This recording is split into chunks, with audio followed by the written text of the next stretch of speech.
All right, hello everybody, welcome back to the stream. Today is the day where GMTK Jam starts. The theme was just revealed almost a half hour ago, and I think I have an idea that I want to make. So yeah, just be streaming for this afternoon, getting that initial work in place. This jam is kind of interesting because it's 4 days long, 96 hours, which I think is longer than the previous GMTK jams, if I'm not mistaken. But it's certainly on the longer end of jams that I typically participate in. So have plenty of time to refine the idea or pivot if necessary. But I think the idea I have is relatively solid, and we'll see. But I'll get into all that in just a second. Before I do, I want to remind everyone that Gunforged is available for purchase. It's my first commercial release as a full-time indie dev. So if you want to support my work, check that out on Steam. It's linked in the description below. I've also got my co-op online multiplayer course available now on Udemy. I don't know why this is broken, but okay, that's fine. Hold on, let's refresh this. Okay, there we go. Anyway, yeah, it's got this highest rated, so, you know, speaks for itself, but you'll learn how to do all of the essentials of multiplayer cooperative game development. We cover server authoritative architecture, remote procedure calls, multiplayer spawner, and a multiplayer synchronizer, all that good stuff. So yeah, again, that's linked in the description below. And I also have other courses, so if you're not interested in multiplayer, you can check out my other courses as well. Alrighty, so what are we doing? Well, I've got Lost back up here. The first thing I'm going to do is I'm going to start sketching what the art would look like. That's how I usually like to start my jams, is with the art, so I can get a handle on like what the visual style is going to be like. And I'll explain what the idea is in just a second. But first, let's say hello to everybody. Hello, Kenyaz, welcome back. Vaughn, good to see you. Why late? Well, I said I wasn't going to be streaming this morning, and the GMTK jam just started a half hour ago, so I wanted to take some time to come up with an idea first, and then now I'm here. Hello, Vector3Cat. Welcome back. Abo, good to see you again. Marcos, hello, hello. Crazy Golden Apple, great to see you as well. I was also thinking to participate in the GMTK Jam. Might as well, why not, if you've got the time. Hello, iCode Stuff. Emerson, welcome, welcome. Nikesh, good to see you again. Matthias, your courses are awesome, really, thank you. I appreciate that, thank you, thank you. Adam, welcome back. Great to see you, as always. Have you already got an idea? I do, yes. I do have an idea. The Red Velvet, welcome, welcome. So, the idea, it might surprise you to know that I'm going to try to make a Necromancer game again. But this idea that I have is going to be, let's see, it's going to be a little bit... So the theme, I should start with the theme. The theme is loop for the GMTK Jam. And my idea, I'll just use the color palette that I have right now. I'll switch it in just a second, but my idea is that you'll have like a little Necromancer character. Let's just pretend like this is a very well drawn Necromancer. Okay, so you got a little Necromancer character, and he's gonna have a bunch of little skeleton characters following him. Okay, that's a skeleton. We're going to pretend like that's a skeleton. And it's going to take place in an arena. So let's do this. So let's just say there's an arena like this. I don't know, can I outline this? Sprite, select. Can I stroke this? It's fine. Here's what I'll do. I'll just cheat a little bit. Okay, so it takes place in this arena here. And the idea is that these enemies, so it's going to be like a Vampire Survivors, Brotato, Gunforged kind of deal. But enemies are going to spawn. We'll say this is an enemy here. Oops, don't want that. So we'll say this is an enemy. And the idea is that your skeletons are going to attack for you, but they're going to rally around you. So your position is going to determine where they attack, essentially. But I guess the loop part, the part where the theme comes in, is that your skeletons are going to be relatively squishy, but so are the enemies. And so the game is going to become a matter of when everything dies, when skeletons die, when enemies die, it's going to turn into a corpse pile. And that corpse pile is going to decay very rapidly. and you're going to have the ability to resurrect that corpse pile as a skeleton. So it's basically going to be a war of attrition where you're trying to keep your army as big as possible while continuously resurrecting things. And of course, having the possibility to get different skeleton types and all that stuff. So the loop comes in with like everything's constantly dying and getting reanimated. And I think it's just going to be one of those things where like a Vampire Survivors game, maybe a run, since this is a jam game, maybe it goes on for like 5 minutes or whatever, and you basically just try to survive ever increasingly difficult onslaughts of enemies. And you have to, again, manage your resources, your resource economy, I guess you could say, in terms of the minions that you have following you.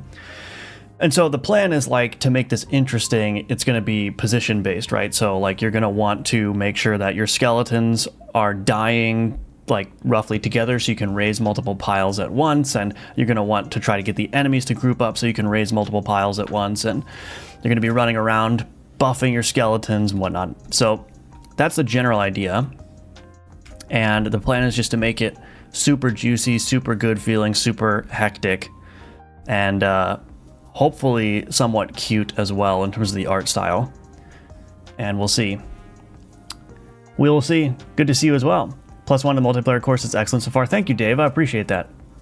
How much for this art to be final?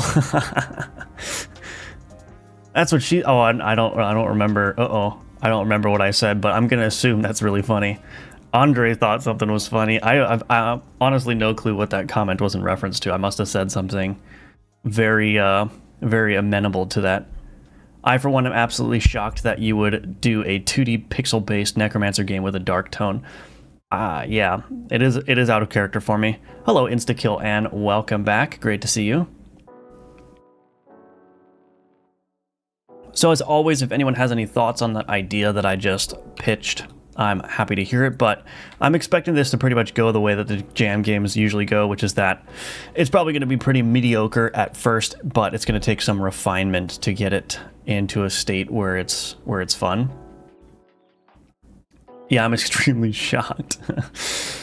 Howdy, looking forward to you making this awesome. So the first step, like I said, and if anyone has any suggestions, critiques, that's totally fine.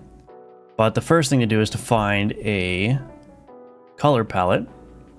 So I'm going to do exactly 8 colors. I like working with an 8 color palette. Since I'm kind of like in the 8 color palette mode right now, with the current game that I'm working on, I think I'll just stick with it. We'll probably even see the Witching Hour, which is the palette I'm using. That's a decent palette. Dawnbringer's 8. This is an okay one. Maybe it's a little bit too pastel. Oh, this is a fun one.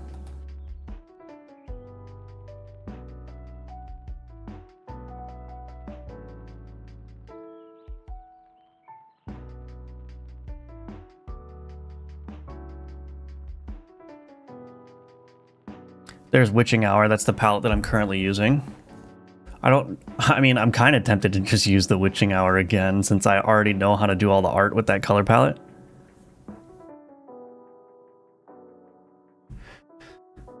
But we'll try to find something different. Oh, this is a good one. Vivid Memory 8.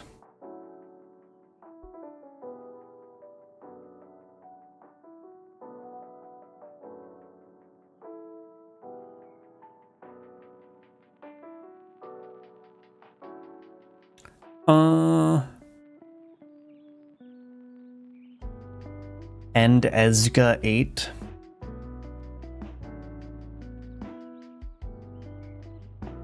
Oh, this one's kind of good. I like this one. Fantastic 8. Ooh, RGB 8. This might be the one. Are there good skeleton colors in here? I think so. Maybe we'll try that one. That one looks good. I don't want to open up too many possibilities here.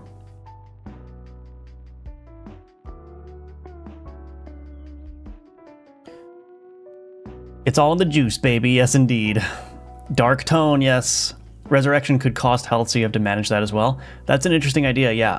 Yeah, bolter. So I'm gonna get the basic like combat and stuff done, and then I'm gonna just layer stuff on that once it feels decent. Obviously, you have to figure out like I'm actually thinking like maybe the Necromancer character can be like not have health, and it's just that when you lose your last skeleton, you die or something like that. I don't know. We could do something interesting. I kind of like the idea of the Necromancer just being like a pure like. It's the rally point around which the minions will attack things, but it's also like that's how you control your minions, right? So your position is going to be roughly where your minions are positioned, and then your job is mostly just going to be to keep your army like topped off, you know what I mean? But again, this is going to require a lot of experimentation. It's really hard to know exactly how these things are going to play out without doing some testing.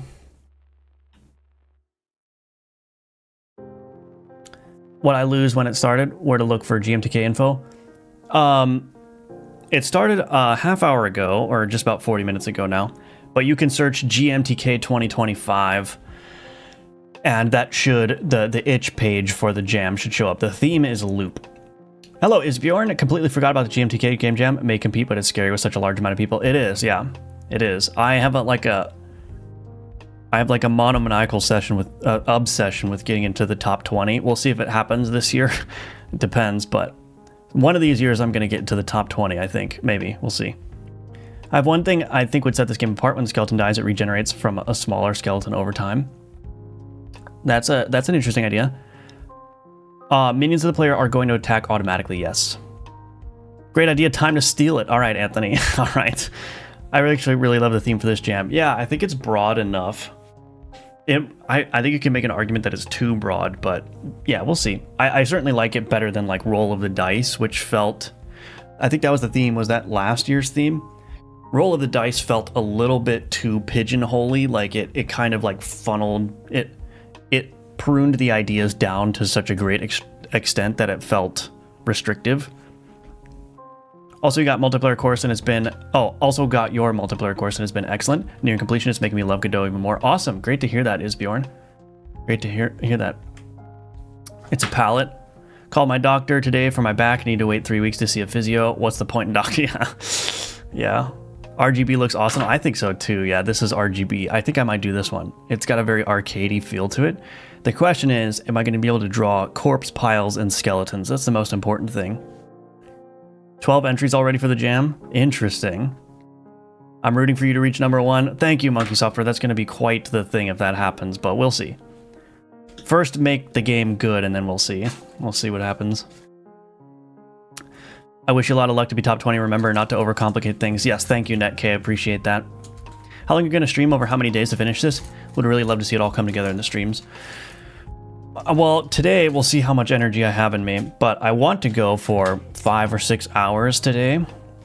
We're already over 15 minutes into the stream, so we've got a lot more time, but I want to get a good chunk of the game done, like mechanically speaking, during this stream, which I think is going to be possible, but we'll see.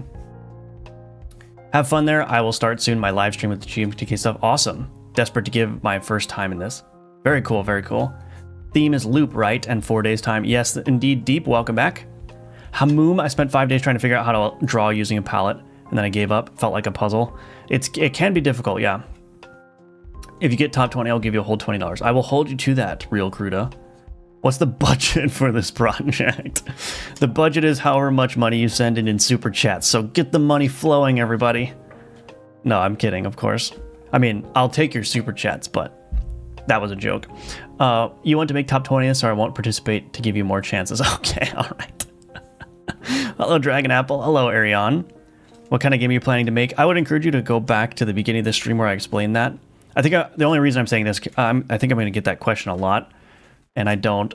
Maybe I'll repeat it every like 45 minutes or something, but so maybe stick around and I'll explain it again soon. Theme just got announced. Yes, I think loop is kind of too broad, like mini jam structure, more the theme and restriction, but you could argue that makes it too restrictive. Yeah, gotta pop those energy drinks. Yeah, water is my energy drink. How do you go about with thinking ideas with the theme?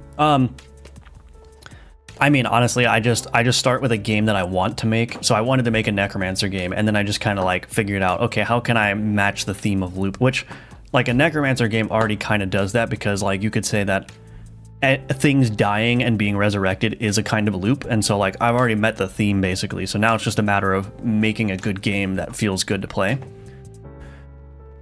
Put it on screen. I'm a man of gambling.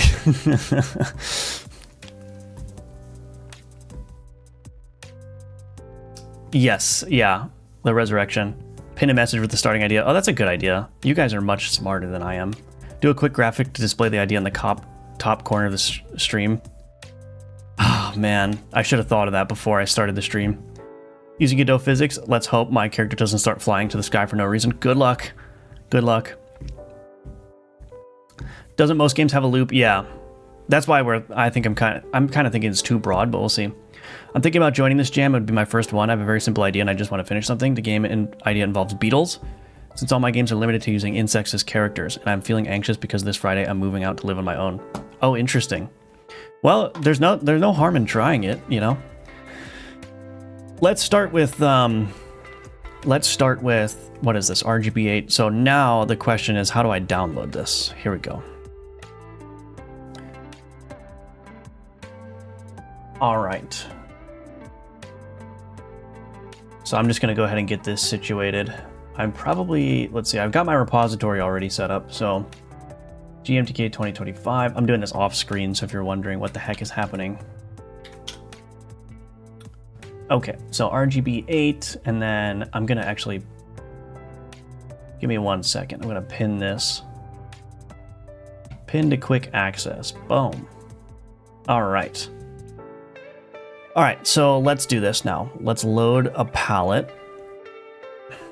And I can go here, assets, RGB8. We're gonna set this as the default palette.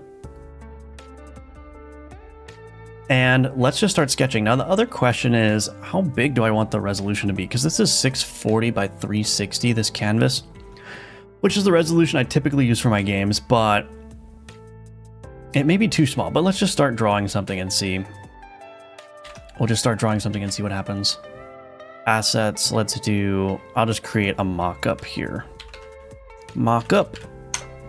Kerblam. Alrighty. I might as well remove what I've got. And actually, I should probably replace that with the real background color there. Cool. Alrighty. Maybe we'll do a grid. We could fit everything into like a 16. Yeah, I guess if I fit everything into a 16 by 16 grid, that would probably work. I don't know, let's just draw out here, I guess. Oops. All right, let's see.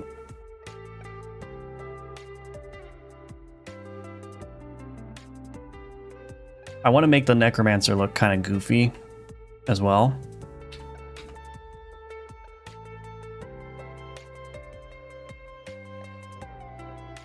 We'll probably not be doing frame-by-frame animations again, which I know is going to be another big shocker to people.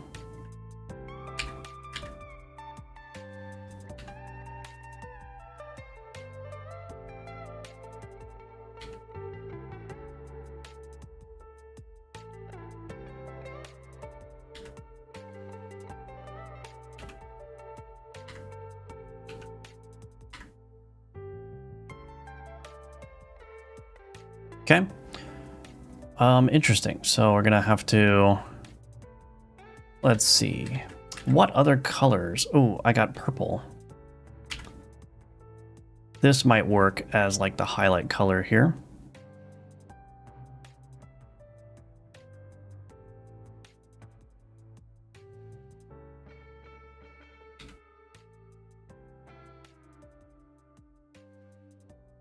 Maybe we'll actually give him some hands, but let's just work on this first.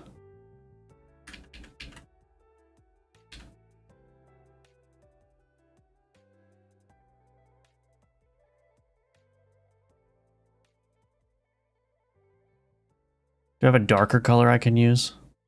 Oh, this is a very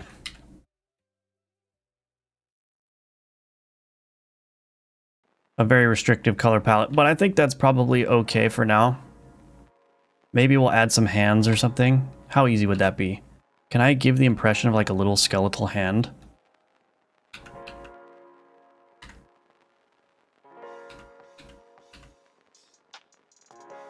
Oh, that's kind of cute, actually. I do want to make this look a little bit... Like I said, I want to make it look a little bit cute. Maybe we can make him holding something.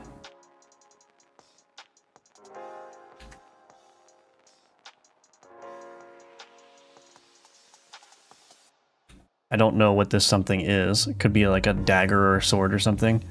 Or a wand. I don't know. It's just kind of like very basic, I suppose. Maybe we'll use yellow for that. I don't know, man. It's going to be hard to adjust to this color palette, I think. Okay, well, we'll just stop there for now. Let's do a skeleton now. And let's catch up on the chat. People will make something generic and explain the theme with the game loop. I do that all the time. Like, one of my games, Grave Juice, I think it was for a theme called Stuck in a Loop, and we just stretched the definition of that theme so hard, it wasn't even like... People kind of rolled their eyes and were like, okay, well, I don't know if that really fits the theme, but... Start with the skelly... Oh, too late, sorry, Adam. What's the gameplay you need for this game jam? Necromancy, that's the gameplay. That will determine the palette is usable. Yeah, I probably should have started with the skeleton, actually. Already decided on a template. Yeah, palette, yeah. What was your idea with the theme? I want to brainstorm on my own, so I couldn't get to be on the stream. Oh, I see. I'll explain it. I'll explain the idea in just a little bit. I'm going to do some more art first, but yeah, I'll explain it again. I don't know if I like.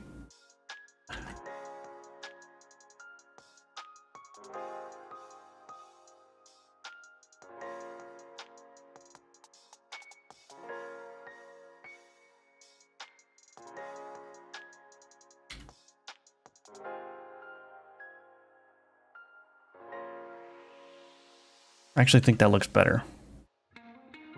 Well, anyway. Just did a super chat. Where'd it go? Oh, is there no super chat? I don't see any super chats. I'm sorry.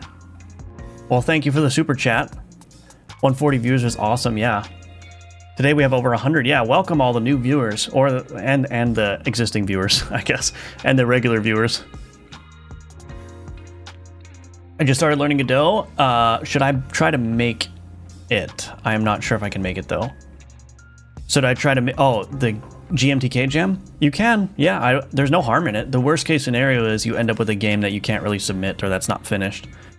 It's certainly a good challenge. Who knew I can't talk. Who knew game jams made for good views? Seriously. Jams worked. Worst part about game dev for me is ideation. I want to join the jam, but I haven't thought of a decent idea yet. That is very hard, yeah. Honestly, never have problems coming up with ideas. It's the execution that's always lacking for me. One room, after 60 seconds you get killed, you loop over and over to find ways to stop your murder. That's an interesting one, Denny. Welcome to the stream, by the way. Squash and Stretch, our savior in jams, yeah. Live 24 hours of making a jam for GMTK. That would be epic. Oh, I don't know if I could go 24-hour live. I'll have your stream in the background so I could say I work in a team. Okay. Okay. Looks like a candle. It does kind of look like a candle. Every roguelite is a loop, yeah. Remove necro hands. You don't like the necro hands? Don't worry, my phone rejected it. Gotcha. Suck at getting idea and drawing.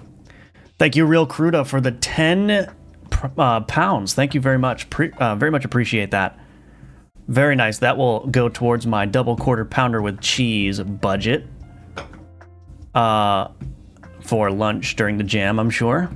Thank you again. That's very generous. Very much appreciate that. Thank you, thank you. I always told you your game jam videos were most interesting. Are you going to make a regular YouTube video for this jam? I am, yes. I'm actually recording this stream as we speak so I can use it as B-roll footage for the VOD. Or for the devlog, I mean. Alright, it's skeleton time. And here is the part that I always struggle with. I am obsessed with drawing skeletons and I can't draw them, so that's wonderful.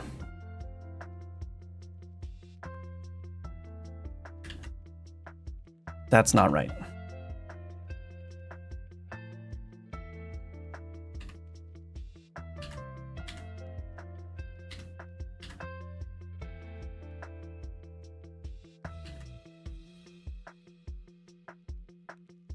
Okay, that looks decent.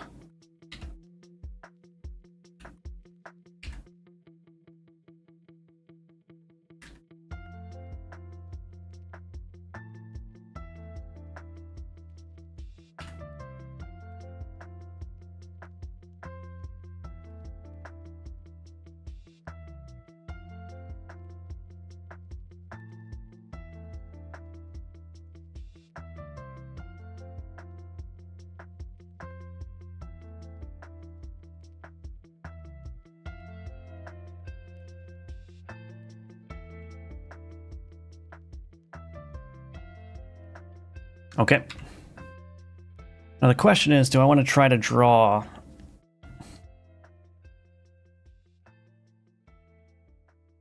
Do I want to try to draw bones, or do I want to try to draw armor for the skeleton? Interesting. Maybe a little bit of both.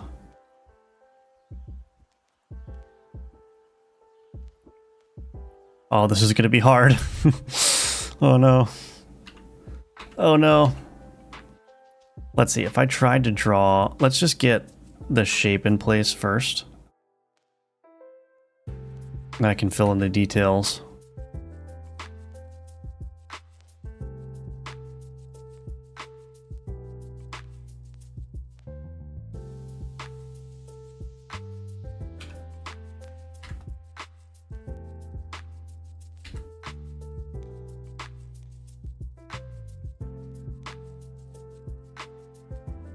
Let's just start with this. I do want to make... These need to be thicker. Well, that guy looks a little bit wonky.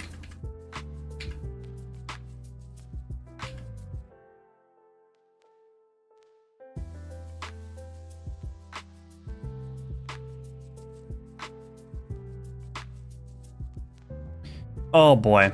What have I got myself into? Wonder if I could just do...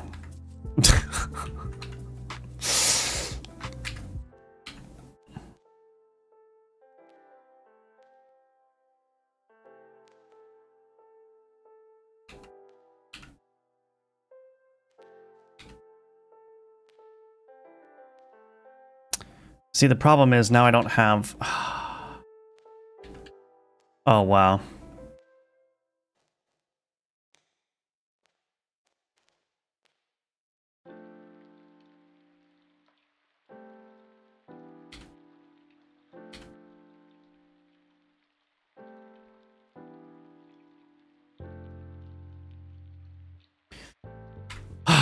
Okay.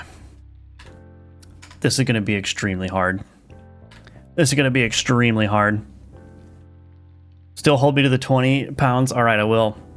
What is your idea? So the idea is that you're in a little arena and you have very squishy skeletons and the enemies are very squishy. And every time something dies, it creates a corpse pile. And you can create more skeletons from the corpse piles. So essentially it's going to just be a really hectic game of running around, positioning, and resurrecting things constantly to keep your army size up. And that will just increase in difficulty as the game goes on. And that's the basic idea. Poison particle effect flashbacks, I know, right? This looks like the skeleton from Nimecraft or Minecraft. Just sent you an email I spent all of 12 seconds on. Let's see. Did you? Oh, for the graphic. Thank you. Yeah, I appreciate that. Thank you, thank you. Let's see. Hello. Yeah. Hello. Draw armor or clothes. Yeah, I think I might do that instead. Every skeleton is just sans. You can just give it a cloak like the Necromancer. That's easier. Yeah, I think I might do something like that. You know what the definition of insanity is? Yeah. Hello, Alien. Welcome back. Too much hollow skelly. Yeah, it looks cute. It did look a little bit cute. I'm gonna try again. The dark pixel on the right makes me feel like it's the main character from Coco. Oh, the movie? Interesting. I also think if I should join this game jam would be a break from my project. Yeah. Hello, Chris. Welcome, welcome. It's going good. How are you doing? Maybe add an odd number of pixels for the torso would help with the ribcage spine. Yeah, something like that. What's the prompt? The theme is loop. I'm gonna try armor instead. So let's see if I can get some armor better. Let's do this. Let's do...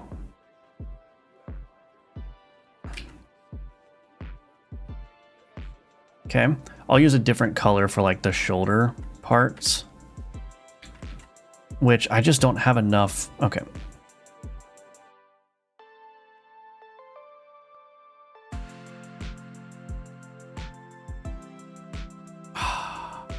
Wow. It doesn't look like it's the color palette that's going to be the thing limiting me.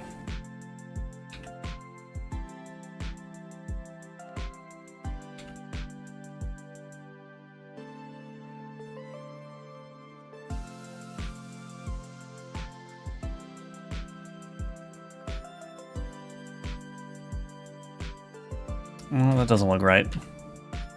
That doesn't look right. Okay, actually that looks fine. So now if we do... yeah, with this small of a canvas, it's really hard to get it. Like, this just looks weird. Okay, let's try this. Oh, I can't... shoot.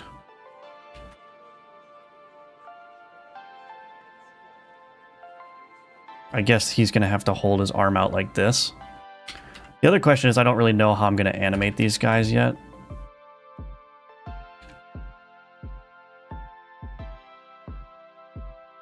Anyway.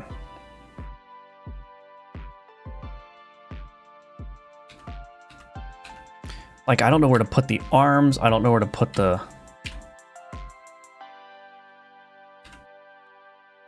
feet.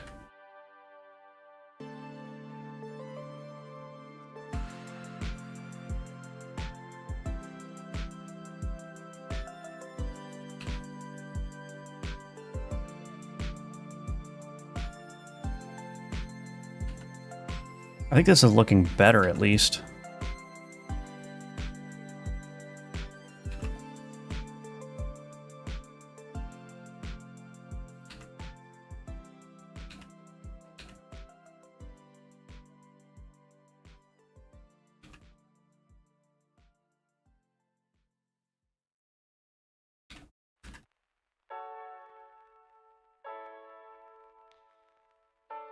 I think that's looking okay. Maybe with some...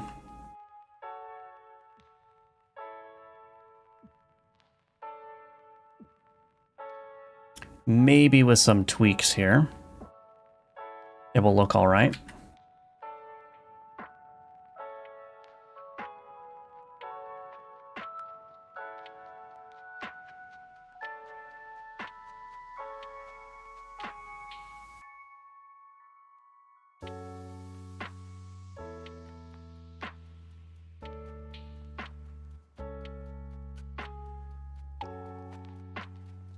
Okay.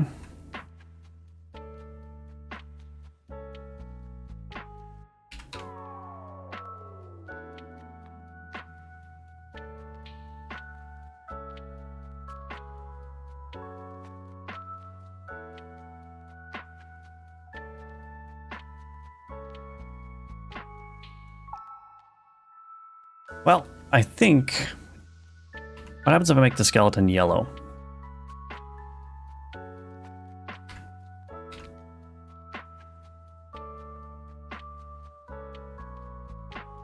Oh, that's kind of cool, actually. I actually don't mind the skeleton being yellow.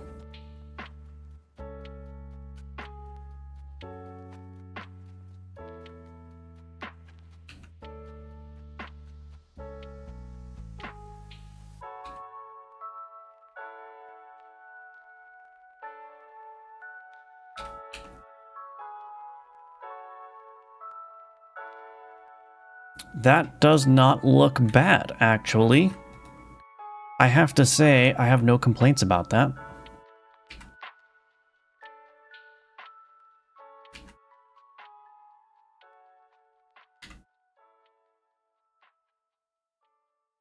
Should I give him like a massive... oh, it's gonna be really hard to get a sword. Goodness gracious.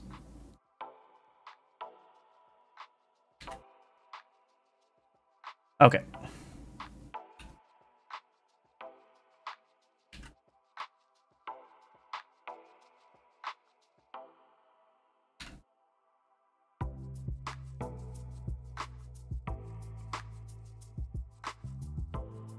How are we feeling about that? Maybe the chest is skelly, hollow in the mid, and just show the ribs. Oh yeah, I'm done with this actual skeleton. I think with the armor it looks all right. Yeah, taking a break from the project. It's a great way to do a game jam. Just to get the creative juices flowing, take a break if you're burnt out in your existing project. Add more teeth and it's medieval. Yeah, what was the name of the character from Medieval? Was it Fortescue, Sir Fortescue, or did I just make that up? Make it a floaty skeleton head with cool particles. Oh yeah, that would be that could be an option. Actually.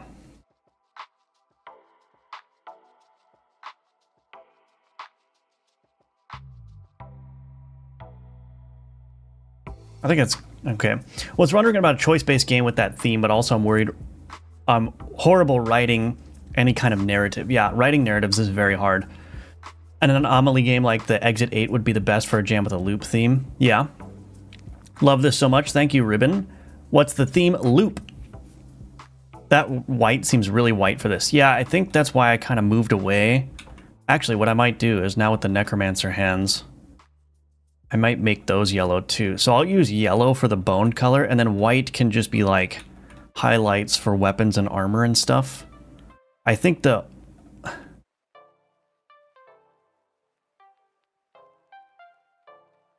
yellow works pretty good for bones. Isn't all games a loop? Yeah. Golden Skeleton. I don't even know what I would want to do for a loop theme game. Yeah, it's very broad.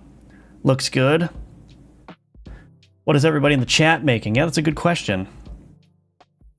I'm not participating, but I keep thinking of game ideas that fit the theme. What's the best one you got so far? A the Ant. I have 3 different ideas that I'm prototyping. Nice, nice. Pretty good, you like it? I try to just do simple game for Game Jam to finish it, yeah. What does it look like with the skelly head shifted 1 pixel to the right? Let's do that.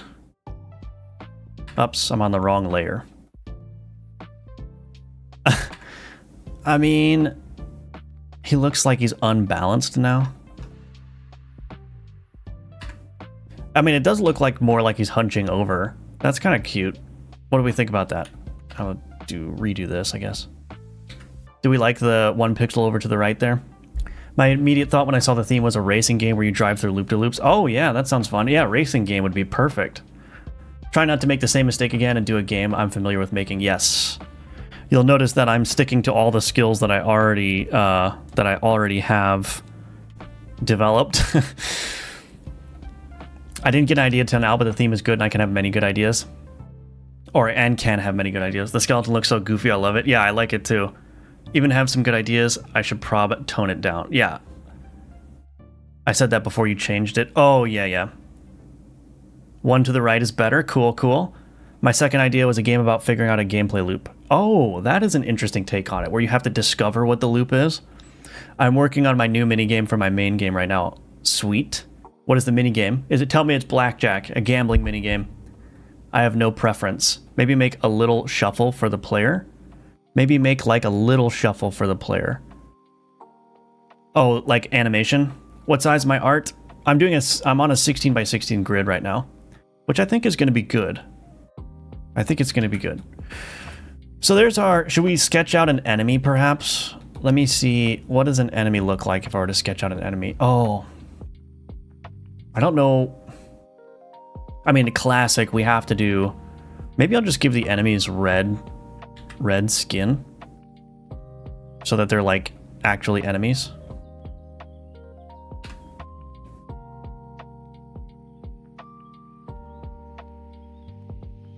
This is like a classic villager, a classic villager look for my art.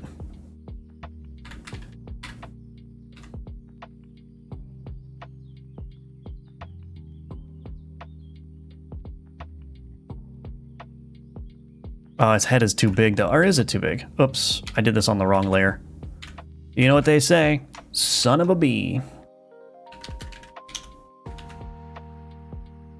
Although the head is roughly the same, it's just got a hat. All right, so we got the villager. What are we gonna do? I gotta give, I don't know, I always do this. Stick to what you know, right?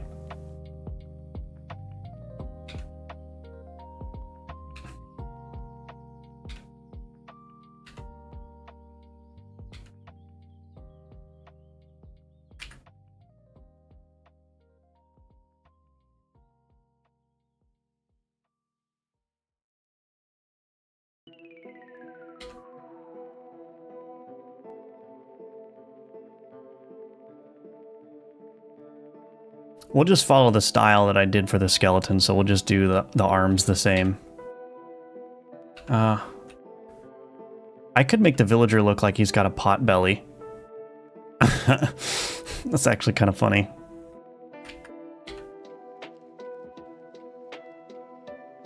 But maybe it won't work. Maybe this is better. Because then I can draw the pants.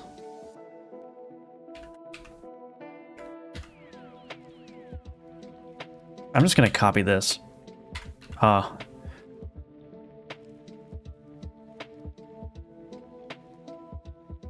Might as well.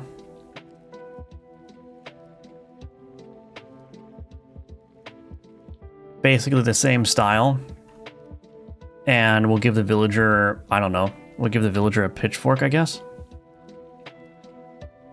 So you should be seeing a lot of themes from my current game.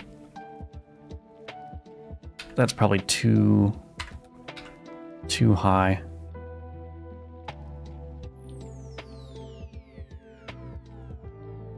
Villager and pitchforks, name a better duo.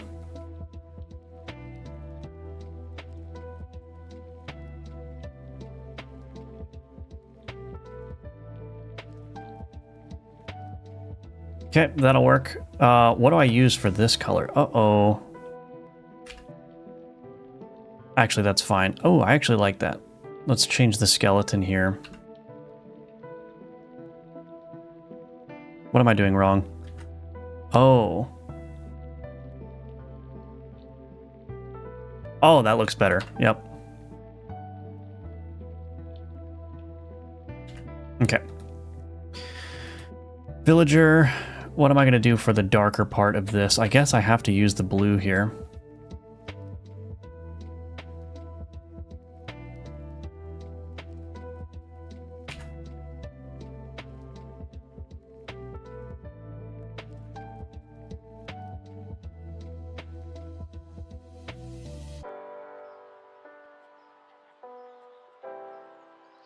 Okay, there's our villager, and then we can do... Can I do this? For the eye?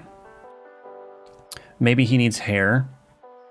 Maybe I'll give him little yellow hair. Yeah. Either yellow hair or green hair. Ooh, green hair kind of looks good. I like that. All right, and then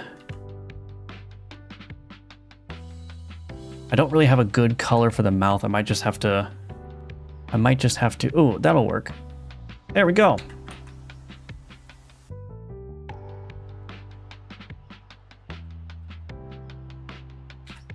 Okay, now the hat.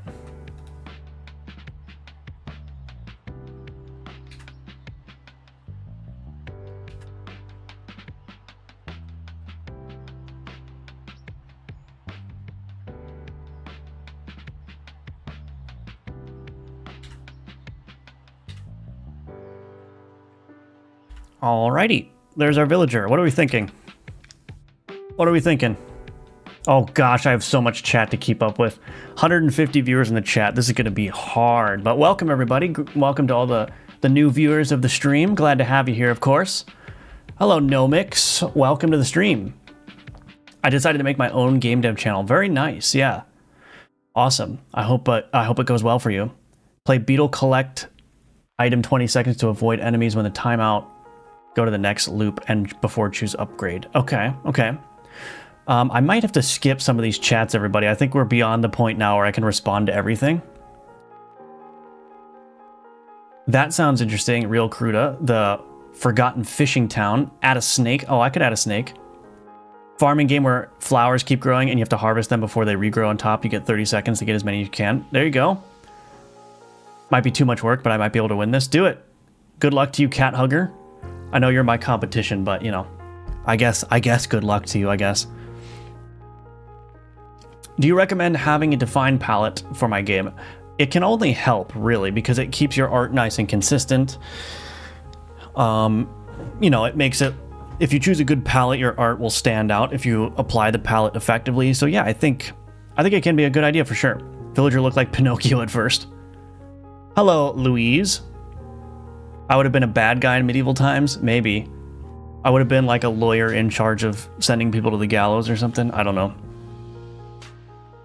Is there any restriction about game engine? No, there is not a restriction. Looks like a witch. I'm thinking about entering the GMTK jam, but I don't know if the 3 days will be enough time for me since I'm new to coding.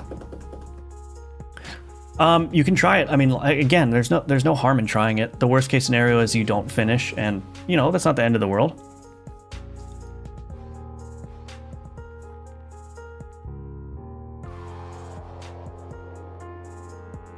You have to eat your own tail to complete the loop. Ooh, Ouroboros? Is that what that's called? A witch, yeah. Good afternoon, Schlurgy. Okay, I'm gonna skip some chats here, I'm sorry. What are we gonna be making for the GMTK Jam? Necromancer game. Necromancer game. Brick Breaker could fit the theme with scrolling levels. Thought of something, but I don't think I'm gonna enter regardless. Not going to lie, I have my doubts about this palette, but man, this is looking cool. I think so too, yeah. I think so too. In my pixel art tips video, I made a mention of how you can use colors that aren't typical for the thing you're drawing, and it would work. So like for bone, that's a good example.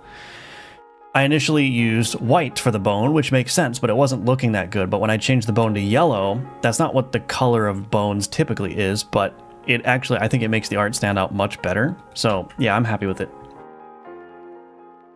Villager looks female now because the shadow around the eye.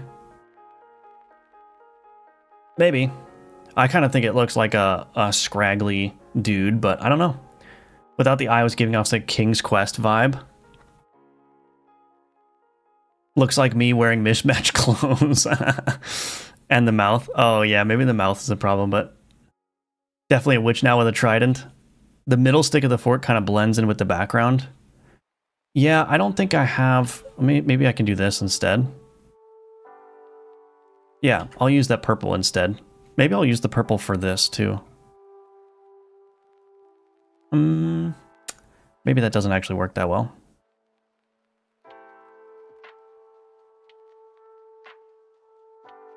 Yeah, it is a challenge to get these colors to work, but that's the whole point of the palettes.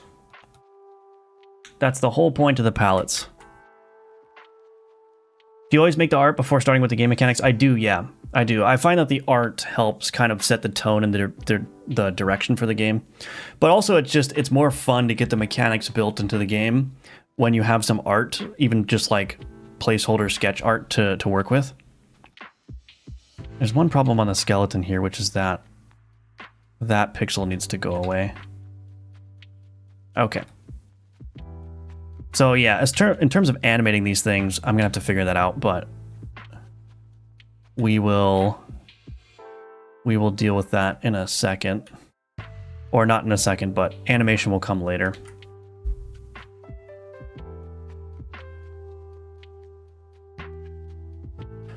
Does it matter that the villager is not within the box? No, so I'm not going to be like super strict about 16 by 16. The rule here is going to be the characters should generally fit into a 16 by 16 cell. But if they bleed out a little bit, that's fine.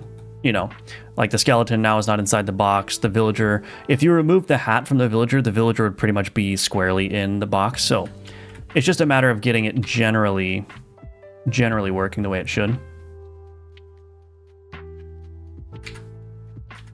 No need to be dogmatic about it.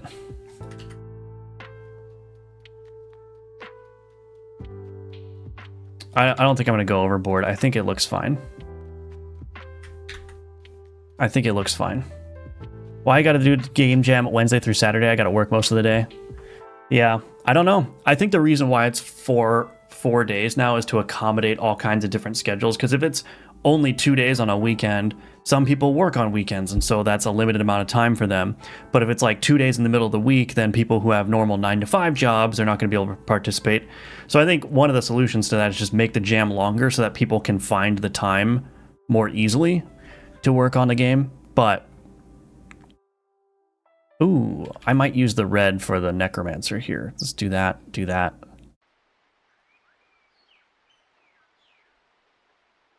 Yep. Mm-hmm.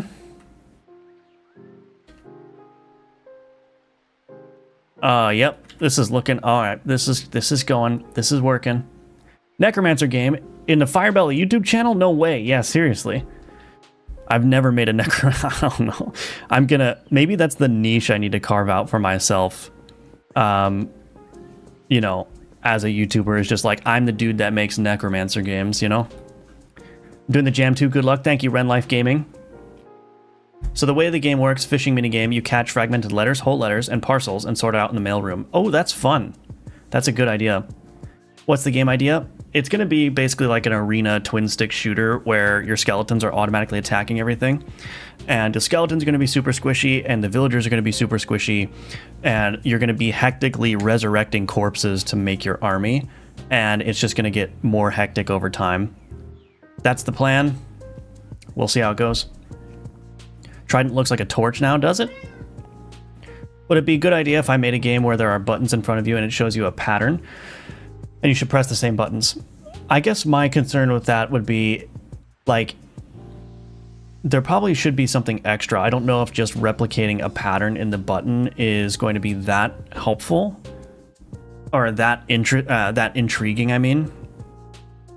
So I would maybe experiment with, like, maybe that's the core mechanic, but you could layer other things on top of it, like have a health system or have ways of making the pattern easier or something like that. Oh, thank you, Real Crude. I appreciate that. Skeleton sword looks too cluttered on the handle. My eyes keep drifting to it. I think I just made a change there. Maybe I can just put this back. Does that look cleaner? Tonight, I'm going to brainstorm for ideas. Awesome, good luck. Hello, Forgotten. Yes, I'm excited too. It's giving Terraria. Thank you, Crames.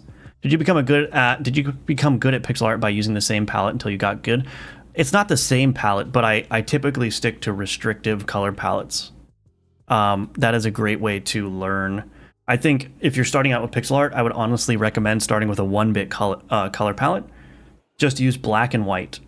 And if you can't make something look good with black and white, you're probably not going to be able to make something look good with the millions of colors that are available to you. So it's a really nice way of just focusing down, eliminating variables, and just like getting down to what really matters, which is the individual placement of each of the pixels makes a huge impact.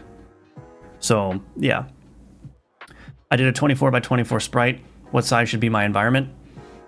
I don't know, whatever works best with that size. It depends, you know. It really depends. You can't go wrong with 640 by 360 as a canvas size, in my opinion. 3 months to have a working prototype. Awesome. The day you don't make a game with undead creatures is the day the world ends, yeah. A platformer where the eternal snake, upon moving, leaves a huge tail behind to use for more platforming. Ooh, that's a good one. That's a very good one. Fire Necromancer games. You have to fill the level with your body to win. That's cool. Maybe a white pixel at the tip of the center prong so it doesn't look like a torch. Maybe not white, but maybe that. Oh, that looks good. Yeah, I think that's fine. All right, well, let's just start prototyping some movement and game mechanics then. I think I'm happy with the mock-up. Let me commit what I have. Let me commit what I have, and we can go into the Godot engine, and we can actually get these things all imported.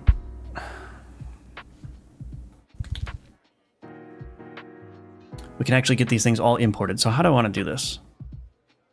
Oh, should I add... I should probably outline these things as well. Okay, villager. That'll work. Skeleton. That'll work. Necromancer.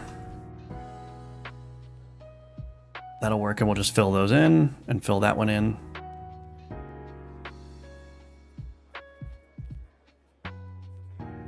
Yeah, we'll just see how this works. Move the Necromancer over a little bit. Cool. All right, file, scripts, oh, I need to... Maybe I shouldn't do that.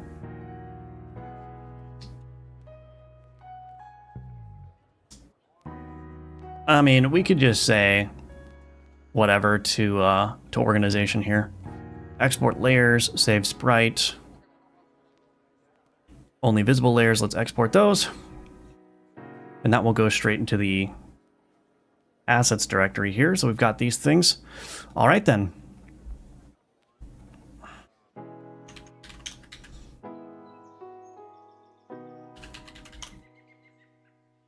I just put main inside of scenes, I guess. Cool. Scene, new scene, other node, character body 2D, player. I'll create a new entity folder.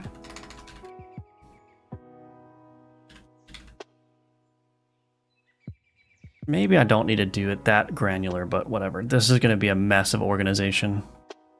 That's okay. We will animate these guys later. We're just going to get the textures in place first.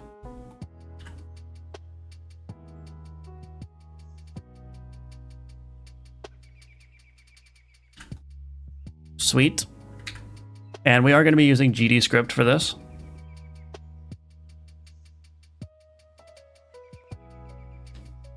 I think this should open in VS Code. Yeah, I got VS Code set up, so we're good to go.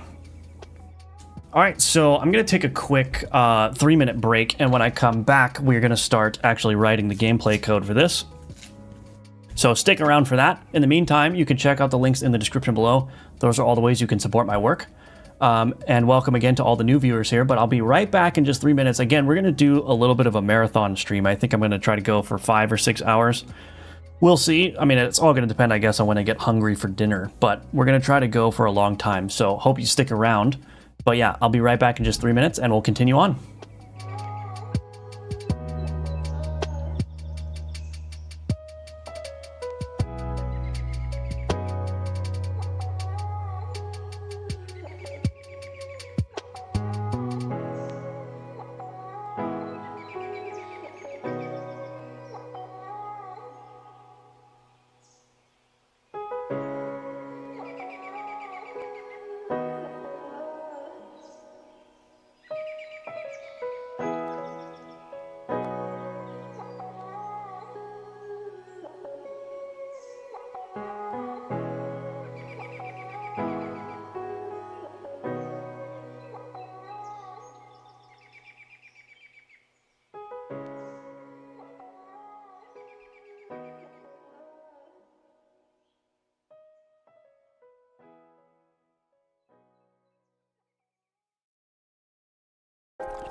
All right, I'm back. Thank you for your patience. Let's see. What do we got going on in the chat?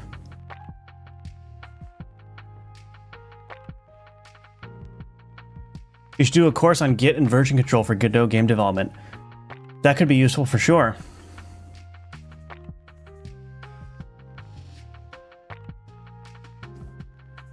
I feel like when I do 16 by 16, it uses a blob of rubbish on my screen. It's very difficult. Yeah, but you just got to practice it. That's basically, I mean, I wish I could have better advice for you than that, but don't you think about other people stealing your game idea? Well, the idea is like, my idea is not that impressive on balance. What's really going to separate like my idea from, let's say, somebody that copies the idea or whatever is the execution. And so I try not to focus on like protecting the ideas so much. I try to focus mostly on like executing it as well as possible. Because I think that's what's gonna make the big difference, honestly. GD script, yeah, well, I have to do a web build. I mean, for game jams, it's pretty imperative to do a web build in my opinion, so we'll be doing GD script. Can you show how to import sprite animation into Godot? I don't think I'm going to be doing sprite animation, so I'm not gonna have an opportunity to show that. I'm sorry. 24-hour stream incoming. Heartbeast? Oh yeah, Heartbeast has a bunch of good tutorials for sure. Even if they do steal it completely, the one with better execution will generally win. Right. I mean, typically these game jams like GMTK, there's all kinds of games that basically end up being the same idea, but there's always a very clearly better executed idea. So if you want to steal the idea, you have permission, and we'll let the best execution win. Oh, I gotta respond to this.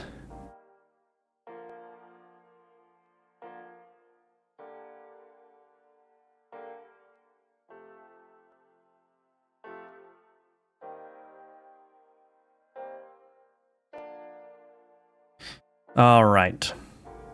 Boom. Everyone thinks their ideas are the better ones. Yeah, that's true too. Like, most people don't want to steal the idea. What's this game about? Raising corpse piles to manage an army of skeletons. We're going to get this elevator pitch down really tight. Hello, Ezab, welcome back. My ideas are the best. What are you talking about? Yeah. Currently deciding on the game for the game jam. Started using tweens recently. Yeah, tweens are awesome. Import in parts. I don't know what you mean, LF Mori. But if you have a sprite sheet, yeah, Godot has a built-in tool for converting all those sprite sheets into individual frames for an animated sprite, for instance. Anyway, so let's get into making the character work, the player here. Let's go to main. Let's instantiate the player. Put this in the middle. All right, we're going to need to set up the input map. Move left, move right, move up, move down, add W, OK, add up. Oh, that's wrong. This is supposed to be D, or A, I mean. Move right, D, move right, right, move up, W, up, up, move down, S, move down, down. Okay, we'll deal with that for now. All right, so we open the script.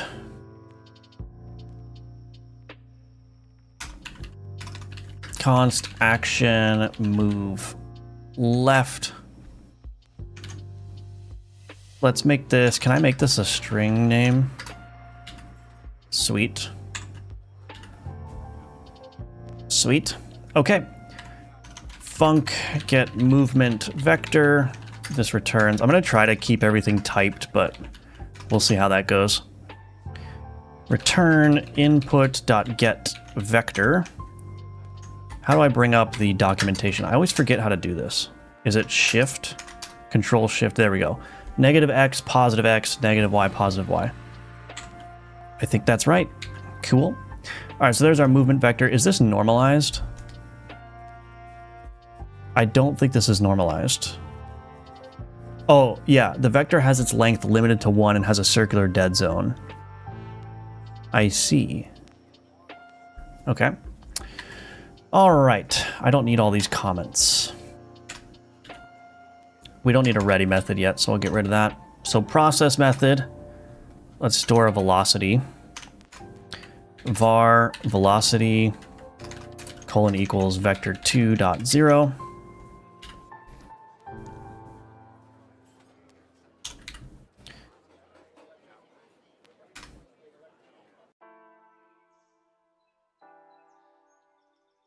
Okay, and we're gonna want the speed. Why is this not working? Member velocity redefined.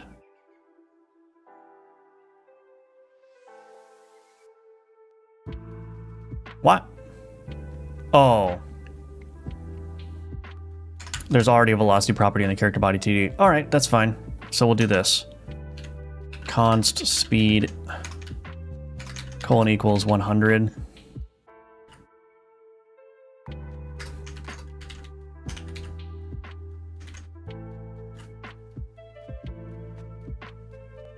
I guess that's all right. I'm pretty sure that's going to work, but I guess we'll just go ahead and test it.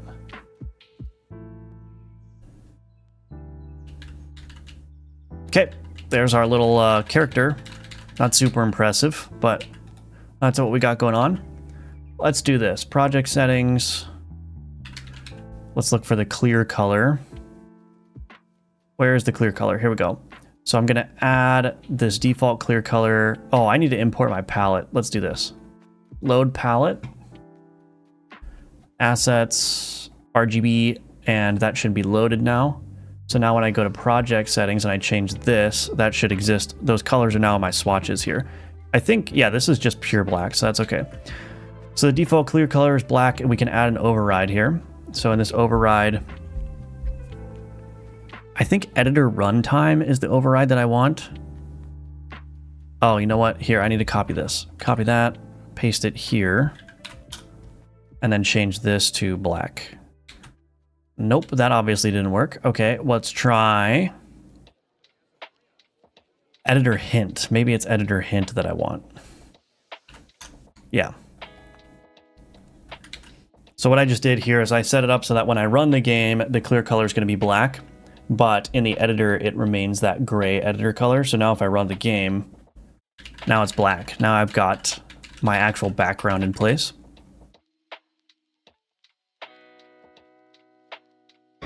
This motion mode needs to be floating, so I got to set that. Alrighty. Collision layer. Edit layer names. Terrain. So that says terrain now. All right. I don't know why I keep running it. Nothing has changed.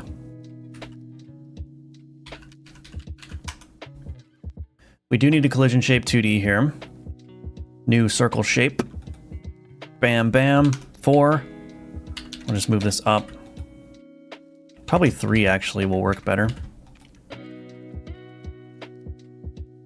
Well, I'll just keep that there, I suppose.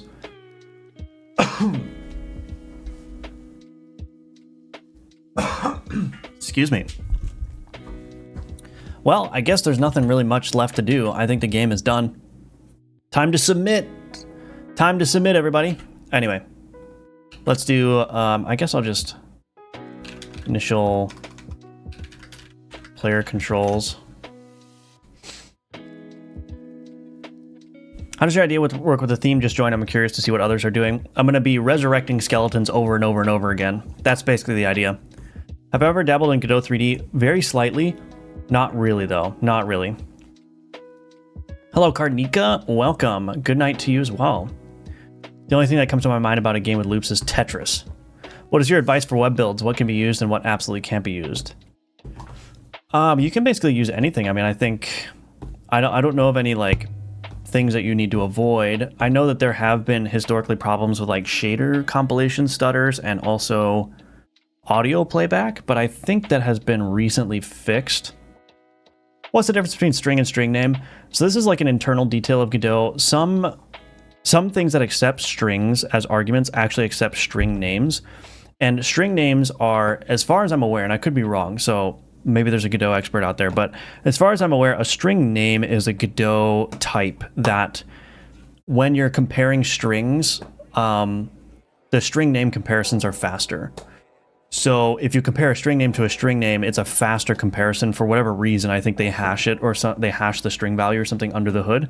But when you compare a string name to a string name, it's a lot faster to compare. And Godot, a lot of the Godot API actually works with string names whenever you're passing a string argument in. Now what you can do, so the problem is that when Godot takes a string argument, it has to convert that to a string name first for to run the underlying code. But if you pass in a string name as the argument, it doesn't need to do that conversion. So it's just it's a better practice. And you can see this in the Godot docs too. The way that you can represent a string name is you can do, I think, ampersand and then move left. And what that basically means, that ampersand basically means convert this to a string name, I think, at compile time. Again, I'm not an expert in how the string names work, but there's Godot documentation on that about using the ampersand to mark something, a raw string as a string name, or you could just type it as a string name and assign it like that. So generally speaking, you can just pay attention, like this get vector, see how this accepts a string name argument. So if you pass in non-string name strings, there's going to have to be a conversion step that happens. And if you're doing that every frame, it's not likely to make a difference such that you can notice it, but I think it's just good practice to get in the habit of using string names whenever Godot expects the argument to be a string name. But again, I'm not an expert, so I might have just made a fool of myself, but that's how I understand it. How do I add mobile touch controls on mobile phone? Tried everything, but it's not working. I am not aware of how to do that. Sorry, I don't make mobile games, TJ, but welcome to the stream. When do I submit? I'll probably be submitting on Saturday. String names only exist once in memory, so multiple of the same string names point to the same string name value. Okay, that's good to know. Thank you, Denosity. I think it might be related to what I was talking about, how those are hashed. So basically, like if you have a string name that represents a string of characters, it just uses that representation everywhere. I don't know, I'm going to stop talking before I make a fool of myself, if I haven't already done so. Let's make a skeleton. So the problem with, typically with jam games, I don't like to make a lot of AI because it's very difficult. So a lot of my jam games have very minimal, if any, AI at all. But I'm going to break that rule a little bit here because I think I have enough time to make it work.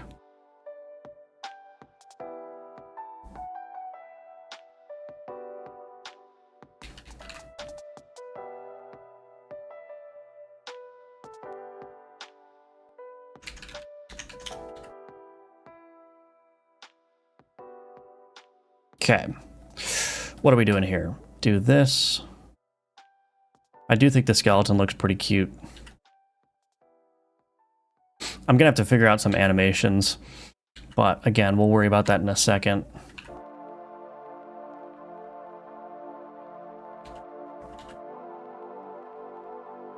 All right, and we add a script to this. I'm just gonna do object empty so that it doesn't fill my code with a bunch of comments. Oh, you know what I need? I need the callable state machine that I wrote. And the GMTK jam very specifically states that you can use any code that you've written previously, so I'm not breaking any rules here. I am not breaking any rules at all.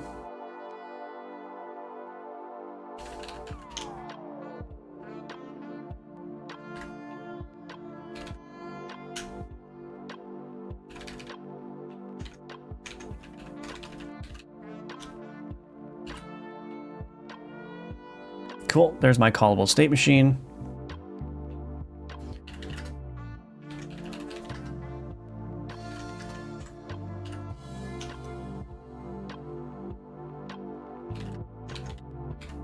We're just gonna add a follow state for now.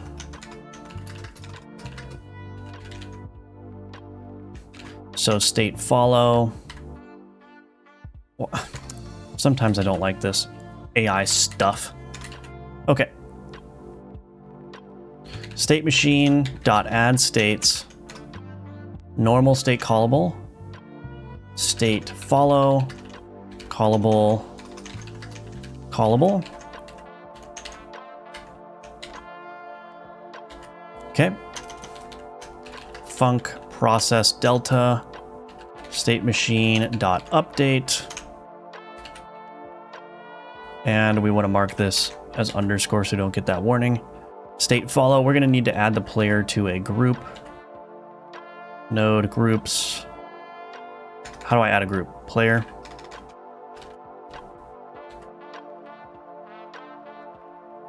I wonder if I should, let me think. I miss extension methods in GDScript. I wish I had extension methods. Const player group. I don't remember if groups need to be string names, but let's just try it. I'm gonna want to extract this out to a separate, separate function, but let's just do get player. And this is gonna return, we'll just return a character body 2D for now. Get first node and group. Oh yeah, it does accept a string name. Okay, cool. I am not gonna do any of this safety checking. We're just gonna return this straight up. No safety checks and game jams. We're flying fast and loose, I guess. I don't know. So state follow, callable, callable, state machine dot set initial state, state follow. Okay, and then state follow, what we're gonna do is we've got this velocity here. So we'll say velocity, and we want to change the speed as well. Let's do const speed. Let's set it a little bit higher than the player speed. So we want to grab the player. Var player is equal to get player. Okay. Var direction is equal to global position dot direction to player dot global position. Okay, and then we're going to say velocity is equal to direction times speed, and then we're also going to do move and slide. Obviously, that's not super sophisticated, but we're just getting the basic mechanics in place now. So let's instantiate a couple of skeletons in here. Okay, let's run the game. And they're sticking to me like glue, so that's great. I think it'd be really funny to make the skeletons like swarm like flies around me. I think that would be super cool. So let's modify this a little bit. So we're going to want to set a target position. Let me think. I'm not going to have pathfinding or anything. I'm going to keep it simple so I don't have to have pathfinding. So what I'll do is I'm going to store a target position in here. So there's our target position. Let's create a timer. And we'll make this, actually I'm going to use, I have a random timer. Min wait time 0.1, max wait time 0.2. One shot auto start. Let's get a reference to that random timer. Look at this. How do I do this? Boom. OnReady var random timer is equal to random timer. This, I think I can make this a random timer type. Yeah. So now we'll connect to that random timer dot timeout dot connect. Oh, I should rename this, I guess. Target acquisition timer. Target acquisition timer timeout. On target acquisition timeout.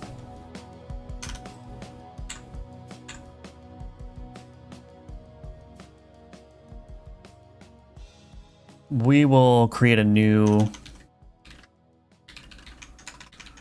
function called acquire target in here. And for now, we're just going to get the player, and then we're going to say, what are we going to say? Target position is equal to player.global position plus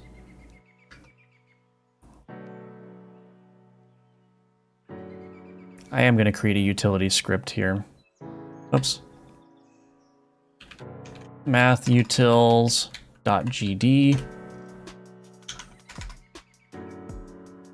class name mathutils static func get random direction. This is going to return a vector2, and then we're going to say return vector2 dot right dot rotated rand f times tau. Look at that. So now in here, player dot global position plus mathutils dot get random direction times rand f range. We'll do 16 to 32. All right, this should be multiplied out. That's fine. On target acquisition timeout, we're going to call acquire target. And now in here, instead of moving directly to the player, we're going to move toward the target position. And on target acquisition timeout, we need to do target acquisition timer dot start random.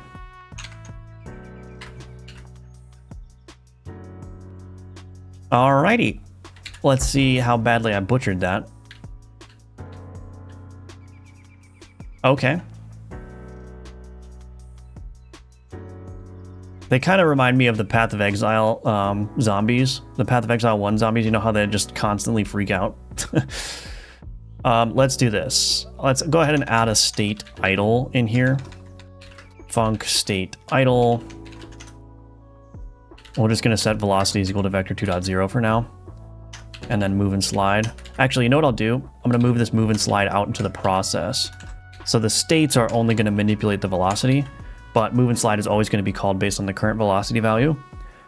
And then what I'll do is I'll say if target position dot distance, no. If global position dot distance squared to target position is less than 8 times 8, then we're going to do state machine change state state idle. Okay. And then in state idle, what we'll do is we'll say if global position distance squared to target position is greater than, yeah, that'll work. So the target acquisition timer is still going to be going on.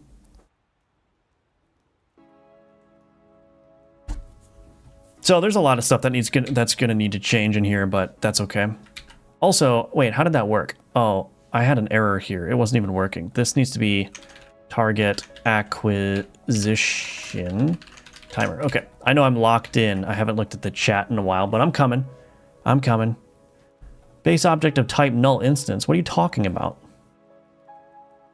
I'm a Godot expert. I didn't make a mistake. Oh.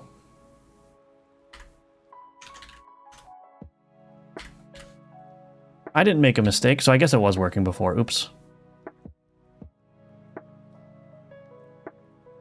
So maybe they're a little bit too bouncy around, but I might up their speed to 140 as well, because I kind of want them to be able to like lead the player too. I think it would be fun to have multiple different minion types that are doing different things, but I think it's working all right. Okay, let me do one last thing before I talk to the chat here. We're going to add a node 2D ysort root. Put those all up here, put those in there, and then we're going to enable visibility. Oh, I forgot. Oh, ysort enabled. There we go.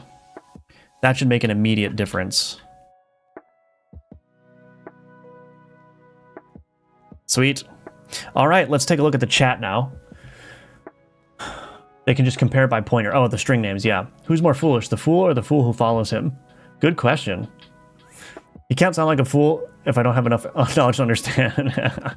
Why writing a GD script? So I can make an HTML build of the game for the Game Jam submission page. Hello, Blair William. The built-in template for computer controls for the player also not working. I put the input keys, but the input keys aren't doing anything. Oh, interesting. Sorry, but how can I override the window size without changing the resolution? I want a small window still at 920 by 1080. You need to use the stretch mode viewport in the display settings. Yeah, thank you, Real Crudo. I'm going to get lunch. I'll check back after. Sweet. Hope to see you soon, Adam, and enjoy your lunch. Hello, Dunkable. Welcome, welcome.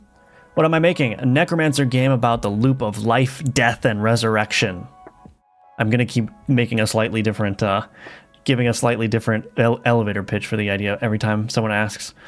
Do you have a video or some resource that goes over that callable state machine? I haven't seen anything like it before, and I just want to know more about it. I don't, but I will go ahead and link the gist to you so you can go through it. The idea behind the callable state machine is very simple. It just uses functions as your states. That's the entire idea of the callable state machine. So instead of having an enum for your states or having a resource for your states, the states just point directly to the functions themselves. So here's the link to that. I'm going to paste that right now. Is it C#? I'm not using C# for this game, no. My first prototype was fun at first, but then it stopped working for some reason. Oh, interesting. Version control. Yeah, version control. Who makes a mistake? Geez, get good. Get in it. Maybe use lerp for smooth swarm. Yeah, I'll be adding lerping in for sure. I'm interested in the callable. Cool. Gonna be a few days of double quarter pounder with cheese, huh? You know me too well. Actually, I did something different today. I got Chipotle today, so don't hate me, but I come from your code review videos now. How often do you stream on YouTube? Every day. Every day, just about, except for Sundays and sometimes Saturdays. 10 a.m. Eastern is the usual time where I stream. All right, so yeah, there's lots to do. I mean, animations, making the movement a little bit smoother, but I want to get so I got to get some core systems down. I got to get villagers in and spawning such that the skeletons will swarm them and fight them. And then I need to get, what else? Oh, I need to get the corpse mechanic working. So when things die, they are going to have corpses on the ground that you are going to have to resurrect as a necromancer. The corpses are going to decay very quickly over time. But this is a good start, so let's just commit. Let's commit that.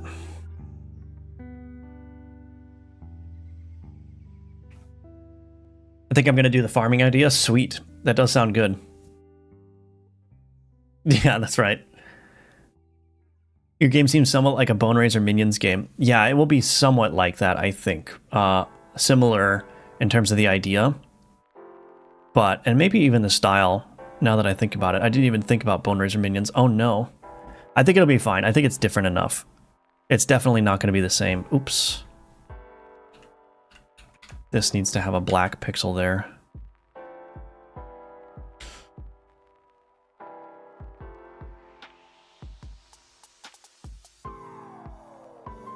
Wait, what happened to my black pixel? Did I put it on the wrong layer? Uh-oh.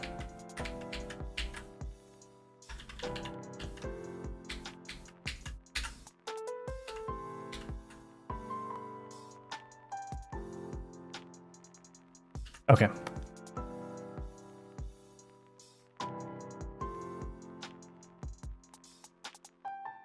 Any day now, thank you. Okay, black pixel averted, or filled in, or whatever the word is. Time to make a villager. We're going to do yet another character body 2D.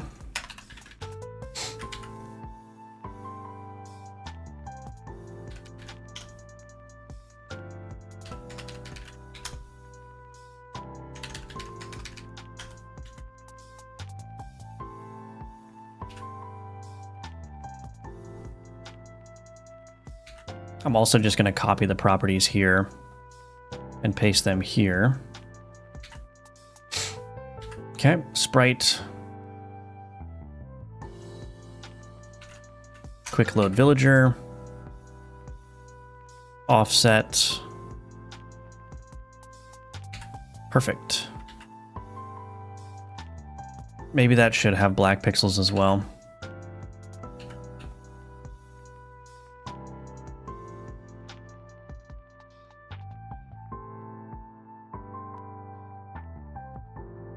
What's looping, everyone? Also, have any problem using Godot 3 if project I submit to code review? No, I can use Godot 3, yeah, for sure. So yeah, feel free to submit it. I had a player controller where the input was similar to your callable state machine and a function to resolve the best action based on weights. ID idle is lower weight than moving, etc. Oh yeah, interesting. Interesting. Are you going to do a stream where you play other entries? Yes, I probably will. Yeah, I think that will be fun. Maybe for a day or two. So the input was separate from the state machine, separate from the animations and etc. Yeah, that's cool. Did that implementation end up working well for you, MKRD? What kind of game are you making? It's a Necromancer resurrection game, as is normal with Necromancers. I'll go into more depth about the game with some frequency, but I don't want to give the whole spiel every time that question gets asked, Tater Tot, but welcome back to the stream, or welcome to the stream. I don't know if I've seen you here before. What am I doing? Oh yeah, we got to get villagers working. So I think the villagers, so my idea is that I don't think any of the villagers are going to directly target the enemies. I think what's going to happen is it's just going to be a matter of targeting the skeletons instead. So I got to think about this. Let me think.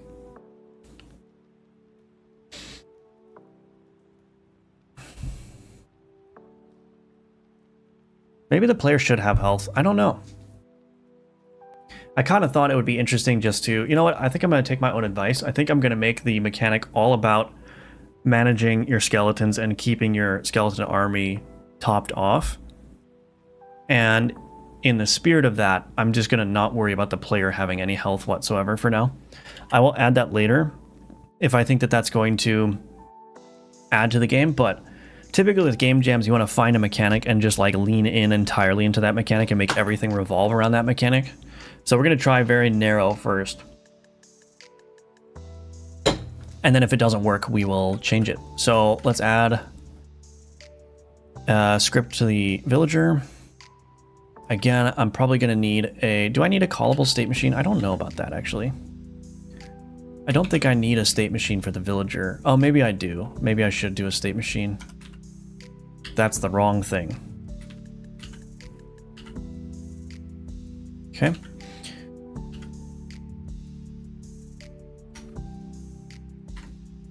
Cool.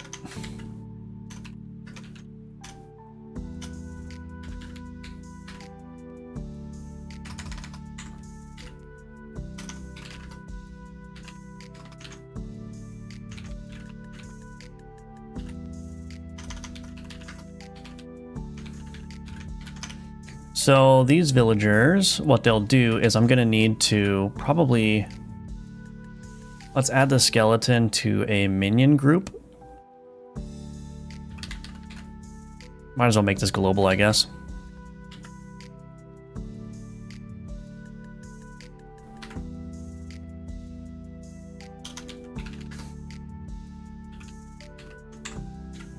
Minion group.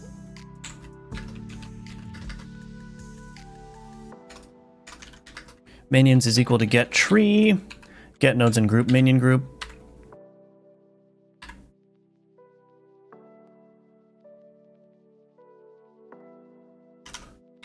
Var target character body 2D equals null. I forgot how to loop over arrays. For minion in minions.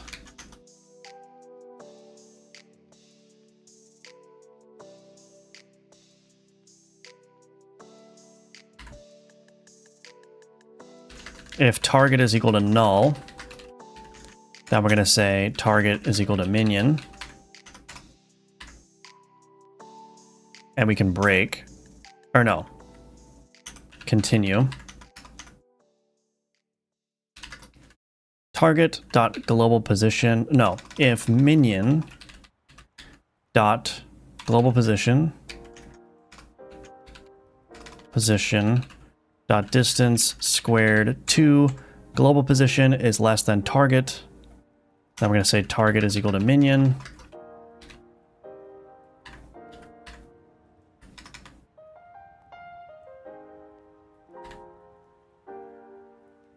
Probably we'll come up with some kind of coordination system too, so that a bunch of villagers don't end up on the same minions, but I don't think that may not be entirely necessary. So we'll just see how that works. So acquire target. So now let's create a callable state machine. I'll just copy it from here. Let's just do all this.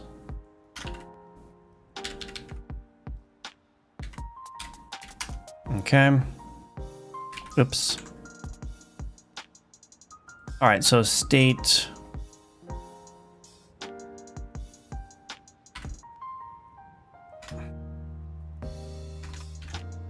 State normal.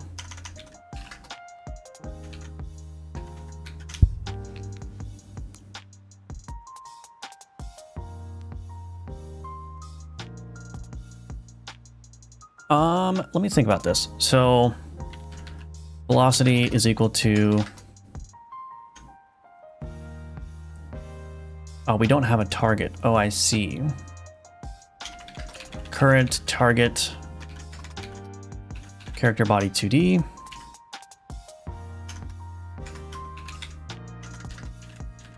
Current target is equal to target.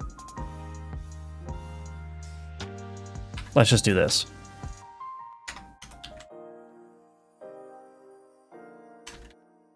State machine.add states, state idle, callable.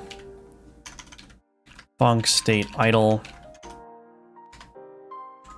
So we'll say if not is instance valid, current target. Then we're going to do state idle, or no, state machine dot change state, state idle. We can make this a little bit more sophisticated too. So what I could do instead is I could say, I can call acquire target right off the bat here. This is wrong. I can call acquire target right at the bat, and then again, if not is instance valid, current target, then we can change the state. All right, that's a little bit annoying, but then we'll do this. What is going on? Direction, global position directed to global target, or target at global position. That's fine. And then what else? Velocity is equal to direction. We need a speed for this. Const speed. We'll set this one to 80. So we're going to make the player a little bit faster than the villagers. This is time speed. Okay. Process delta. State machine dot update, and then move and slide. Cool. State idle. Velocity equals vector 2.0. What did it do here?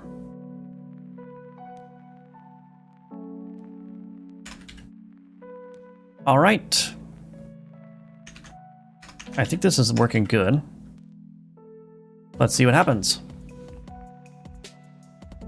Oh, okay. I didn't have any villagers here. So I need to add complementary AI to the minions as well, but the villagers should at least go toward the skeletons. Okay. We're starting to see a game out of this. Now, there's one thing I want to change, which is I do want to make these actually collision layer mask. I think I might want to put... I want to prevent the villagers from bunching up on each other, and I want to prevent the skeletons from bunching up on each other. So let's do this. What is this bit? 8? That's layer 8, right? Okay. So layer 9, we'll do skeleton, or we'll call this one minion. And then layer 10, we'll call this enemy. Here, we're going to say this is going to exist on the minion layer, and it's going to collide with the minion layer. And the villager is going to be enemy layer, enemy layer. So this is going to prevent them from bunching up, I think.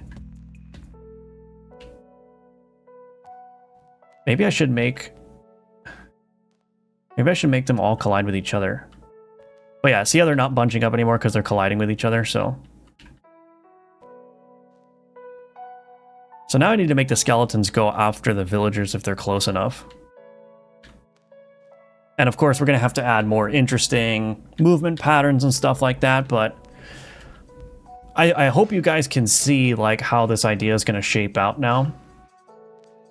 Like, I think you can pretty much get the gist of how this is working.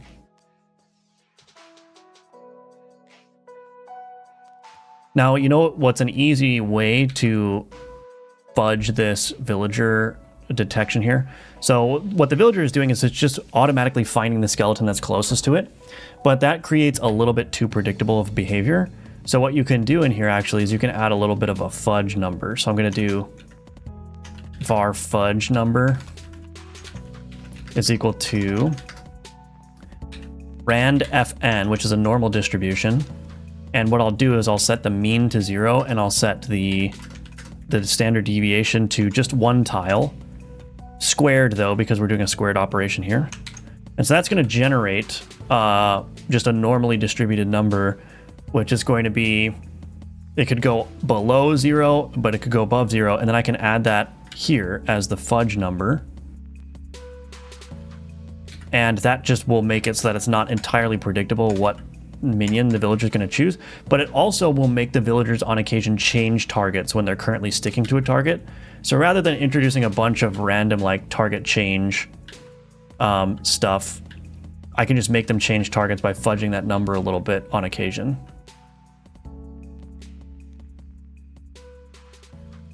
So yeah, I mean, you can't really tell that much, but I do think that it's making a difference. You can see, you can kind of tell that the villagers are changing targets every so often. And so it creates a much more hectic, kind of like random, chaotic environment. And I'll probably add a similar fudging for the skeletons as well. I just joined. Oh yeah, yeah. What's the purple over the Necromancer's right shoulder? It's just a highlight. I think if that's what you're referring to, that's like his arm. I think you should pin about the game in the chat now. Yeah, let's do that. Okay. So let's write this. About the game. Let's do this. The theme is loop. My game is a Necromancer twin stick shooter where you have to constantly resurrect dead enemies and skeletons to maintain the size of your army. Okay, let's pin that. Wasn't it coming out? Oh yeah, the idea of it was really cool. Adding new inputs and actions becomes super easy. Gotcha. Fall asleep on my couch, but I'm supposed to work 2 more hours. Oops. Dang, dude, almost 200 viewers. Yeah, we got a lot of people here. Very much appreciate all the support, everybody. Thank you. Loop theme, awesome theme. Yeah, I think it's good. It's a little bit broad, but I think it's good. Mihao, hello. Great to watch the whole process from beginning, fingers crossed. Yeah, almost twice the average viewership. Nice, nice, yes. Do you ever find yourself switching between Snake Pascal case on accident? GD likes Snake, but C# likes Pascal, and since you've been doing C# for so long on the other game? Sometimes I forget, yeah, but typically, you know, the language is different enough that I just automatically go into the other mode. So I don't have too much of a problem with it. Why your Godot seems so different? I'm using a theme called Godot Minimalist theme. It's a custom theme. VS Code too, yeah. Is the autocomplete a VS Code extension? It's Copilot, yeah. What's in your mind for the game? Yeah, I just pinned a message if you want to check that out. I love the vision. Thank you, Ribbon. What are we doing? Yeah, check the pinned message, but we're doing GMTK. Good afternoon. Hello, Indie Hawk Games. Welcome back. Great to see you again. I'm using VS Code. Long story short, what's happening? GMTK. I don't know. I don't know. I'll just keep saying GMTK, I guess. Hello, Fern. Welcome back. Oh, who's this guy? Firebelly Games. Welcome to the channel. The theme is loop. Oh, your game's a Necromancer game. That's cool. Awesome. That sounds really good. Welcome to the stream, Firebelly Games. So our team is in loop. Go Firebelly Games. Yeah, it's a Path of Exile Summoner build. Yes, indeed. I just started with my art for my game. If you want to know what it's about, I'll say, yeah, feel free to share. Everyone should feel free to share what games you're working on. I think, you know, keep the chat lively. I think we're all in here. I mean, I think one of the reasons why we got so many viewers today is because everyone just wants to get inspired, see what other people are working on. So yeah, share your ideas in the chat, share what you're working on, ask questions of the fellow devs in the chat if you have a design problem. Dinner time. Enjoy your dinner, Real Cruda. Never saw someone do Necromancer other than Firebelly. Yeah, Necromancer games are just not that popular, generally speaking. Right?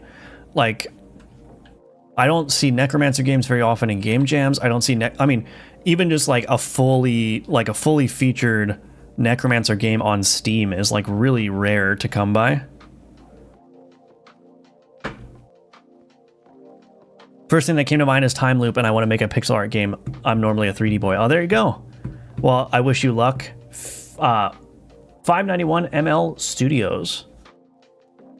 Anyone knows the extensions Firebelly's VS Code? I'm using the Godot. Let's see. Oh, I have a bunch of unrelated extensions, I guess.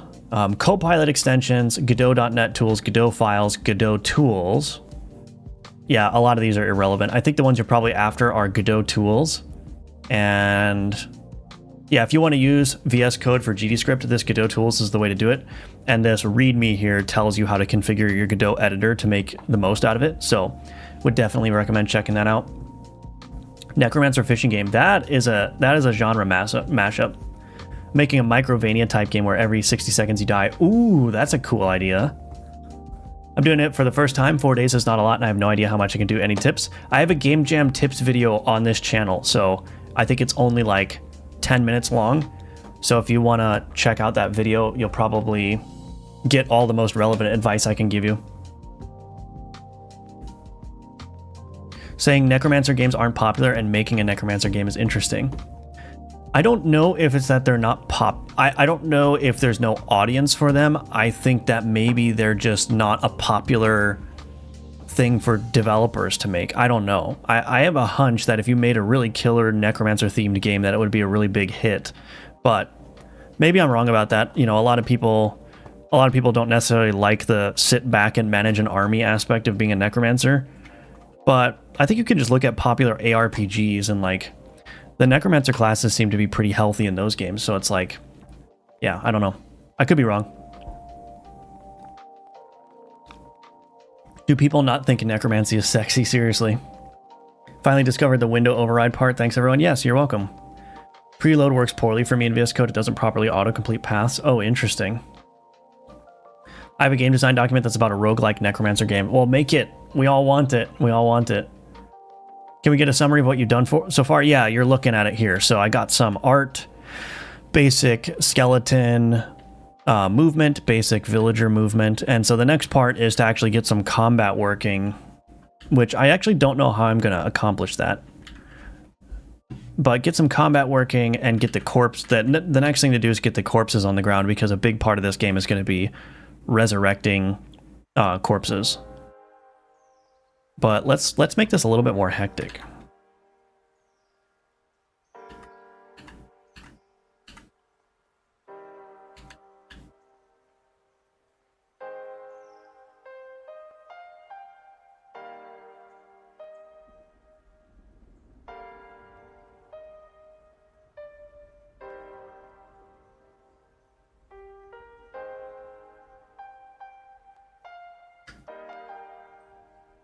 So yeah, this is what we got. Necro gotta have bone spear ability. Yeah. Also, the course is really good. The Survivor one at Udemy. If you guys are interested, Firebelly has a course. Thank you, Indie Hawk. Yeah. I'm making a game about loops, Fruit Loops to be precise. Basically a WarioWare inspired game, but it's themed around Fruit Loops. Nice. Necromancer fishing game, yeah. That is a cool idea. I like that. How do you come up with a game idea for a jam? Yeah, what I usually do is I come up with a kind of theme like necromancy that I want to do, and then I just try to shoehorn the theme into that. Luckily, it was pretty easy to do this year. Trying to turn your Survivor's course into Necromancer themed, actually. Really? Okay, that's cool. Hard for me to get working. What is Snow Hornet? They're usually seen as the villains, maybe that's why. Yeah. Well, they are villains. I mean, in the game I'm currently making as my next commercial release, I mean, you're pretty clearly a bad guy. You're pretty clearly a bad guy. But that's okay.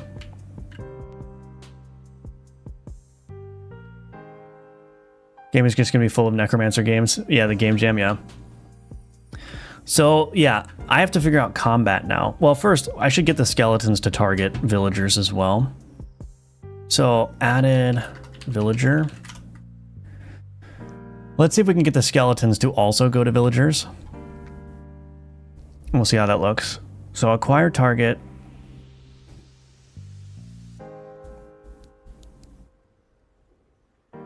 So we're almost going to need to create a different state machine dot add states state.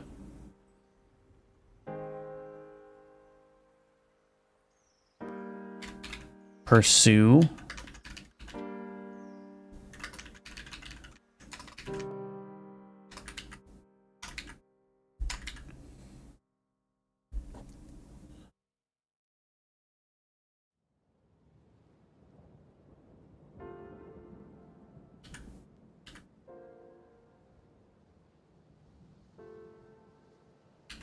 We'll add this to the enemy group so that the skeleton can grab those. So state follow. So I need like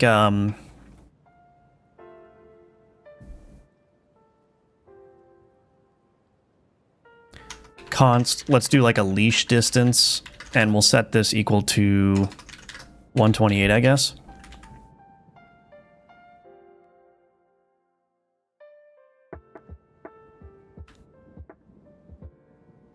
So in this acquire target, what I'll do is I'll do this. I'll do player target position. Does that rename work? Oh, it does. So we got player target position.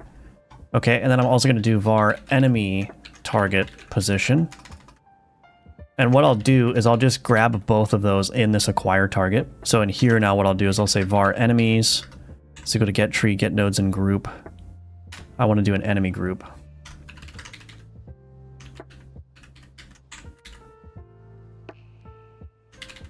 Enemy group. Okay. Do I want to do a target position? I probably just want to store this as an enemy target. Character body 2D. We'll just set this to null here. Enemy in enemies.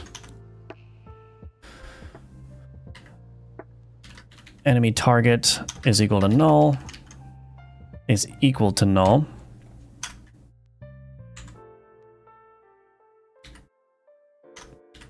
And I'll just copy what I wrote for the villager here. Fudge number, distance squared 2. So this needs to be enemy.global position.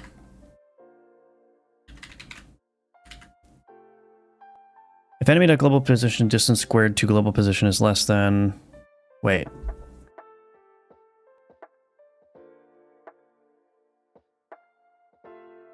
Oh, this needs to be enemy target global position.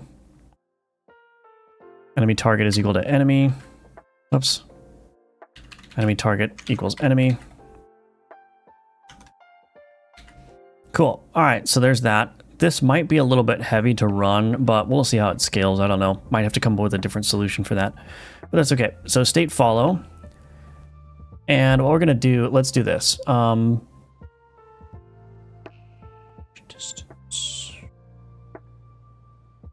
Yeah, we'll just keep it simple for now. So state follow.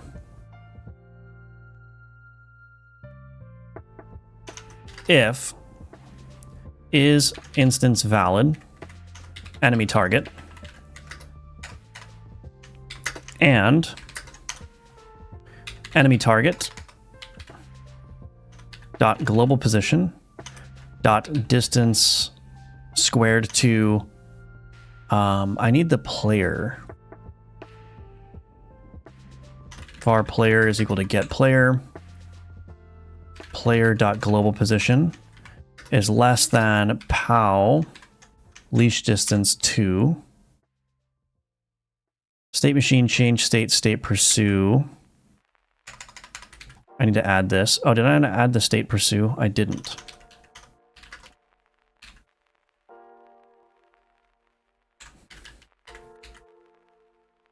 Let's do this. If not is instance valid, enemy target, state machine dot change state to state follow. And then we can just return right out of that.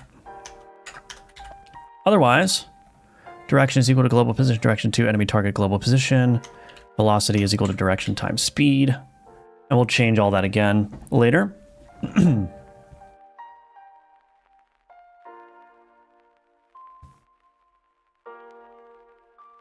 We'll do elif here.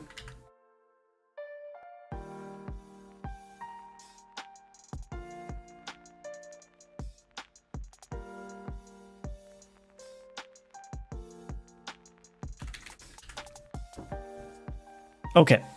Did I do everything correctly? State pursue. Oh, I need to do this. I need to do a leash distance check here. Let's simplify this. We'll create a function for this. Func is within leash distance. Yeah, and then we'll change this.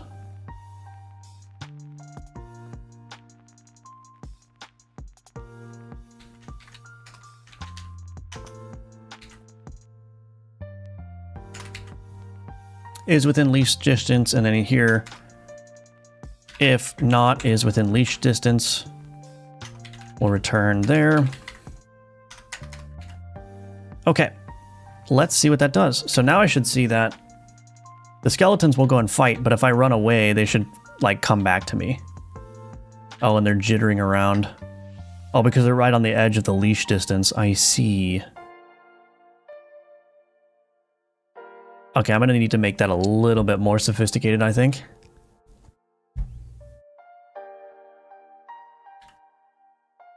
They're just going right into everyone. I think I need a range. I need a range of leash distances. Let's check on the chat, though. The grid placement for the flowers is hard to make. I just love how they follow you around. Yeah. Are we the baddies? We are the baddies. What's the idea behind this gem? Check out the pin message, Felietao, but the theme is loop. I'm going to use the idea that I had even earlier than making games, just adopting to fit the loop. Awesome. Jay Penguin, welcome to the stream. I was here when you became famous. I'm finally making progress in my game. Had to relearn a ton because I haven't programmed in like a month. Yeah, it does. It do be like that. Too much Necromancer love for one man. I bet you have a purple robe in your closet. I've been found out. I've been found out. What's the difference of global position and position? So position is always relative to the parent node. So the thing about node 2Ds in Godot is that the transforms are inherited. So if you move a position of a node 2D over, and then you have another node that's a child of that node 2D, it inherits that transform. But the position is always the local transform. So the position is always, what is my position in relation to the position of the parent node? Global position is the global transform, which is the ultimate transform, like where it is in the world. So that's just a nice way of being guaranteed that you're dealing in world coordinates rather than local coordinates. So yeah.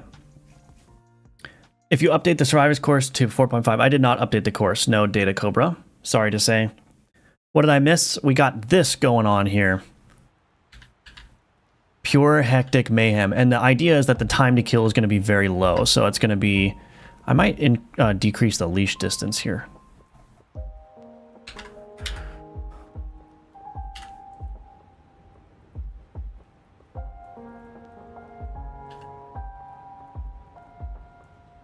Yeah, so I got to fix this, but... that even might be too much of a leash distance itself. I gotta keep the melee minions like gathered around the player, I think. So the idea is that if you want to control your minions, you're gonna be like repositioning to reposition things.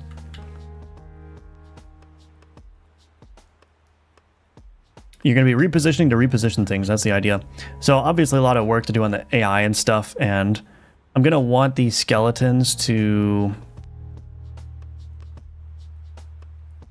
like if I'm running away from, yeah, I think I'm going to need a minimum. What I might do is I might say, let's do this. Const minimum leash distance. Let me just see if this works. Colon equals 32 is within leash distance. Func is within minimum leash distance. That'll work. I'm gonna change this now. So when the minion's in the follow state, it's gonna have to be within 32 pixels of the player. But when it's in the pursue state, it's gonna be allowed to go up to 64 pixels away. So I think that's gonna make it look better. So now if I run away, you see how the minions are generally following me, and then I can just go in. So that's feeling a little bit better. Maybe the skeletons need to have... maybe they need to be slower. Maybe the skeletons need to be slower.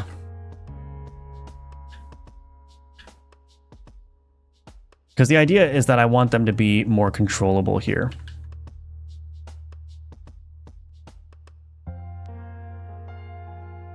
And they just go in and like... you can imagine particles flying out like body parts and stuff. I just want this to be absolutely chaotic and just mayhem. But then there have to be corpses that drop on the ground as well.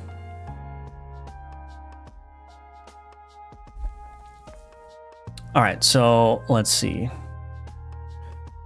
more sophisticated skeleton AI.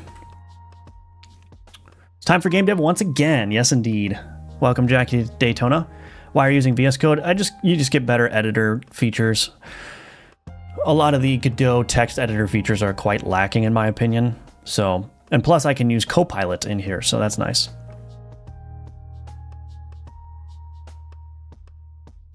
You're welcome, Lee Eric. I can get started on art now. Awesome. Are you unstable? Well, I am unstable, yes. Perhaps the leash distance will end up being per unit type? Yes. If I introduce multiple units, that will definitely be the case. I'm thinking of having like archer units and stuff. Trying to find a palette that has a good brown for soil, but also vibrant colors for flowers.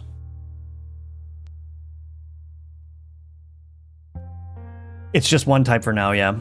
Making a pixel game myself, mine's kind of further away from yours because, you know, it's a sandbox. Okay, cool. Very cool, Soul Cat. He said he's unstable, yeah. Okay, tell you what, give me another quick 3-minute break. I gotta get a refill on my drink and all that stuff. And when we come back, we need to start working on the combat. So I don't know exactly how the combat will work. I'm trying to debate if I want to use hitboxes or if I just want to have the skeletons. I'll probably just have the skeletons do direct damage to whatever their target is. I think that's the way I'll go. So I'll have the skeletons do direct damage to their target, and then we'll have to create a corpse when a target dies.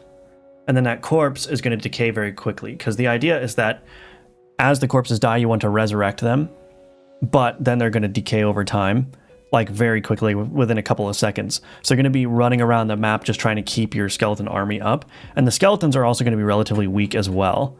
So that's the idea anyway. We'll see what happens. All right, but I'm going to take a quick 3-minute break, and when I get back, we will continue on.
Hello, I'm back. Welcome back to me. I'm your favorite niche internet e-celeb, back again.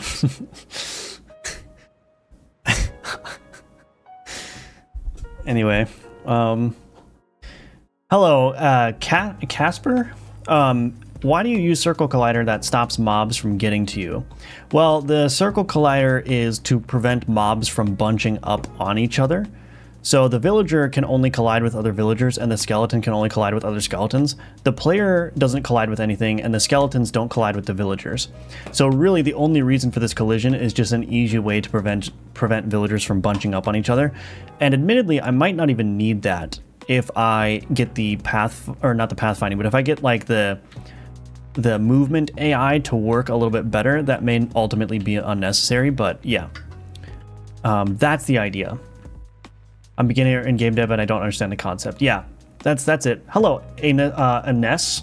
Oh, oops, I almost said something that was not going to be very kind and appropriate. Ines. So I apologize. Welcome to the stream. I didn't even start working on my game. Are you participating in the GMTK jam though? Let's see. For me, layers and masks are a nightmare. I always confuse them. Yeah, it doesn't help that they changed how they work in Godot 4. So if you were familiar with how they worked in Godot 3, they completely changed it. You are participating? Cool. Do you have an idea, or do you just are you not working because you don't have an idea yet? I meant collider on player. Oh, I see. That's just a preemptive thing. If I'm ultimately going to have a world boundary here or an arena boundary, and I need the player to be able to collide with that. So that circle collider is not serving any purpose right now because it can't actually collide with anything in the game. Hello, Roger. Yes, a live stream indeed. Real cruda. No idea yet. Gotcha. Yeah, exactly, with the layers and masks and stuff. So we need combat to happen, which means we're going to bring out our handy dandy trusty health component, which I'm going to be rewriting for the 40th time, I'm sure. But yeah, we're going to use some composition here. It's my favorite thing to do. Create new. I guess this could just be a script, actually. I'm trying to get in the habit of using pure scripts more instead of making everything a scene. So let's do a script, health component, extends node, class name, health component, at export var max health, int, well, we'll make it a float, 10. I keep putting semicolons. Somebody asked me about C#ifying my GDScript code, and I keep wanting to add semicolons, but that's all right. All right, so then we'll do current health, func. Let's do enter tree. Current health is equal to max health. Func damage float. Whoops, amount float. Current health minus equals amount. If current health is less than or equal to 0, we're going to do a died signal. Current health equals 0. Signal died. No. No. I want to do just a tab, please. Oh my gosh. Copilot died dot emit.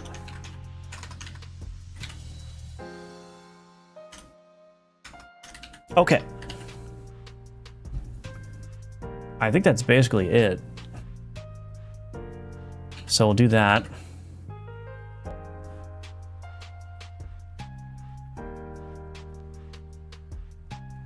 This is going to be a little bit messy, but that's okay. Var health component, add child node, health component, kerblam. Okay, and we'll do the same for the skeleton, add child node, health component. We'll just set the max health to both. That's fine. We're going to have to expose a health component on this as well. Cool. And then let's do this. Health component dot died dot connect on died. Func on died. For now, we'll just queue free. And we'll do the same in the villager here.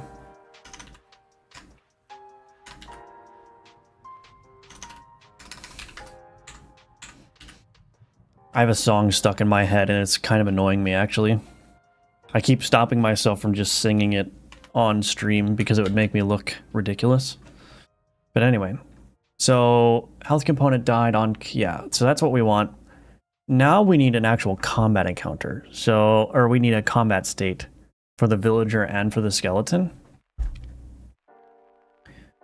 So let's do this. Const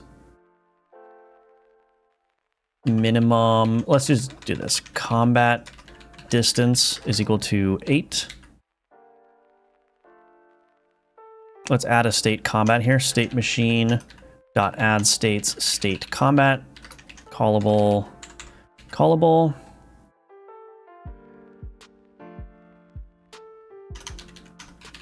State combat.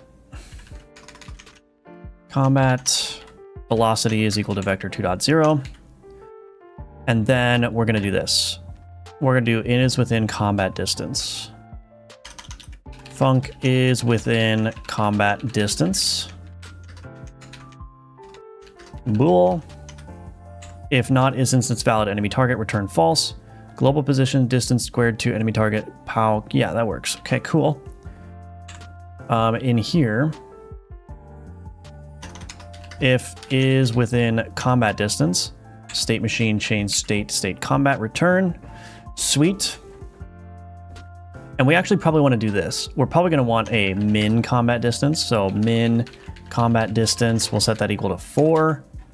And we'll call this one max combat distance, I guess. Is within, we're going to want another one. Max combat distance. Max combat distance is within min combat distance. Okay. So this one has to be is within min combat distance. And then this one, if not, is within max combat distance. State machine dot change state state pursue.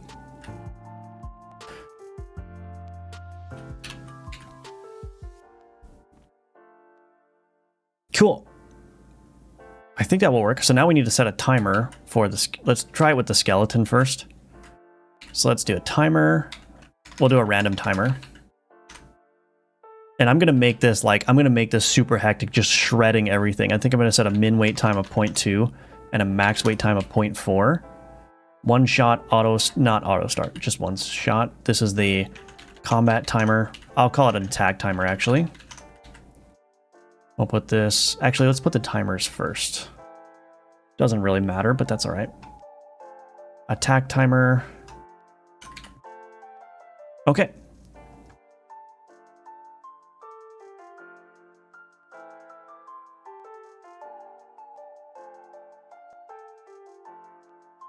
If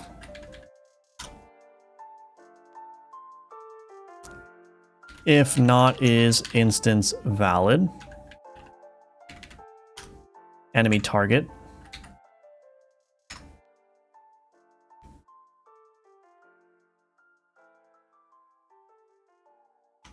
We'll do acquire target in here.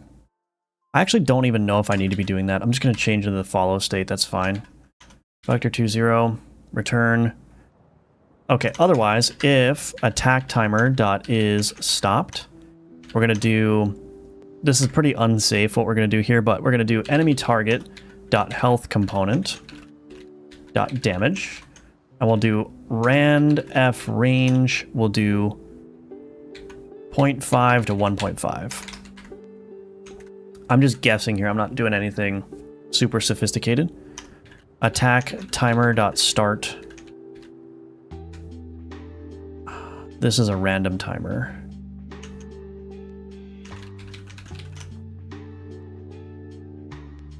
Start random.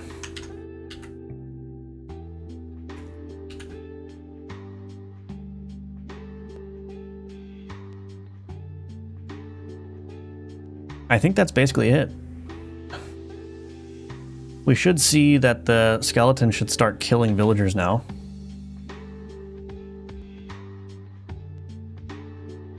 Oh yeah, look at that. All the villagers died. Sweet. Sweet. All right, we need to do the same for the villager now. So a lot of copy and pasting. There's going to be very similar behaviors, but it's going to be easier in the long run to just have similar state machines rather than trying to merge them. That's a recipe for disaster, especially when you're doing a game jam game. So I'm just going to basically copy what I've got and just port it over to the villager. And there might be some ways that I can genericize this so that the common functions and features are the same, but we're basically just going to be copying this stuff over.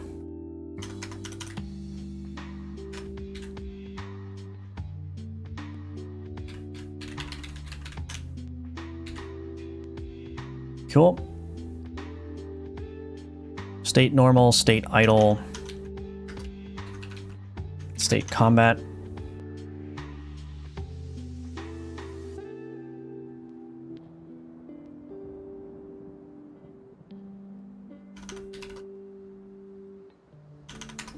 If is within min combat distance, change state combat return. State combat. If not, is instance valid current target, state machine, change state. We can go to the idle state, that's fine. State normal. Oh, I also need... Oh wait, no, that's fine. This now, velocity is equal to vector 2.0. Current target dot health component dot damage. Yeah, we'll do the same damage. It's fine. All right, let's see what happens. Oh, all of my villagers killed all of my skeletons immediately. How in the heck did that happen so fast? Oh my gosh, the villagers are destroying my skeletons. Something's wrong. Oh, I forgot to add a timer. I need an attack timer on the villagers. I forgot about that.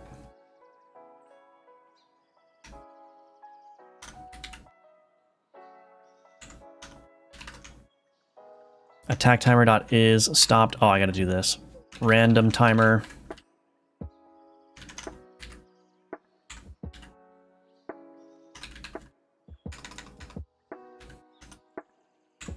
Start random. Cool. All right. Let's see what happens.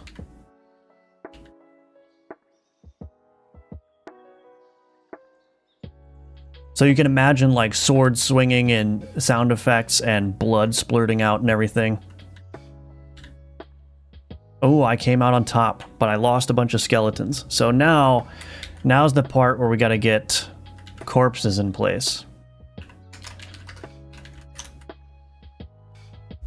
All right, let's catch up on the chat here, shall we?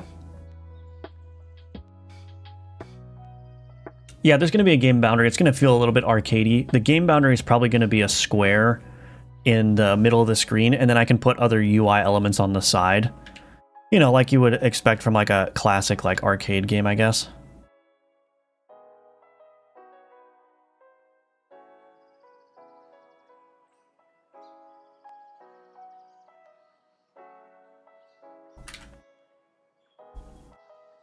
Saw the same thing in the friend project that he gave me.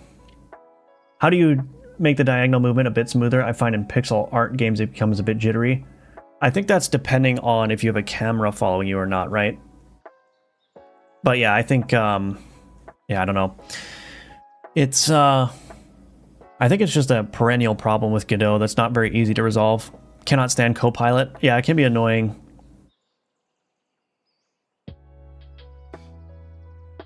I believe you have a gun the lungs of a goddess. Sing your heart out, king. No. 200 viewers, yay. Is that true?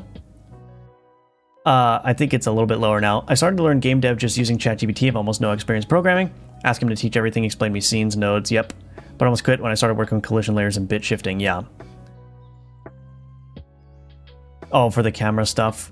Average Barbie girl Aquafan. No, no, it's not that. It's not that. Your jam stream can be edited to a YouTube course series. That's an interesting idea. Thank you, Indie Hawk. I appreciate that. Shouldn't these max something distance be floats instead of integers? I don't think it really matters because I'm dealing with a pixel game, which is dealing with whole integers anyway. So it's fine. Implemented your callable state machine the other day. It's really solid and helped a lot with organizing the code. Thanks for publishing it. You're welcome. Yeah, I like it. I think it's a good solution. It works for me, at least. Game finished. Submit it now. Thank you, Godot, with me. I appreciate that. Just finished drawing the flower art. Very nice. Humanity #1, baby. Yeah.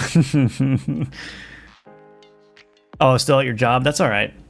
Plenty. The nice thing about this jam is there's plenty of time. Hello, G. Whittington. Just popping in with some free time at work. Cool to see you're doing the game jam. Yeah, I think it's going to be fun. Is it silly to have a game based on mouse interactive, just using a mouse for clicking and using the mouse for like UI panels? I don't think so, no. I think that can actually be a very elegant... I mean, the game that I'm making right now, like my commercial game that I'm working on, it's all mouse interaction, right? So I think it's fine. Will it be open source when it's finished? I may open source it, yeah. I may do it. But I'm not going to promise anything, but I might do it. Not all of you just focus on making it enjoyable. Oh, not at all if you just focus on making it enjoyable. Yeah. All right, let's take a break and do some more art because I need a corpse pile now. We all love corpse piles. Corpse. So let's turn the grid back on. I'm gonna make it like really gross looking, hopefully. I'm just gonna be using like the Diablo style corpse piles here. I actually don't know how I'm gonna do this. How do I make...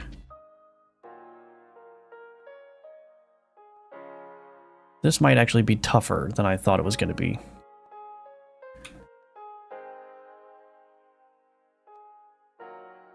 That doesn't look very much like a corpse pile right now. Maybe I should make it red. Or if I can give it red highlights, I guess. Actually, this is going to be much more difficult than I thought.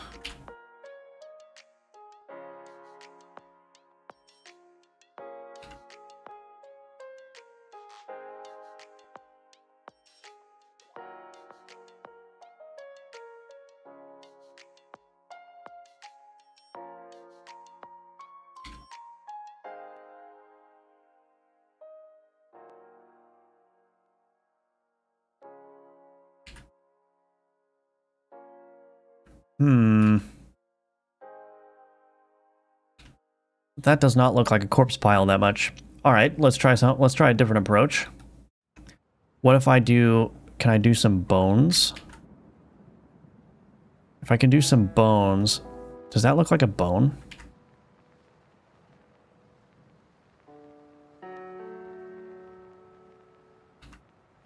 Well, I'm using yellow for the bones. So if I do this... Okay, that looks somewhat like a bone. And maybe I can do like...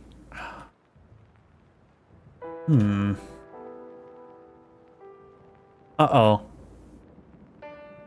Maybe I should have drawn a corpse pile before.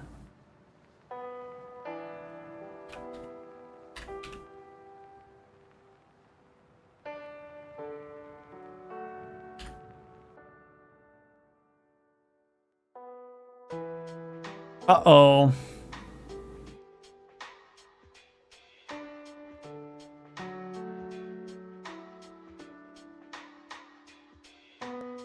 Okay, that doesn't look bad, actually.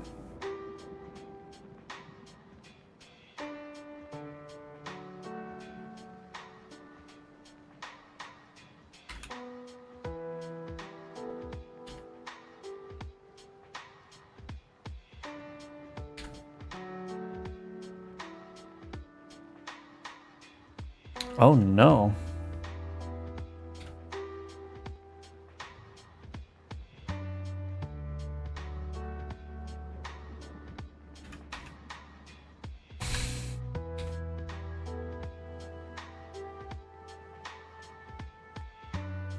I need a different approach to this.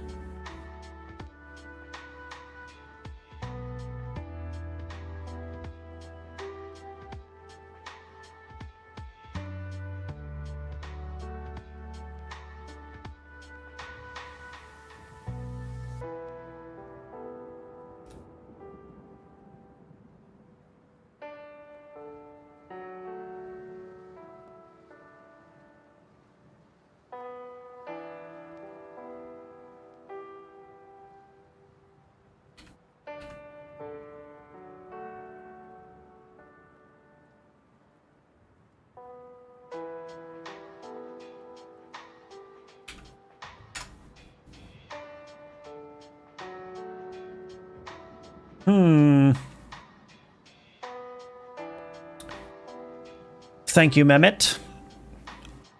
I have a weird thing with mouse interactive currently. It's like my hyper focus for no reason. Oh, I see. Have you tried the Phantom Camera add-on for Godot? I have not, no. How about making just piles of bones? I could do that. Looks like my pixel art.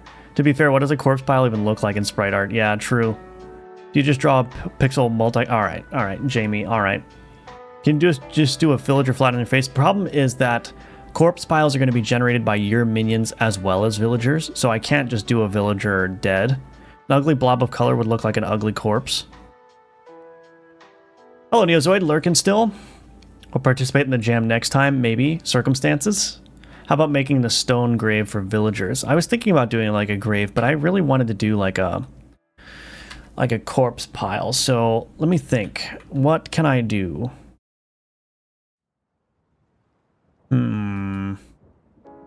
What can I do?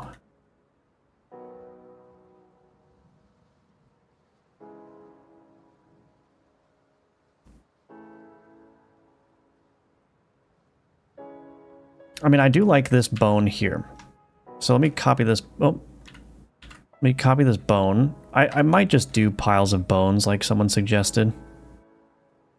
I might just do piles of bones. That might be easier.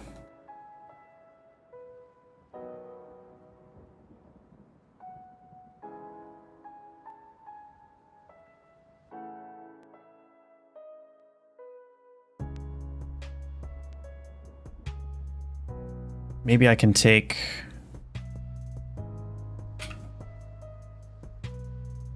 the skeleton head and put it over here. That would kind of work, actually.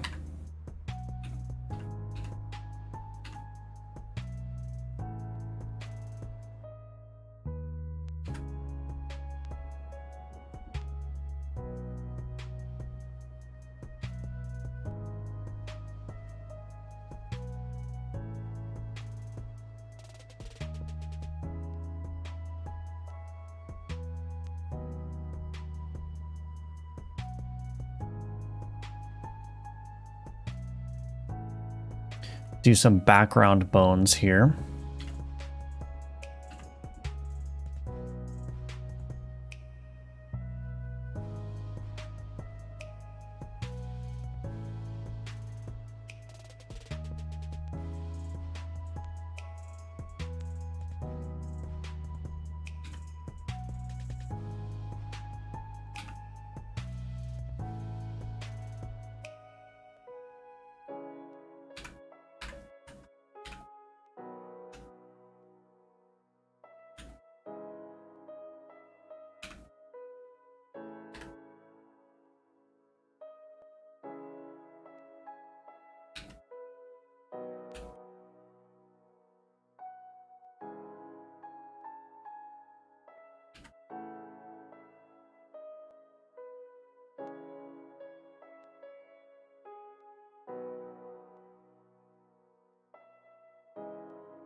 I don't like this little blob under here. I might just, well...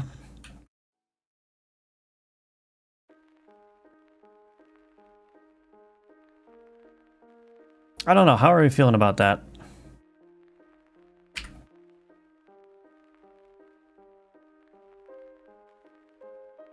Oh, I kind of like that white there as a highlight. for the skeleton. Not bad, not bad. Is this corpse pile okay? Let's take a look. Oh, I mean, I could use a variety of these things too. Like, I could just make these all randomly selected, you know? Oops.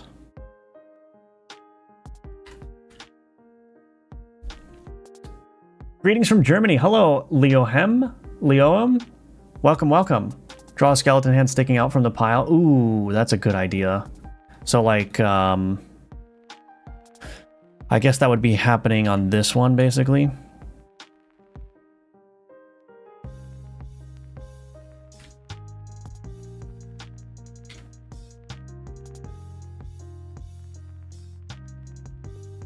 It's so hard to make.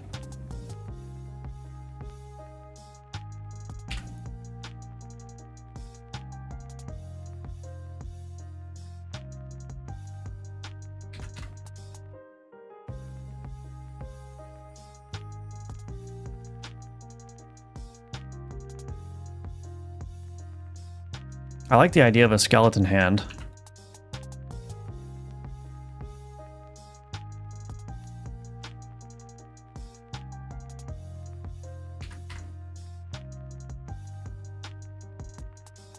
That's kind of funny. I don't know.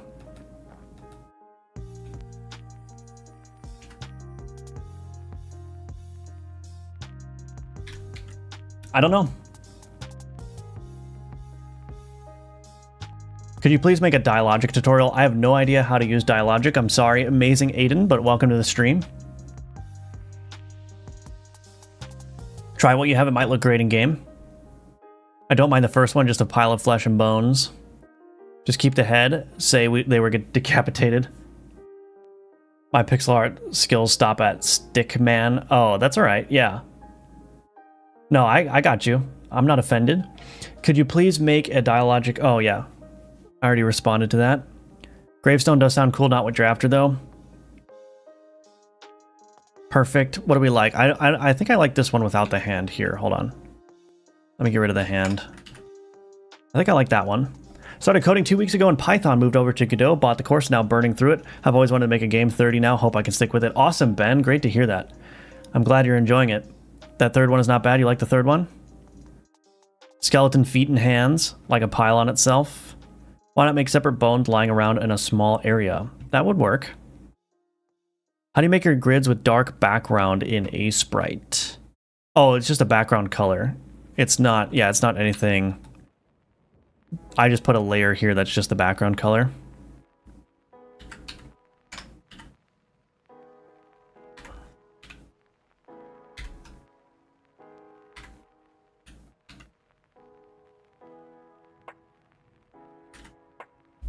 Looks good. Maybe try adding the pitchfork villager hat in there somewhere.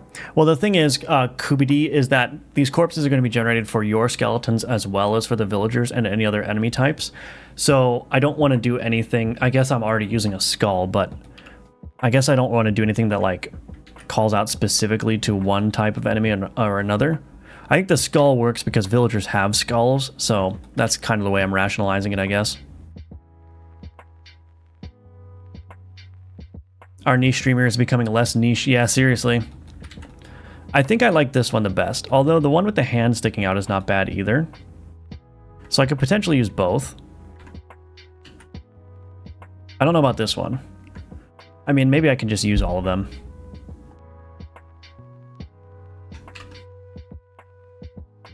Corpse 2. Corpse 1.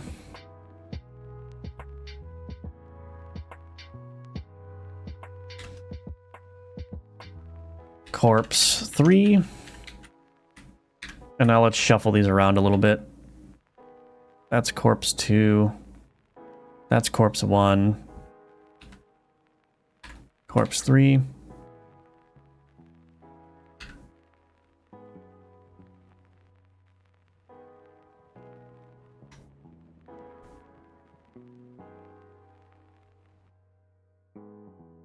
Cool.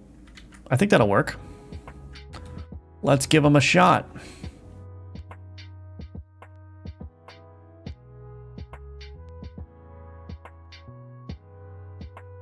while that's exporting, let's create the corpse pile.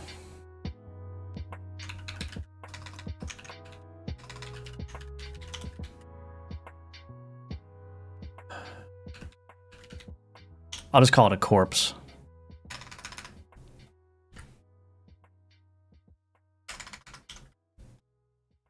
Okay. I'm just putting all the assets into a single location here. Not ideal.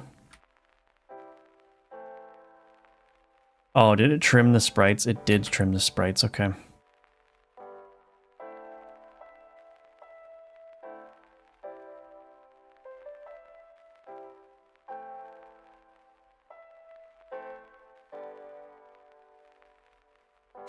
That's okay.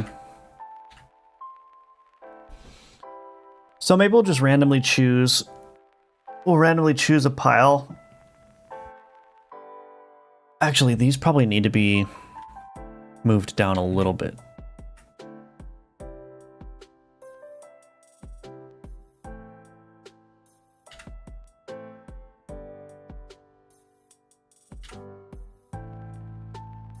Oh, I just realized something. Shoot.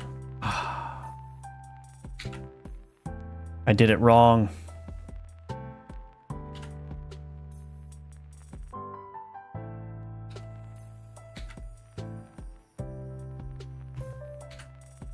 Okay. Corpse.gd, yes, create that.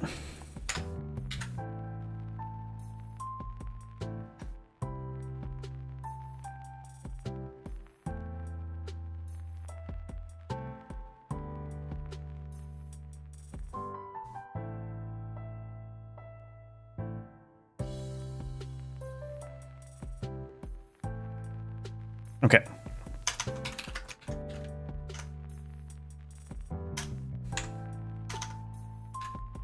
This is going to be a little bit wonky, but we'll just do that for now. Okay, so now we need to create those corpses on death. So I'm going to create another component here.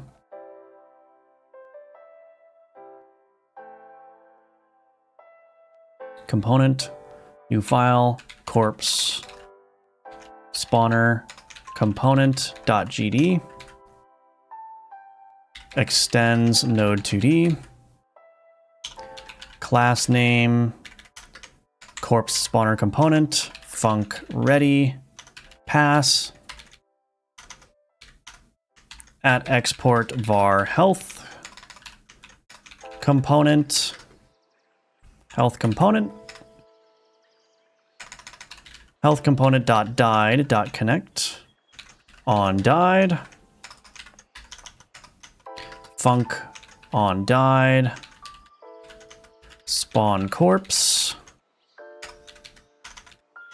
func spawn corpse, pass,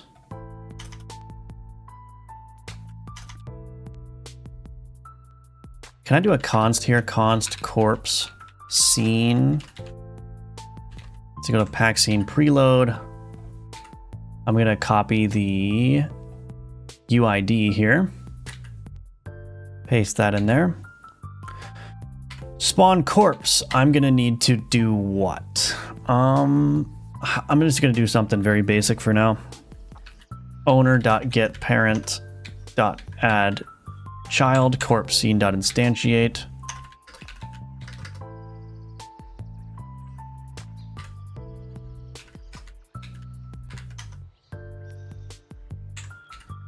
That's it. So it's not going to have any functionality yet, but let's get it into the game. Corpse spawner. Why did I make this a node 2D? I don't know why I made that a node 2D. I think it can just be a node.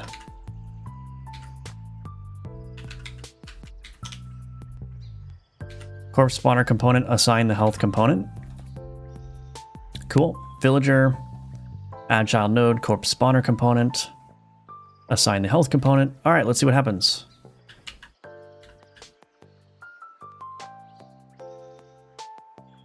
Oh, look at all those corpse piles.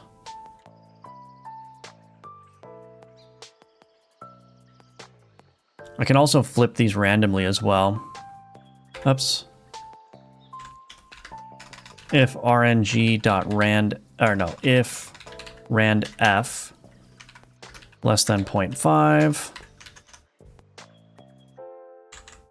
var picked corpse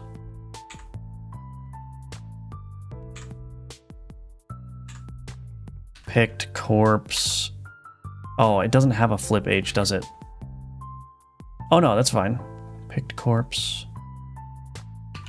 Flip H equals true. I don't need that else statement. Okay. Let's see what that does.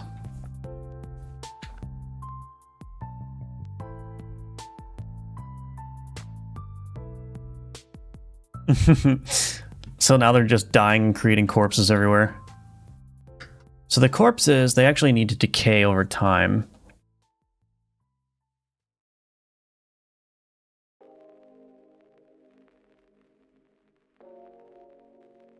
How am I going to do the decay? I guess I could do a simple shader for the decay.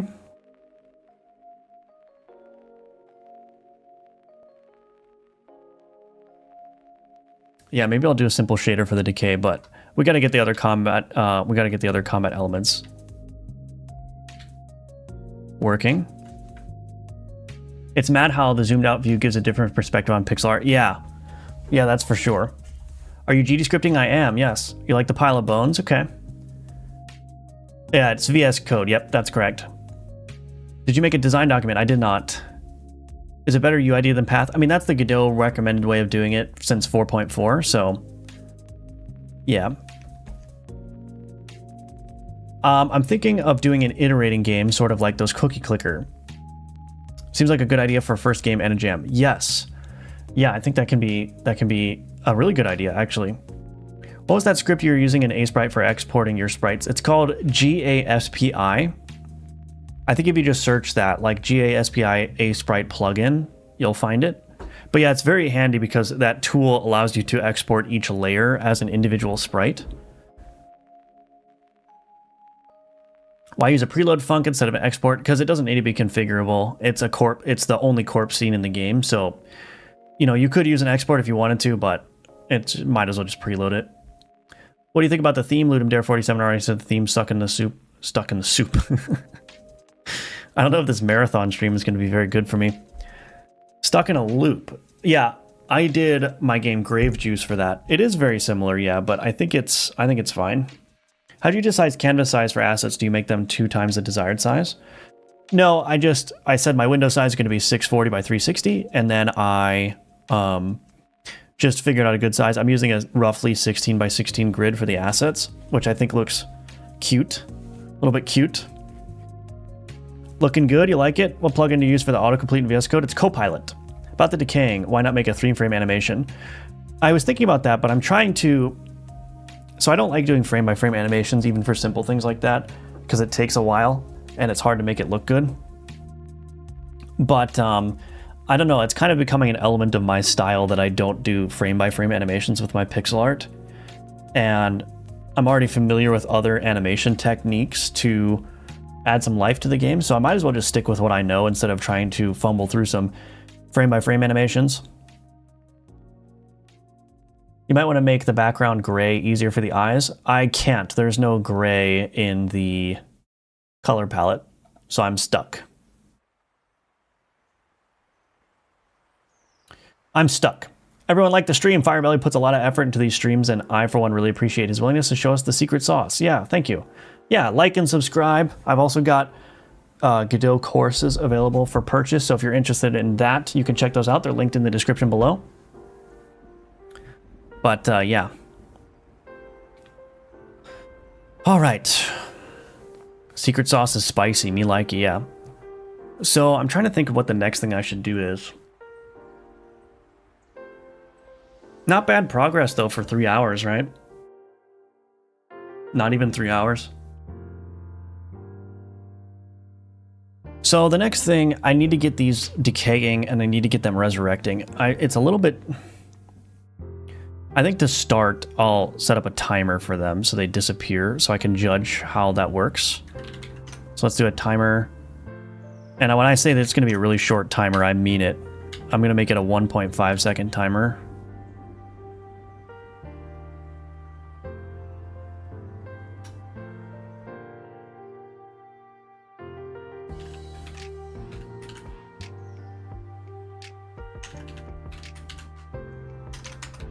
Decay timer.timeout .connect on decay timeout func on decay timeout queue free. Okay.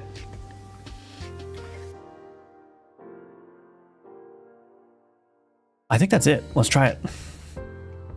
Obviously, I need to get some like villagers spawning in, but the idea is that like as things are dying, oops. The idea is that as things are dying, you're gonna have to be very quick to manage, like, to resurrect them.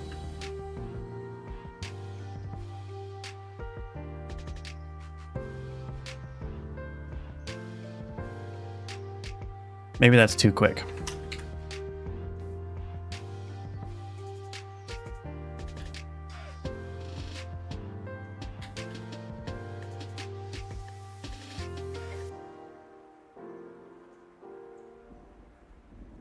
I almost think the combat is not fast enough either.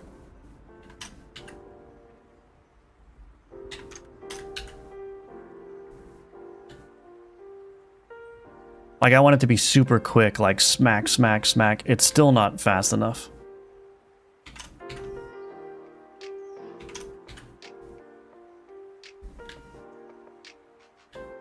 So, like, I should be going around resurrecting this, resurrecting that, like, just running around. Okay, all right. It's coming together. It's coming together. Where are you from, brother? United States, Ohio. Raise dead logic next. Yeah, we got to do that. Sorry if this has been asked. What theme are you using in Godot? Godot minimalist theme. Welcome to the stream, by the way, everybody. Would skewing opacity work as a visual indication of timeout for players? Maybe.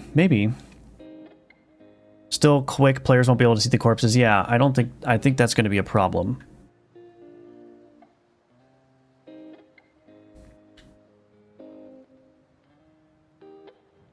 I think let's try 3 seconds. Could even do maybe 5 seconds would be appropriate.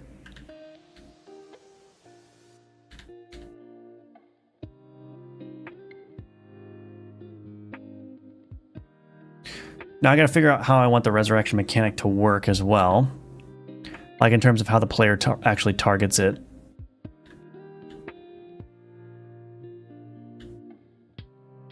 I might not even...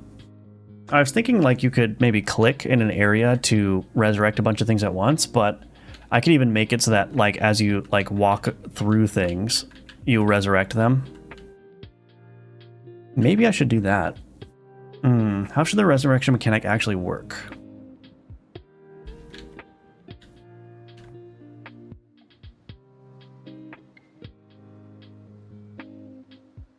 Let's tone down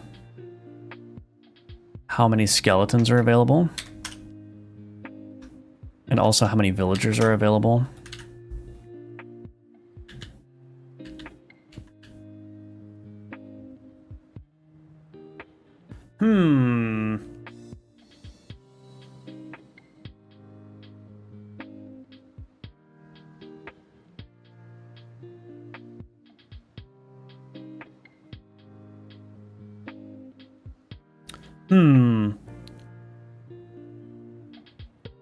WTF is a second. Can you gather multiple corpses to make minions? I haven't done that. I don't know about that yet. Why not make it mouse-based, click to move, click to resurrect, or did you already plan the controls how you wanted? I could make it click to move.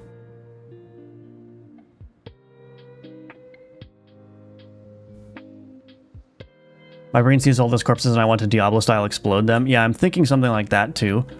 So I'm thinking like if you were to be able to do explode corpses, it would resurrect the corpses as well.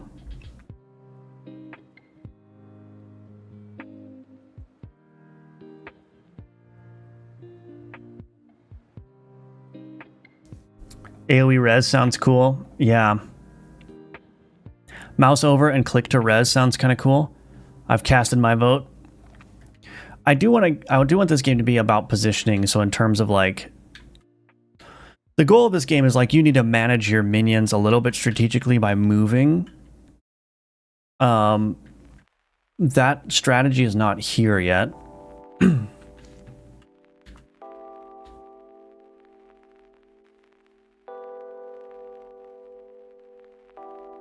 But I think, let me think.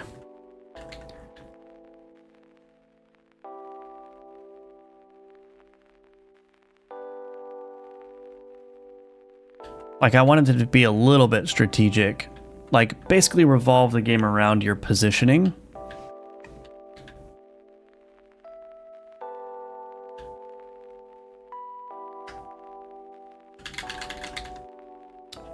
Let me think.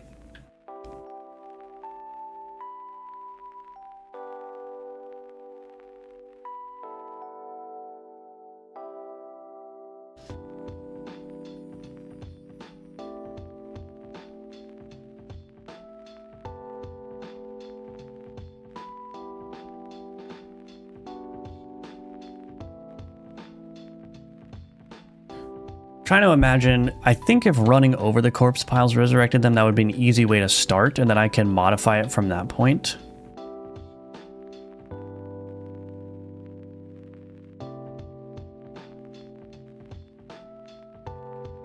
But I don't know.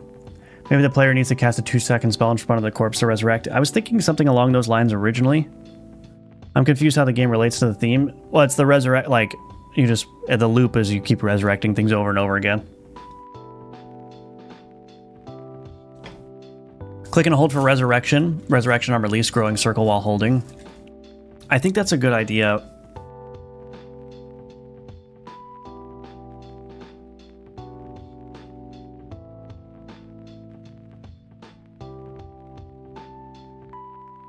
The problem is I would want to tie that in with the gameplay to some extent, because right now the player can't take damage, and so it'd just be relatively safe to just like hold the resurrection button, you know?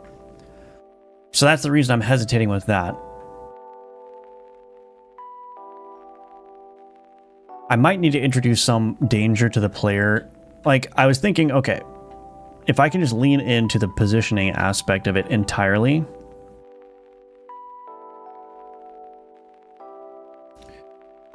and just make everything in the game about positioning.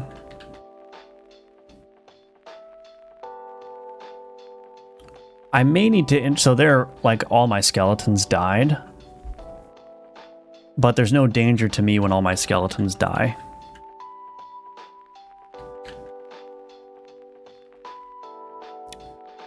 So, I'm trying to think of how I should proceed here. How should I proceed?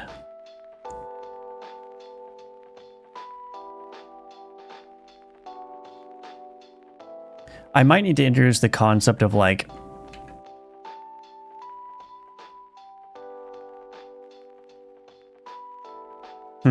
I might need to introduce a concept like enemy AoE attacks that the player will have to dodge. I don't know. I have to run, man. Take care. See you tomorrow. All right. Thank you, Indie Hawk, for joining. I like your art. Looks nice. Thank you. Are you using Navigation Agent? I am not. I'm not. Can't move while charging the spell. If it's an important mechanic, it should be fast, yeah. Dashing into them. Loop is a cycle of life and dead. It only fits on a technicality. A good start can be one click to resurrect and then work from there. Maybe when the villagers die, a corpse will appear and their ghost appears and starts to float around randomly, and you need to chase down the ghost and basically interact with it to turn the corpse. Okay, interesting. Might be funny when it comes paladin or resurrect villages from skeletons. Oh yeah. I'm a hobby coder, but I'm more into computers. I wish I can make those old light bulb computers. I don't know what you're talking about. Light bulb computers. Interesting. Villagers are attacking you and minions are attacking them. That's an interesting thing to think about.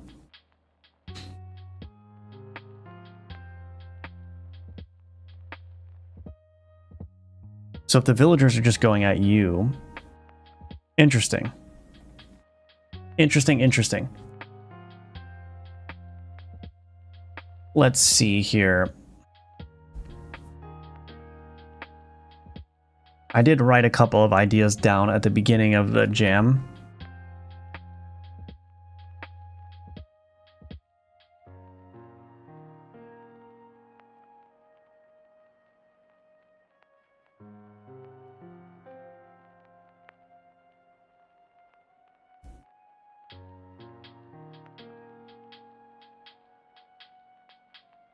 I think the way that I'm kind of leaning towards doing it is you have to hold a spell to resurrect, and maybe there's a cooldown on it. So, and it could be a quick cooldown, but it's not like you can spam it. So you kind of have to position yourself ideally that you can resurrect as many corpses as possible. I think that might be the way to go. So if you've got a resurrection ability that you can charge to hold, or hold to charge rather, and the area grows and grows and grows and grows, and you release and it resurrects all the corpses within the vicinity, but then it goes on a short cooldown, like 2 or 3 seconds. That might be the way to do it. The only worry I have with that is that it might get annoying.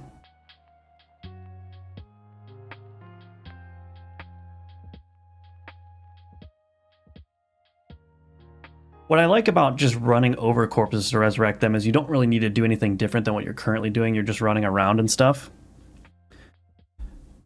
But it's going to be pretty trivially easy to resurrect corpses by running over them, especially when the player can't take damage. So if I were to do running over corpses to resurrect them, there would have to be some kind of danger to the player.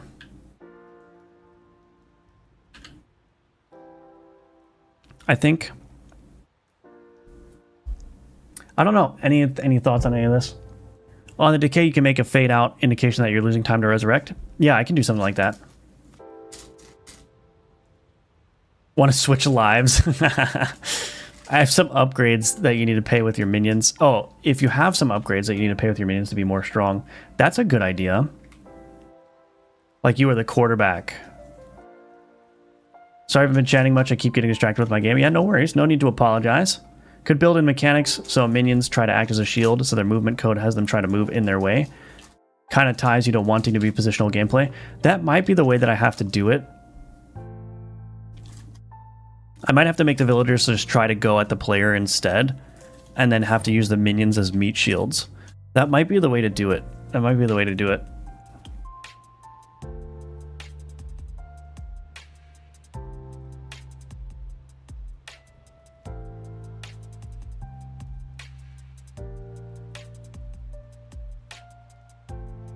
Yeah, so the villagers are going to try to attack the player. The player will have some health.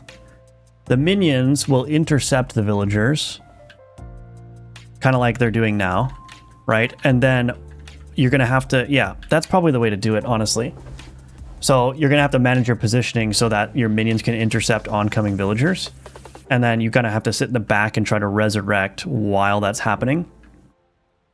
How do we feel about that? Does that sound good? I think that sounds good to me. What's this game about? Hello, bruh. Check out the pinned message. When all minions die, then they come to you. Any decay to unloving minions? I think my heart rate got up to 534 BPM a few minutes before the theme reveal. Yeah, it's pretty exciting for sure. I only do software because it's mostly cheaper. Is there a theme for the game entries this year? Yeah, loop is the theme. Oh, I need decay to unliving minions. Gotcha. That's an interesting idea. So applying decay to... Oh, interesting. Instead of the player minions having health, they could also have a decay timer where they revert back into corpse piles. So the minions would just basically become...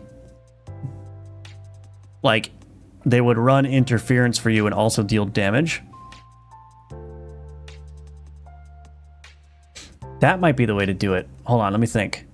The minions run interference for you. They get in one-on-one combat with villagers and deal damage.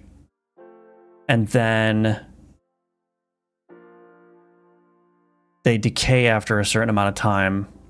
So you got to resurrect them. So there's a couple of ideas going on here. So I think there's going to need to be a couple more components here. So I think, oh gosh, I don't have an empty page in my notebook. I think what's going to have to happen, so we're going to want to make the enemies attack the player.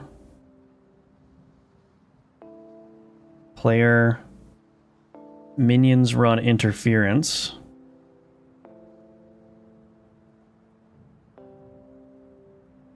The minions will run interference. Minions decay over time. Maybe they don't even need to decay over time. I mean, if they're taking damage, then it kind of takes care of that. So let's not do minions decay over time.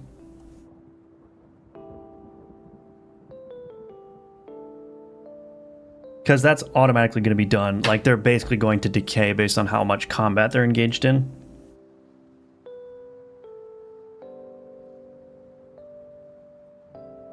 And then the player will resurrect by holding a button, and then... yeah. How does that all sound? So I think that sounds right. I think that sounds good. It's Loop just looked at the website. Yeah. Adding on to Himanshu's idea, maybe the resurrection could be themed like reversing time, and they slowly die over time, so you'd have to constantly rewind their death as they fight. Ooh. And maybe reversing the theme could go too far and turn them into a regular villager. Interesting. Interesting. Undead football.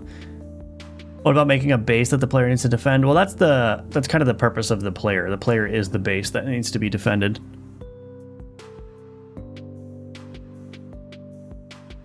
Resurrection is a powerful mechanic. I don't think it should be very accessible. What's the best 2D physics engine for Godot? I don't know. I don't know the answer to that. I just use the built-in Godot physics for 2D usually. Maybe have key combos for different spells rather than having dedicated buttons. What's a good idea? 591? I don't know which one you're referring to. Are you referring to the inadvertently changing skeletons back into villagers?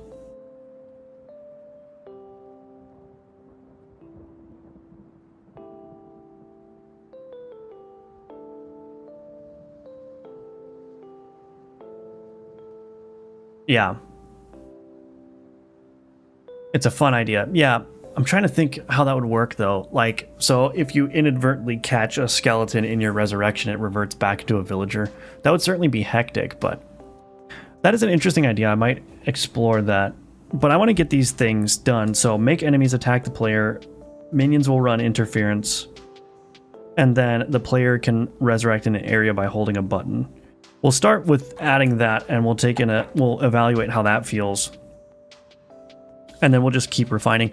This is how all my game jams go. It's like I usually get to this point the first day in the jam where I'm like, there needs to be something changed about this idea. There needs to be something different. But I think we got a good thing going on here. Could implement with the paladin idea someone had earlier. Yeah.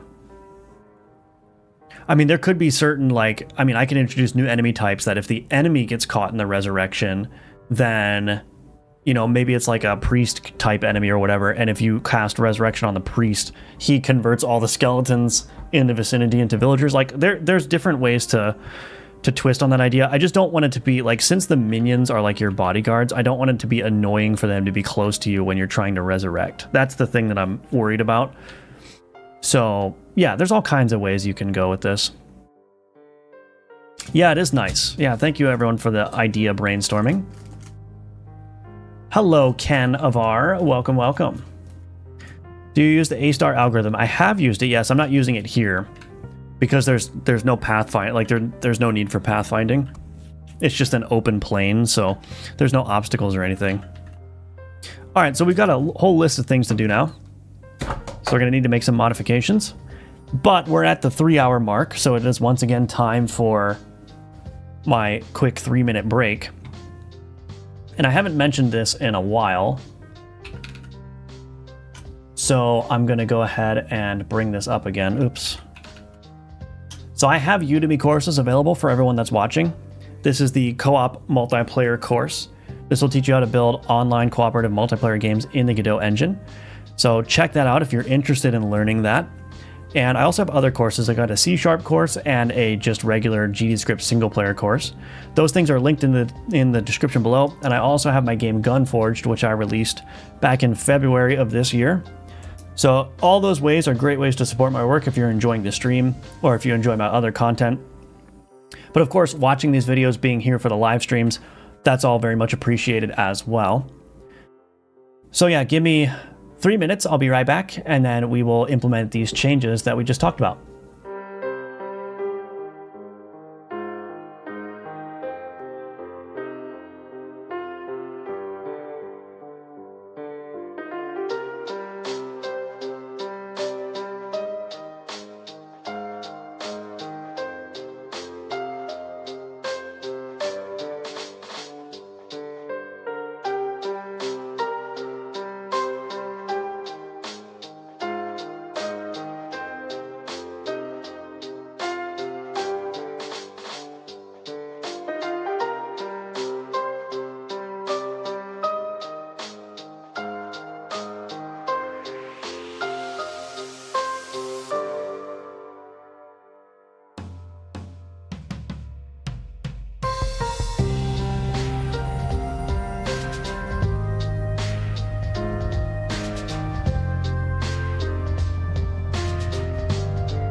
All right, I'm back.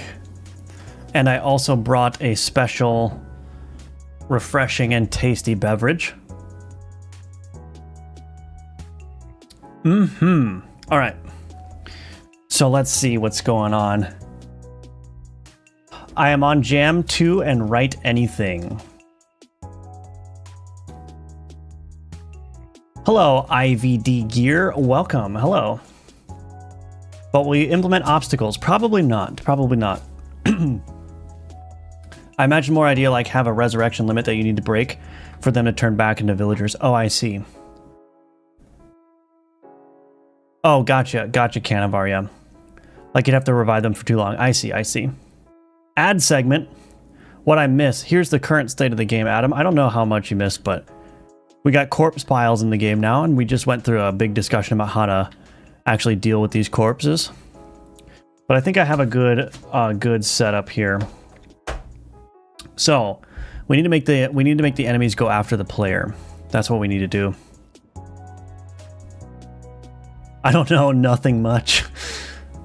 Are y'all one-hand or two-hand typer? What do you mean? Is there one-hand typers? Usually two hands unless there's... Oh, wow, okay. You mean coding, right? Cheers, yes indeed. Is it bear? It's not a bear. Cheers indeed. Nice apple. Yeah, it's apple juice. It's apple juice.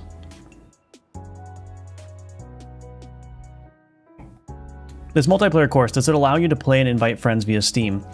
I don't show in the course how to do that, but all the code we write should be easily portable to Steam.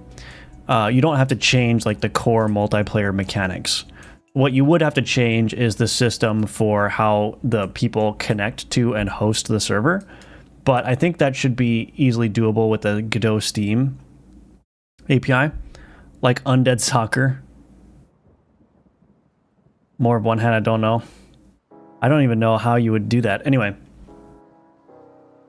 Okay, so let's see.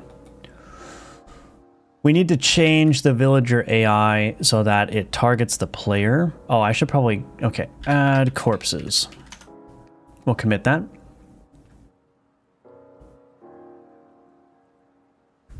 How do I want to do this? So basically the minions are going to run interference for the player, so they're going to go and engage in combat. How do I want to do this?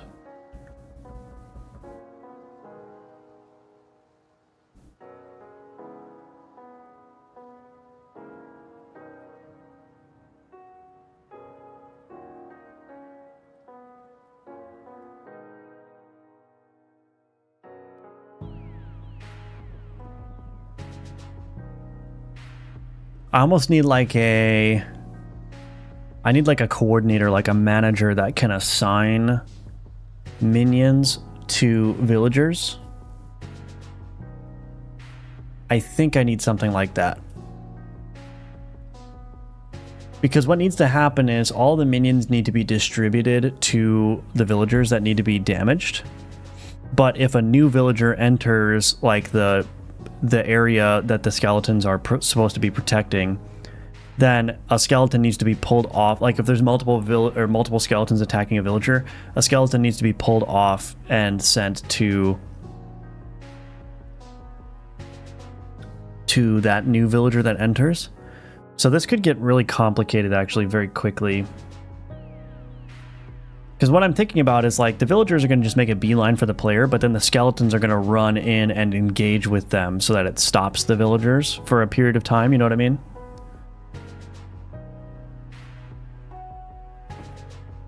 Two fingers is the meta. Emerson, hello again. Welcome, welcome. It's harder to write with one hand, yeah. So let me think. I don't want to make this too complicated, but I might have to make this complicated.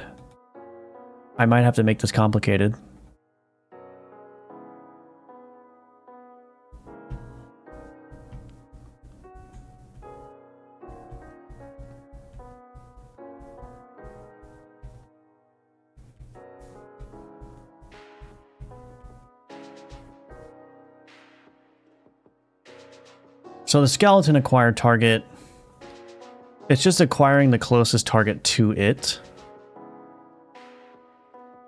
I wonder if I could do this. Let me think.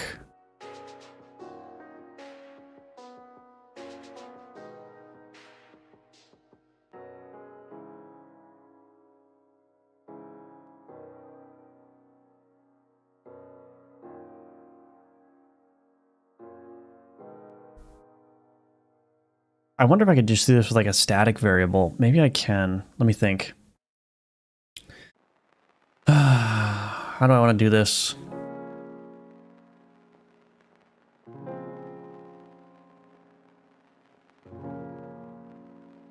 I might just need like a minion coordinator node. I think it's just going to be easier to write that. So let's do that. Let's create a new script. Scripts. This is going to make the minions a little bit more sophisticated. So I think it's going to be a good... add. I just need to suck it up and write it. Manager, new file, minion coordinator, or well, maybe I'll just call it minion manager. Why not? GD. Minion manager. Let's add this right now. Minion, oops. What? Why is that not showing up?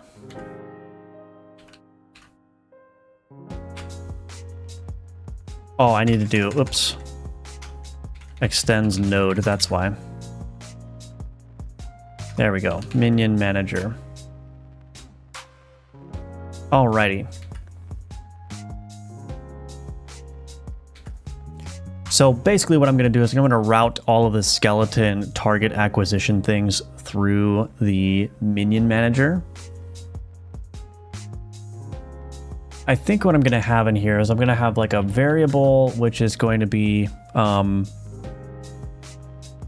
minions to enemies, minion to enemy,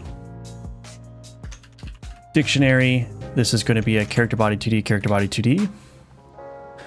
We might need an enemy to minion array as well, but let's see.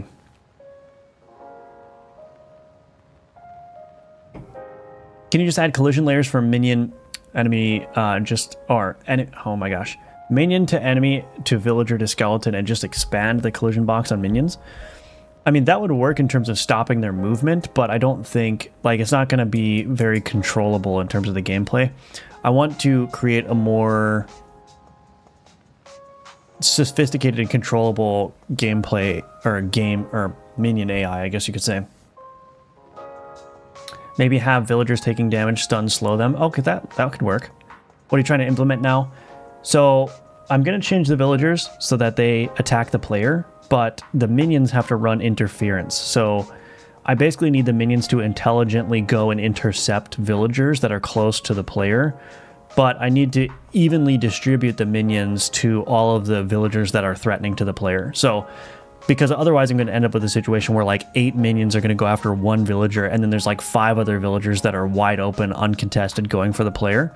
So what I need to do is I need to create a system that coordinates the minions and basically tells the minion which villager to attack, basically.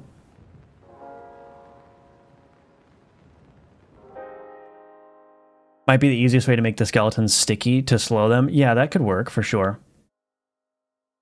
I'm still at work and you already have a prototype. I'll join the GMTK as soon as I get home. Awesome, Ignacio. Come up with another game idea for the jam, a game similar to There's No Game, where you need to get past the loading screen. It fits with the theme because the buffering symbol is a loop. Okay. Thank you, Alon. Thank you. So what do I need to do here? Acquire target. I think what I need to do is... I'll probably need... Actually, this should probably be a scene. Okay, let's delete this.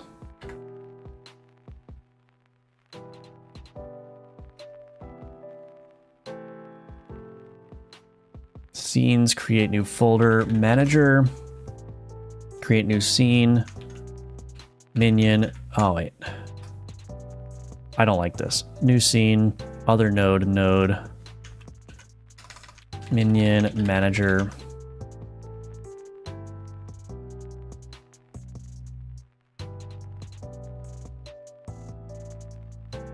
Minion manager. We're going to move this script into there. Okay, delete this. Instantiate a child scene, minion manager. I haven't tried this ever. Can I just do this? Oh, nice. I could just drag this script onto it to connect it. Cool. All right. So we need a timer. Auto start 0.1 seconds. All right, timer. Func ready. So basically I'm going to have this polling. Timer.timeout.connect on timer timeout.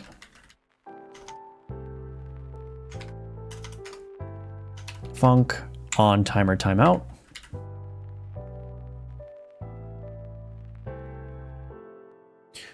What do I want to do in here? That's a good question. So basically, I need to get all of the... I need to get all of the enemies on the screen, basically.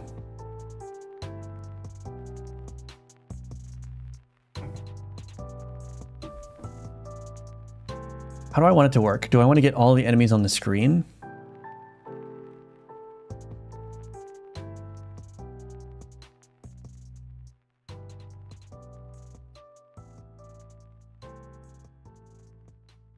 We'll just use the skeleton radius for now, this leash radius.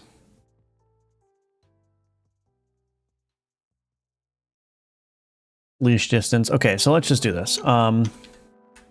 Const leash distance, we'll change this to player radius. I'm sure I'm going to need to change all this, but we'll just go one thing at a time. Func update minions.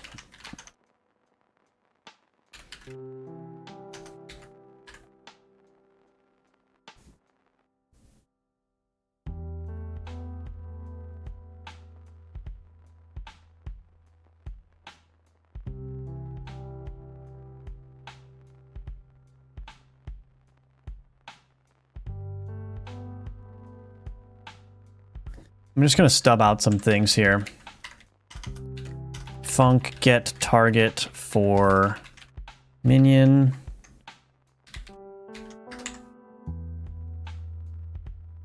I don't know what Copilot just did. We're going to do if minion to enemy dot has minion, return that as, well, it's already typed. Return null. So something like that. Update minions.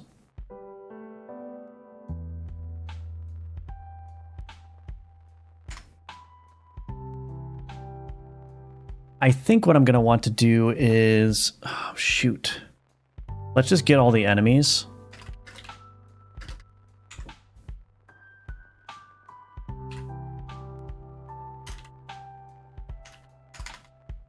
Const player group, player, enemy group.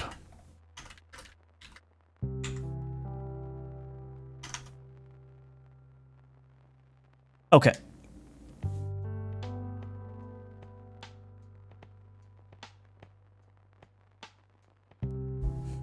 Man, this is going to be tough. There's all kinds of edge cases that I'm thinking about here that I'm going to need to address. Time for formations, mouse aim with a defensive formation line. Yeah, I could go that direction. Might join the jam with the buffering idea. Simple is usually better. I'm going to try to keep it as simple as possible, but may not be possible. Instead of the coordinator, just a signal from the player to the main node that there are 3 villagers in either player. But then I need to distribute all the enemies, so there needs to be a way, like a central brain that tells the enemies what they need to target.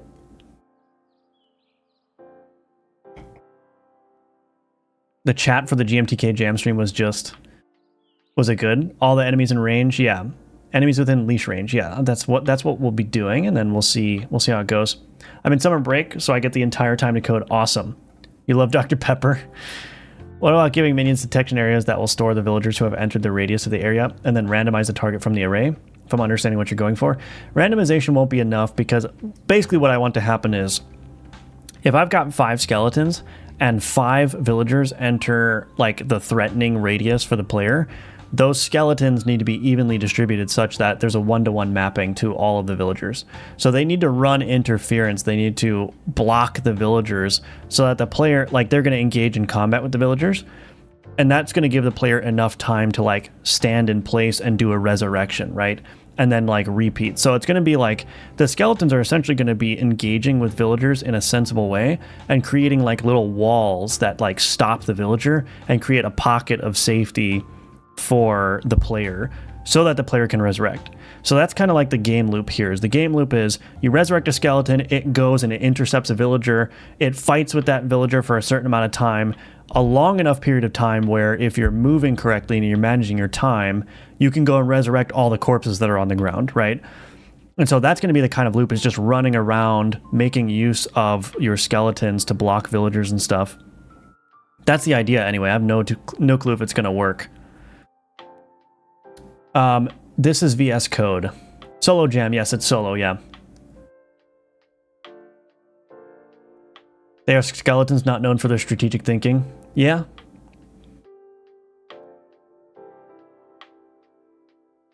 A little bit of variation might be good too. Now you make me second guess if I want to do this.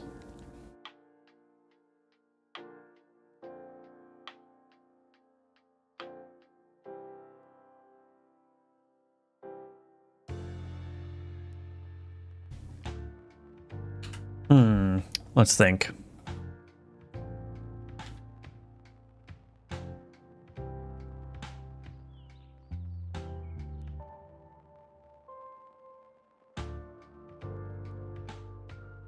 I wonder if there's a, hold on a second. Let me just try something. Let me just turn these guys' health up. I wonder if I just made this simple change. In here, the skeleton acquire target, it's choosing the enemy that's closest to itself.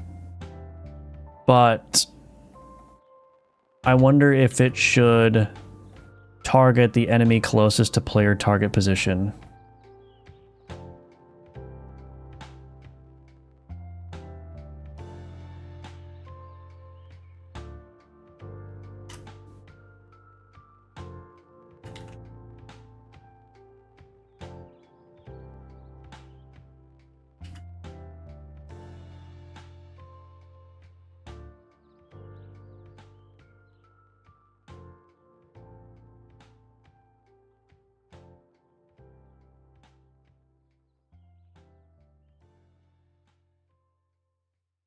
Uh-oh, the skeletons are stuck.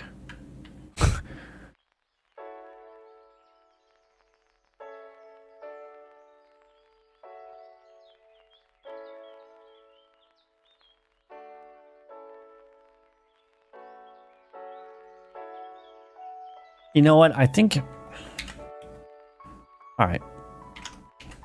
It's really hard to see how this is going to play out right now. Let me take a detour here. I'm going to stop with the Minion Manager for a second.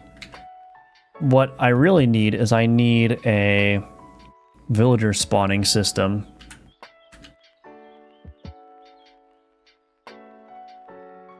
So let's do that first, so I can get a steady stream of villagers coming onto the scene here. So let's do that. I'm going to create a new scene. Scene, new scene. We're going to do another node of type reference rect. Enemy spawner.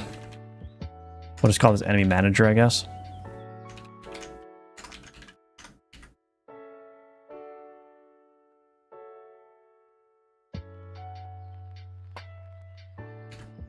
Ignore on mouse.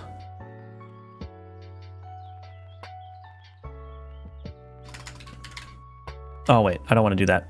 Enemy manager, boom. Okay, extends reference rect. Var villager, packed scene. Actually, I can do this. I think I can do const here. Preload. Where is the villager? Copy UID. Go into here.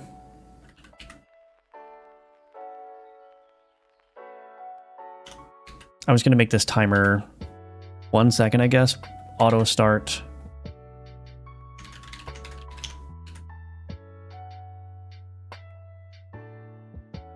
Oops. Spawn timer. There we go. Okay. Let's see what this does. Func ready. Spawn timer dot timeout. Connect on spawn timer timeout. Func on spawn timer timeout.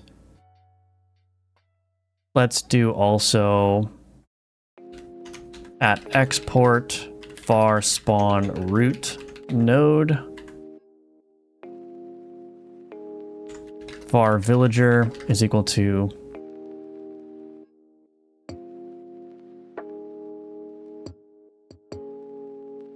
I should call this villager scene. Villager scene.instantiate. This is a character body 2D. And then what I want to do, I'm going to take the reference rect, so var spawn position is equal to spawn global position plus randef range 0 size dot x 0 size dot y villager dot global position is equal to spawn position Spawn root.add child villager. Okay, let's see what that does. So we'll go back to main, get rid of all these villagers, instantiate the villager, the enemy manager. And this is not perfect, but we're just going to do this for now. All right. It crashed. Cannot call method. Oh, I forgot to assign the spawn root.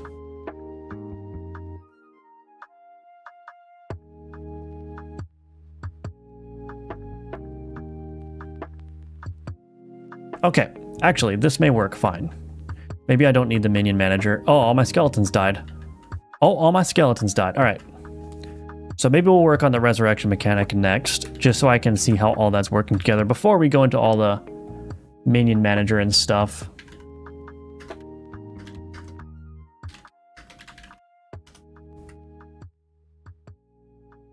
I'm back, 2-hour live stream. Very nice. How did it go, Insta-Kill-An? Would it be more complicated to just calculate mobs pathing to the player and iterate through a minion array whilst setting minion target? I don't know. That's a good question. Maybe a button to order the target to the villager nearest you. Take the nearest, farthest something skeleton and retarget them. Skeletons aren't thinking, they are exerting the will of the necro. Good idea is when they are resurrected, they spawn in a weaker form or entity. What plugin did you use for the right pop-ups in chat that appear on the live stream screen? That's an app called Social Stream Ninja. What about having control, give commands to the troops on the go, defend, attack, and so on? I don't want to make it that complicated, but maybe. Looks like a custom UI. It is slightly customized, yeah. Slightly customized. But the nice thing about Social Stream Ninja is it's all HTML and CSS stuff, so you can just go into the various themes, which are just HTML web pages essentially, and you can change the styling, which is very nice. All right, we need a resurrection mechanic now. So let me think of how I want to do that. I'll probably just do, let me think. Oh, baby deer. The baby deer are back. Hello, Bambi. Anyway.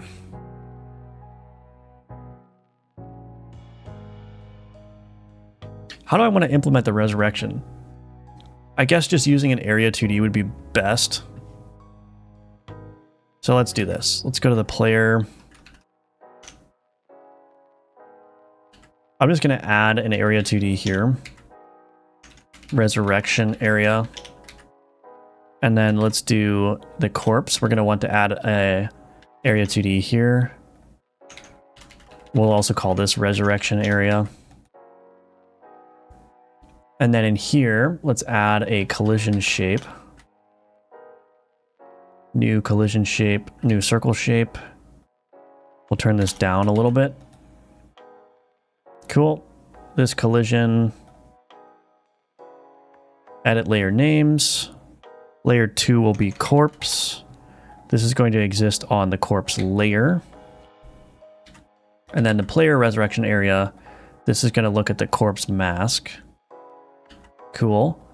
Now we're going to add a collision shape 2D. We're going to start it as a circle shape 2D. Disabled at first.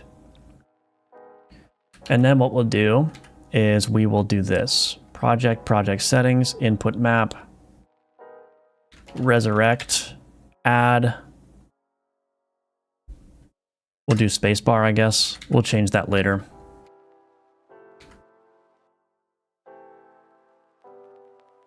So I actually wonder if this is going to work. So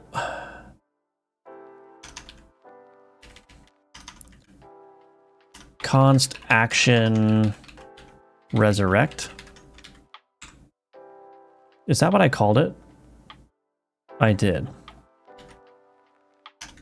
Func input event, if is action pressed. So let's do this.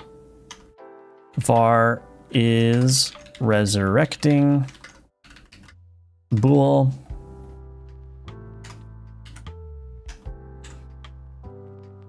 elif event is action released is resurrecting equals false. Func start resurrection.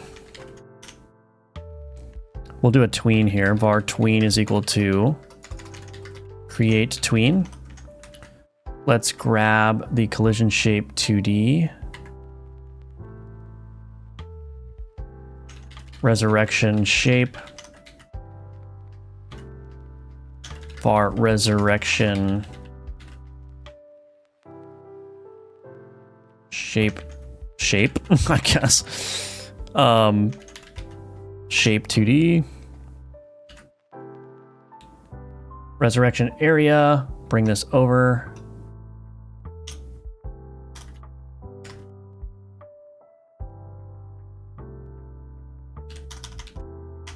Func ready.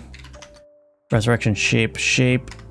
This is a circle shape 2D. Yeah, circle shape 2D. Cool. Resurrection shape. Create tween dot tween property.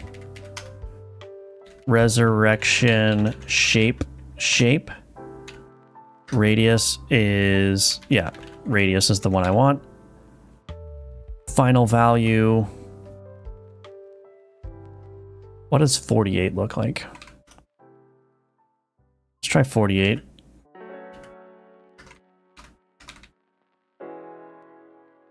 Over maybe 1 or 2 seconds. Set transition.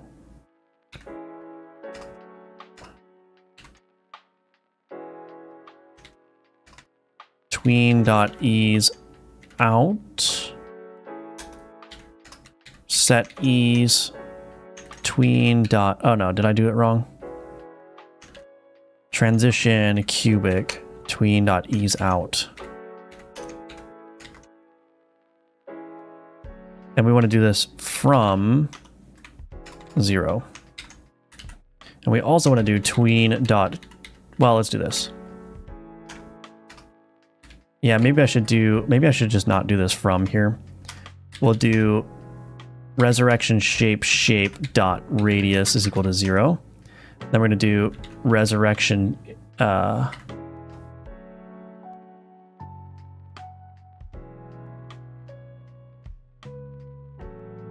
that's not right. I did this wrong. Resurrection shape. I need to grab that.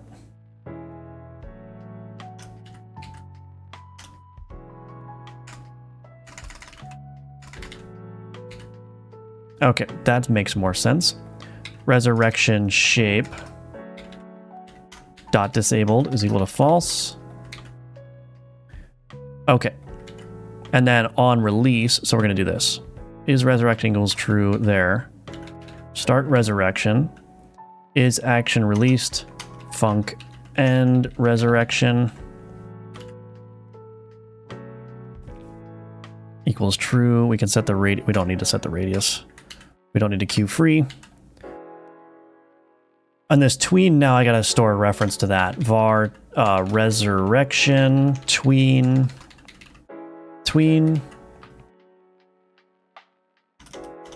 If resurrection tween is not equal to null and resurrection tween dot is valid, resurrection tween dot kill. And then we'll do this here as well. And here tween dot tween callback. End resurrection. Can I not do that? Oh, I can. Cool.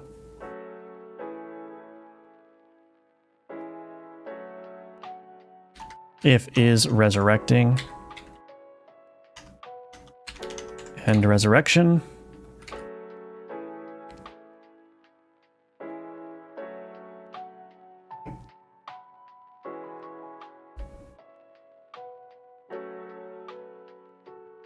Okay, well, I think that's pretty much okay. Now I need to connect to the area entered. So resurrection area dot area entered dot connect on resurrection area entered, func on resurrection area entered, area 2D. This is other area.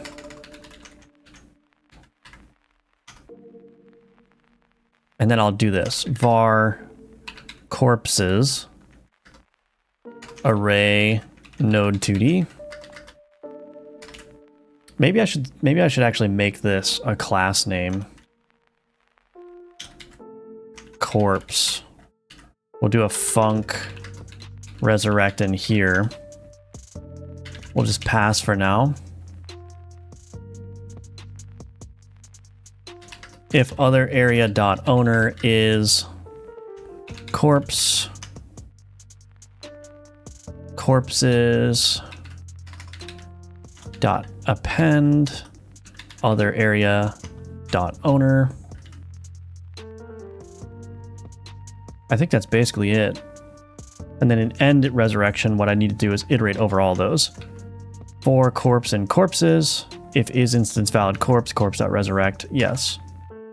And then we can do corpses.clear. All right, so now we need to get this working. Const skeleton scene. Where's my skeleton? Copy UID there. Boom. Boom. Resurrect. Get.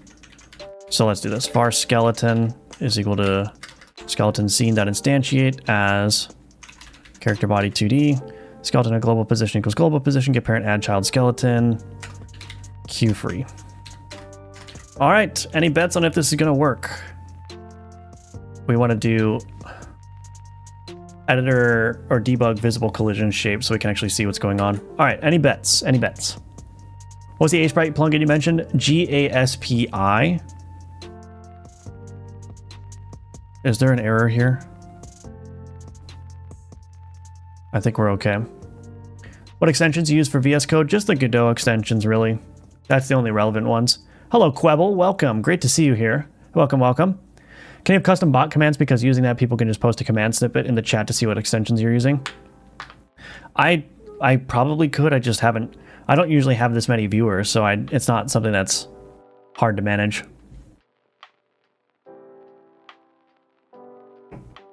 I'm using Godot. Should I put scripts in a different folder?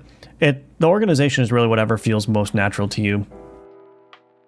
There's not really a right or wrong way of doing it. I mean, I guess you could say there's a wrong way to do it. The wrong way to do it is if you're wildly inconsistent. That's the wrong way to do it. But if you're consistent, then it's like not really a big deal either way. Make progress on the boss in the Necromancer roguelike card game. Also, this jam project kind of reminds me of Bone Razor Minions, but with your own spin.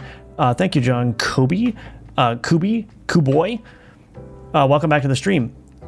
I did make progress on the boss in my card game that I'm making. Yeah, it's feeling really nice, actually. Trying my best so Necrobelly can focus. Thank you.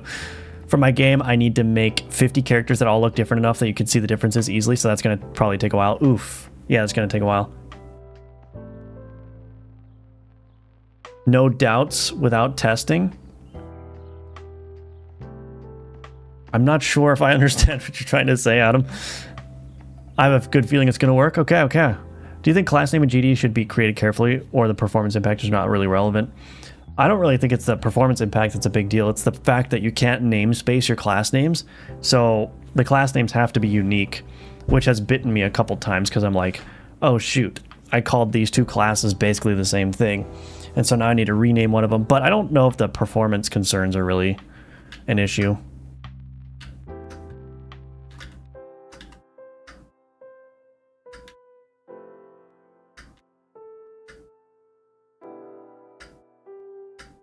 Okay, something weird's happening. But I think it's working. I've got an ever-growing army. Oh, I don't think am I not killing the tween? Bam! Go, skeletons!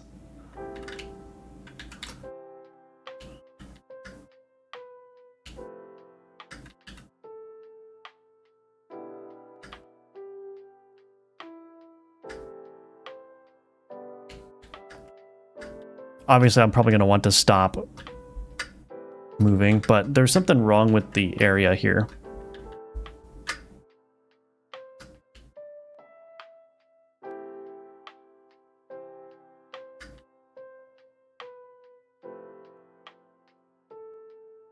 I guess it's working though.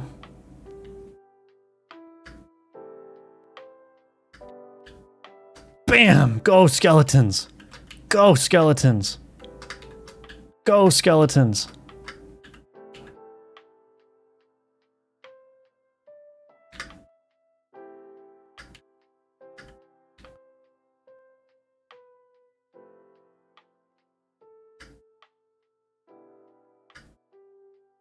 Go!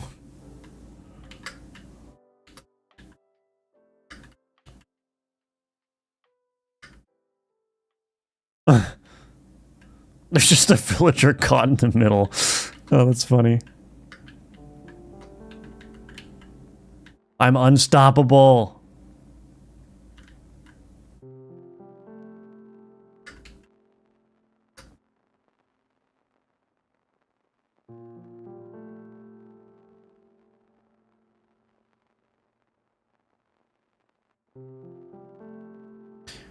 Something's going on with the size, though.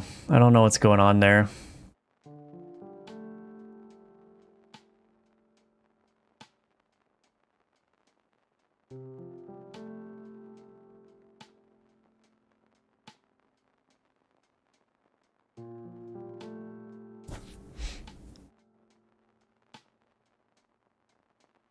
This doesn't seem to be working sometimes. Why would that be the case? Oh, duh. Resurrection tween equals create tween. I forgot to just put this in here. That would be the problem. Okay, now let's try it.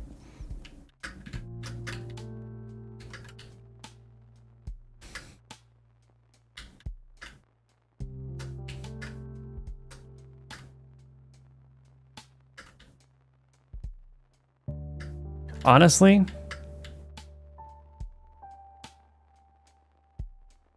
I don't even know if I need the space bar. I might just make it so that when you stop moving, you start resurrecting. I don't think I even need the space bar.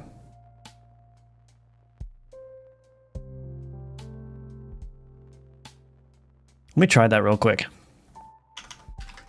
If velocity.length squared is equal to 0, start resurrection. Oh.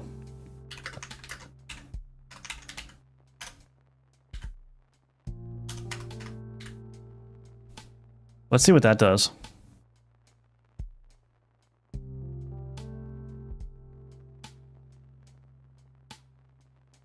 And then when I start moving again, I should just end the resurrection. Elif is resurrecting. End resurrection.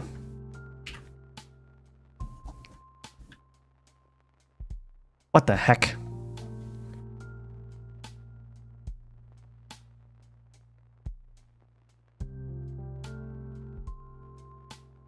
If velocity.length squared equals 0 and not is resurrecting. Oh, elif velocity.length squared is greater than 0.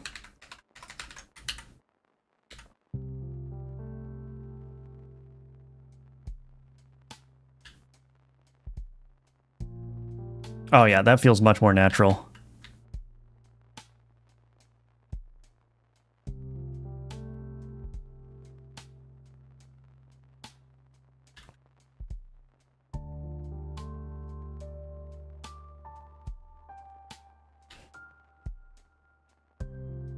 Oh yeah, that feels much better. So if I stop, I start doing a resurrection. If I move, it cancels the resurrection with whatever radius it has. And I can also wait for it to do an upgraded one. I can also just stand here. Okay. All right, interesting. How are we feeling? How are we feeling? I really liked Globins from last year. Thank you. I appreciate that. Bro got distracted playing his own game. Kind of like Pikmin, yeah. Nice, yeah. Kind of satisfying to watch when there's a lot of them, yeah. If I can make their AI a little bit more fun, like they just like scramble around a lot more. So many sands and papyrus here. I still think they should be spawned in a weaker form, maybe like a goblin. Yeah, but then what happens when the goblin dies? Does it get even weaker? All fun and games until the villagers start fighting back. Is there going to be like a resurrection spell with some type of cast time or not? Yeah, that's what this is here. Yep. Would be more challenging if you had a small timer to resurrect. Maybe. I need to figure out... Because right now the player can't take any damage, so there's really not any challenge.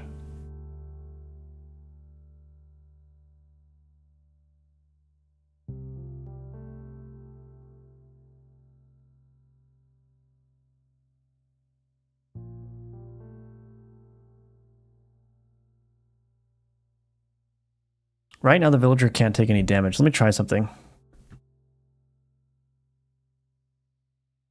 I'm going to take the skeleton. The skeleton will have 3 health, but we'll give the villager double health. So I'll make the skeletons just weaker than the villagers.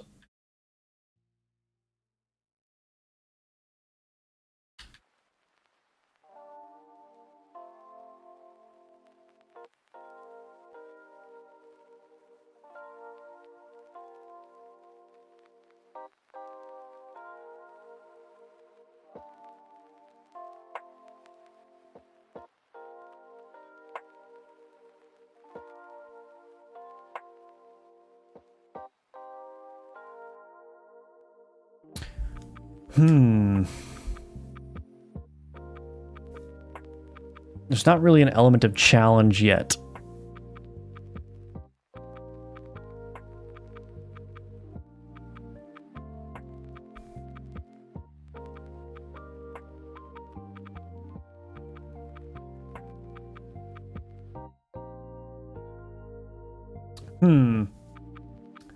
Did you play Right Click to Necromancer?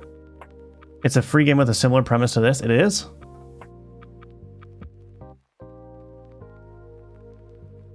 Right click to Necromancer.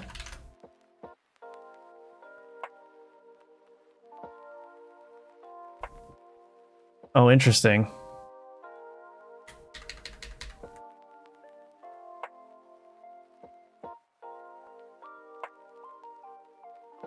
I did not play it.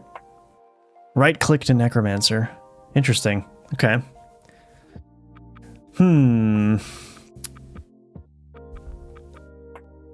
Is there going to be a boss fight? I don't know. We're not there yet. I'm still trying to figure out what the game is going to be like. Maybe adding a corpse explosion like a Diablo with high risk, high reward. Yeah, I'm thinking something like that.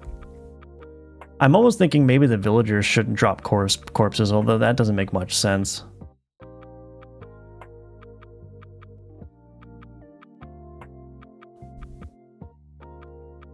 Maybe a currency for resurrection, life gems, maybe. Yeah, something like that.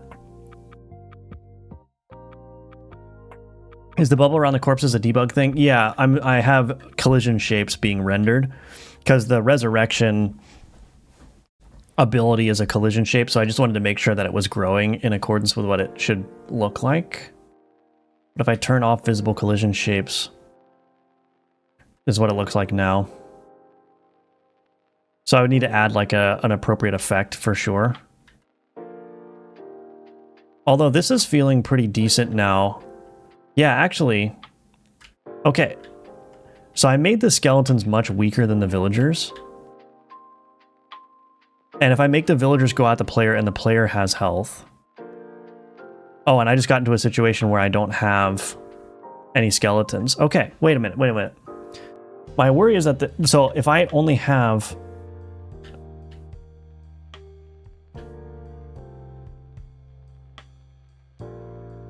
Yeah, if the villagers are coming at me, it's going to be... Okay, maybe that's the next thing I need to do. Oh, right. So that's why I'm going to need a minion manager is because... Yeah, I just lost again. So I think I'm going to need a minion manager because, for that reason, if a villager is beelining it towards me, a villager needs to know that it's engaged with a skeleton. But I might be able to simplify that. Let me play around with the... Let me play around with the villager a little bit. Shouldn't the resurrection work immediately when the resurrection area touches the dead body? And instead it seems to resurrect whatever's within the resurrect area only after you start moving. Yeah, I guess that could happen. I guess I could do that. How do we feel about that? I mean, we could try it now. Let's just try it. Let's see. Where is that? In the player. So instead of adding this to the area, we're just going to do corpse.resurrect. Can I do is corpse corpse? Nope.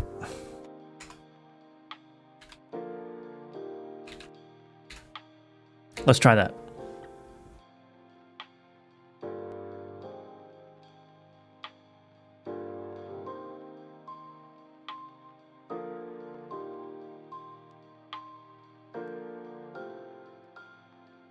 Okay, I can actually see this panning out now. So I made the skeletons much weaker in terms of health. And so they're dying quicker than the villagers, which means I'm constantly fighting like a war of attrition here. So if I make the villagers come at the player, yeah, this is going to be a little bit different. Now the problem is we tend to be sticking around the same area of the map here, so I'm going to need to figure out ways to get the player to move around the map, even if it's just like maybe there could be like little upgrades that spawn or something, or better corpses that you can generate, that you can resurrect, I mean.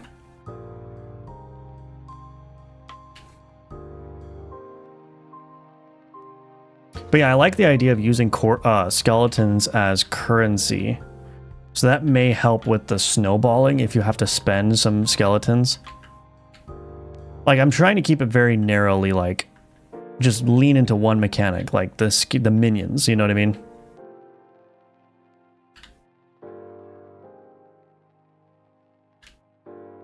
But I do like that resurrect and automatically happening.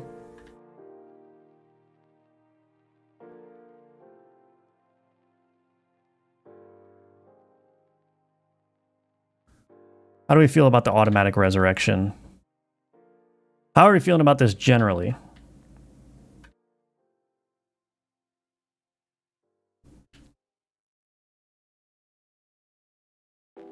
But if I think the skeletons are upgrades,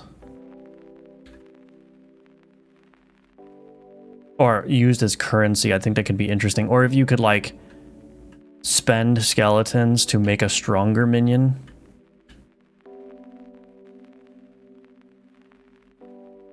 And if the villagers try to, like, make a beeline for me,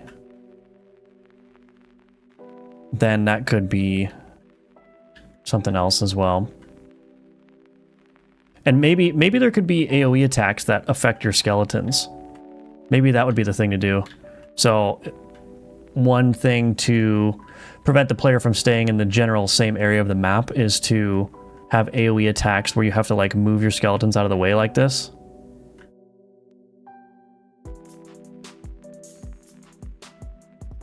I don't know. I think it's getting there. I think with some just tweaks and some clever gameplay mechanics and adjustments, I think that this can work pretty well.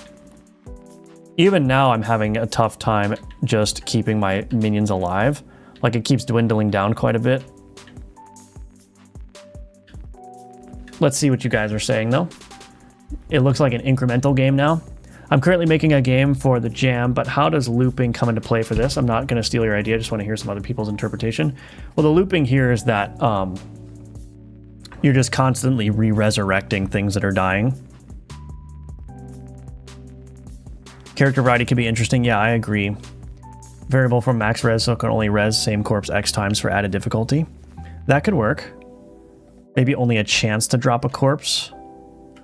Yeah, I could make it so that... So what I would probably do is make it so that your skeletons are guaranteed to drop a corpse, but then the villagers maybe there's a chance.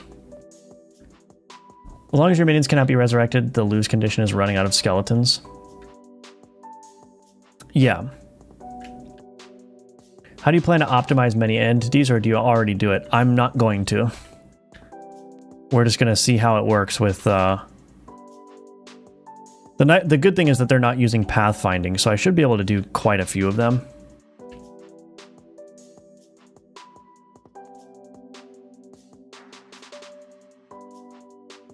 I think it'll be fine. They're not doing anything super heavy.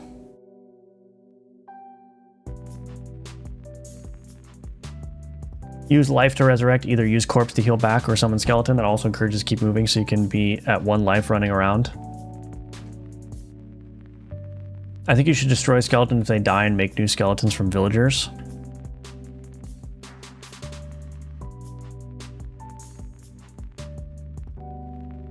Have a good day. I'm out. All right. Thanks for joining, Hamza. Appreciate that. Be honest, it's TV time or big shot better. I don't know what either of those things are. I'm sorry. I think an automatic resurrection that works one at a time with a small timer between each would be nice. A ranged villager you have to bring your skelly to. That's a good idea, yeah. Auto-res works well. Sacrificing skulls for time boost or perma upgrade sounds cool as well. The mechanics are very snowbally. If you have more skeletons, you can beat villagers with fewer losses because you have more damage. It could work well for a Vampire Survivors game. Yeah, the idea is that the villagers would also scale in difficulty. So like maybe... Oh, there's a lot of errors here. Can't change the state while flushing queries. Right. So I guess the immediate resurrect...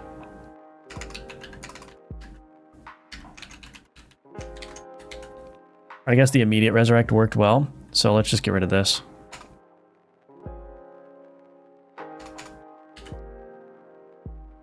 But yeah, I think the idea is that there would be more powerful villagers. Maybe there could be like AoE attacks that the villagers have. Some of the villagers have. Fire arrows that create AoE.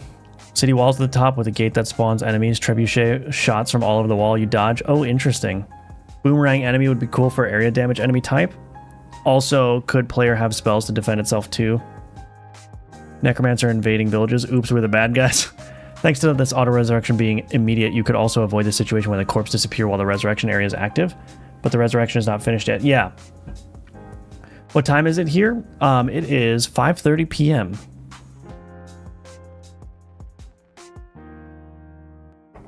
So I think it's there. I think the next thing to do is to try to add the villagers going to the player. Oh yeah, I was going to edit this. So right now the villagers are seeking skeletons. What I'm going to do is have them seek the player. And I think what I'll do is I'll just check if there's a minion within a certain radius of it. I think that's what I'll do.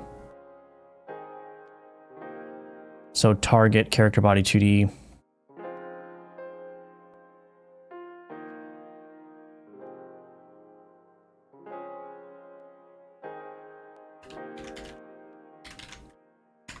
Get player. I'm going to be copying this code everywhere. It's fine. I'll refactor later. It's a jam game.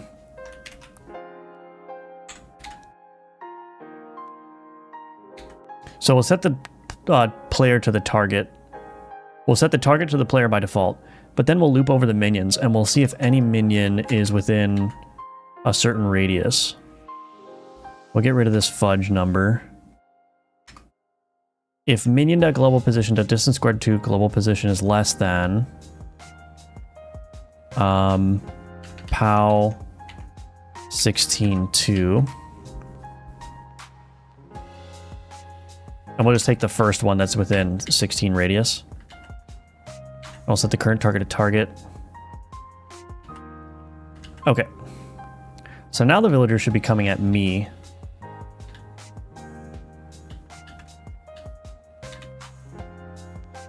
Oh, invalid property or key health components because I don't have a health component on the player.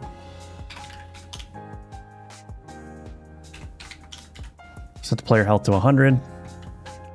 So now the villagers are going to be coming at me. I'm going to be trying to resurrect. They might come from behind me, and so I need to reposition. Oh, yeah. Yeah, add in some ranged attacks. Add in some AoEs to dodge. Use the skeletons as currency.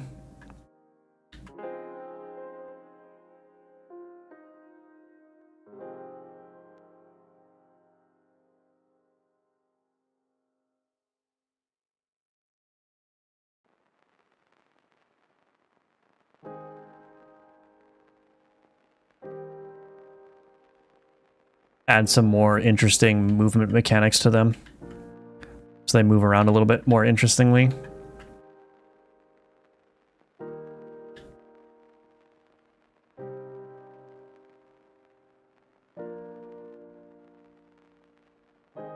I can see it. I can see it working. I just needed to tweak the heck out of it. Oh. What? Oh, I forgot to... add that to the player. If I was being a good engineer, I would make that fault tolerant, but that's all right. First time here, is the game like Pikmin in the medieval ages? I guess it is. I guess it is. I've never really played Pikmin, but people are saying it, so. Wall with a gate that opens lets you do waves easily. To ramp up the difficulty, could turn into a progression game with new abilities. Yeah. Spend souls collected from kills. This is looking tasty. You like it so far? Did you try the sprite yourself? I like the style. I did, yeah. Any opinions, though? Like, I think maybe I just need to do more work on this, but...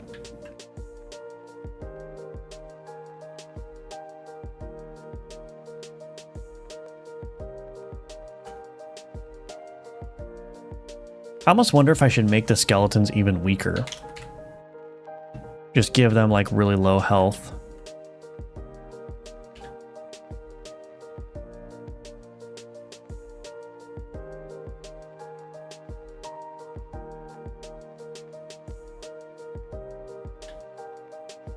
Yeah, if I have like AoE that I need to dodge and stuff too, I think that that's going to make the game a lot more interesting.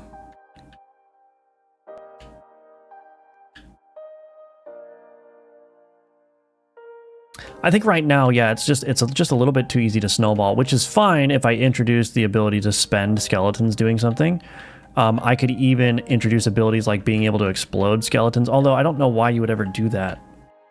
If you already have, like, if you're already basically immune to damage because you have so many skeletons.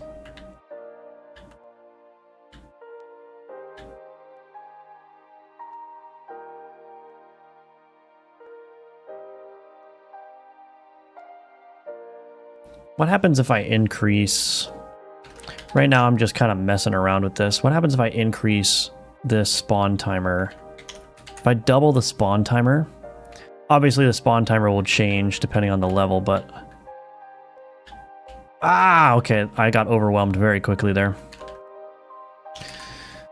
Yeah, I don't know. I'm gonna need to think of ways to more effectively control the player power, I think.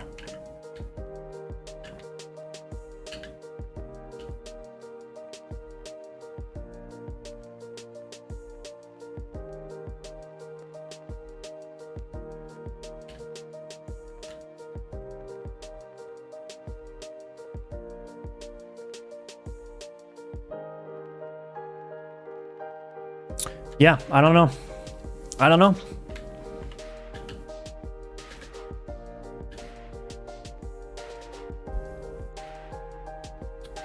Pikmin is pretty fun. This also reminds me of Overlord as well. I think the skellies need to have a timer that despawns them. I might do that, or take 1 damage every 2 seconds. I kind of like the idea of decaying their health over time.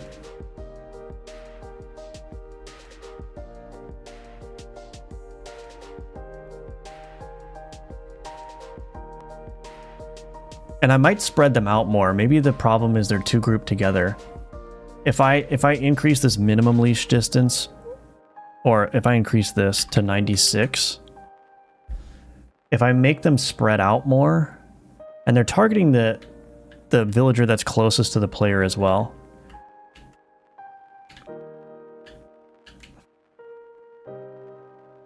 Oh, I guess that's the problem though, is that because they're targeting oh man. And then what do I do at this point? Like, the player has health, but if the player runs out of skeletons, I guess the player should die too.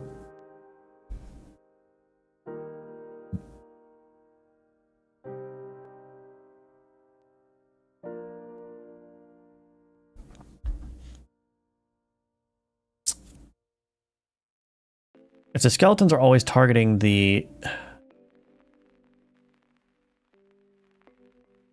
villager closest to the player, then they're always going to group up. I think this is why I need the minion manager, so that way it's not all the skeletons going to the closest. I think that's the problem right now, is all of the skeletons are going to the closest villager to the player. But what really needs to happen is they just need to prioritize the villagers in order of distance from the player, but then spread out more, you know? I don't know. I think I'm going to have to work on that. Recommend checking out Pikmin's gameplay. The base is pretty solid, but I think for an interest loop, the gameplay, you need to introduce either more ways for the enemy to attack and more ways to progress with skellies. Yeah, that's coming for sure.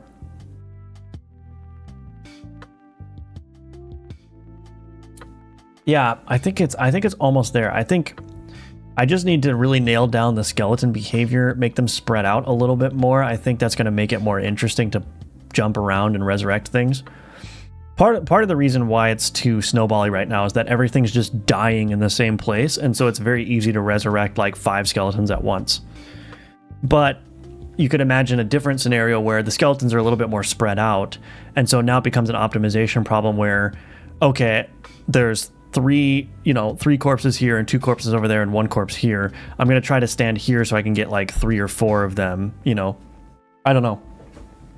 I might still need that minion coordinator thing. I might still need that minion coordinator. 4 skellies to create a skelly that attacks ranged. Yeah, and I think the way that I want to do that too, I'm thinking about that is, because it would suck to get a more powerful skeleton. It dies, becomes a corpse, and then the corpse despawns and you lose that powerful skeleton. So I was thinking more about making it a ratio. So you can spend 10 skeletons that you currently have or whatever to create a different ratio, so that maybe 10% of your skeletons will be this upgraded skeleton, right? And so that way, as you're resurrecting things, it's just like 1 in 10 skeletons that gets resurrected is going to be this more powerful skeleton. Something like that. So it's going to be interesting to see how that works. I don't know.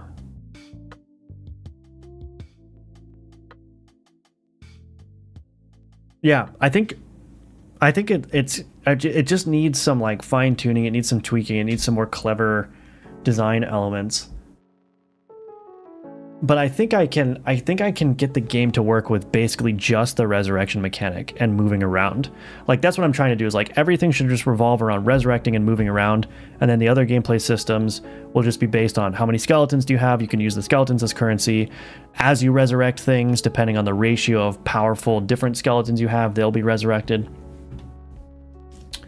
So yeah, we'll see. Maybe vary the speed of skeletons a bit, that way it could spread out a bit, become weaker as a group, and will be a bit more challenging to control. Yeah. What about having villager spawn rate increase if you are controlling more minions? They could do that. Caster. Introduce the momentary panic and challenge by having a minigame for spawning skeletons. Rotate analog sticks to match an on-screen pattern to summon them. Okay. Alright. Do you think they need to be slightly slower than the enemy? Maybe. Let's give that a try. How fast is the enemy? Villagers are 80. Maybe we'll turn the villager up to 100 and we'll make the skeletons 90. That would certainly help with the positioning.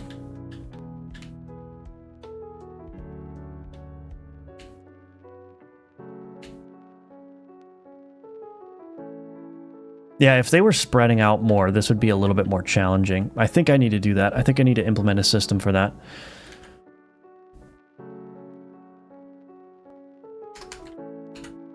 I think them being slower than the villagers is probably a good idea too. What are the skellies even doing? Getting drunk on stream? No, this is apple juice.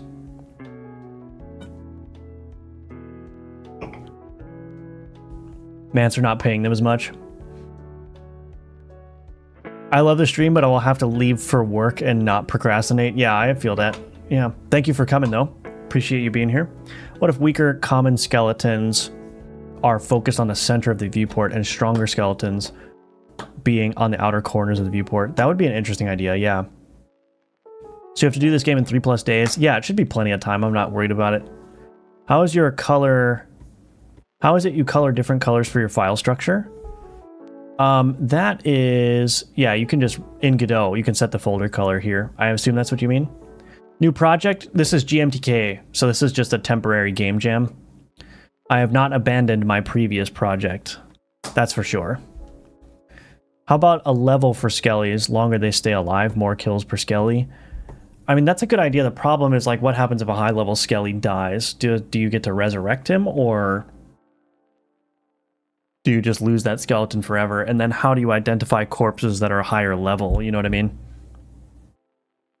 I think I get all 50 characters for my game done in like an hour, maybe less. Oh, interesting. That's great. Distance between skellies must increase the closer they are to you.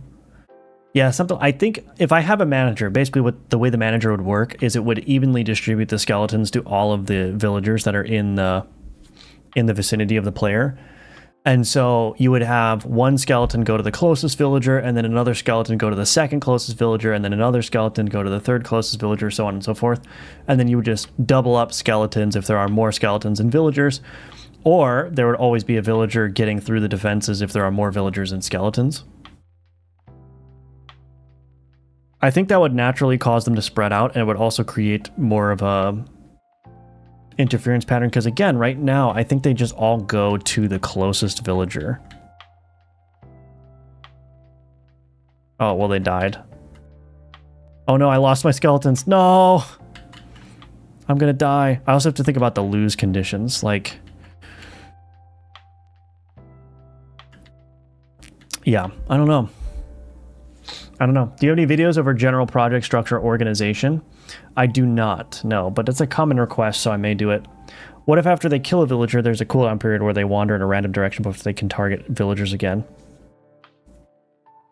Yeah, that's an interesting idea. Actually, you know what? I may be able to fake this. Now that I think about it, I may not even need a minion manager.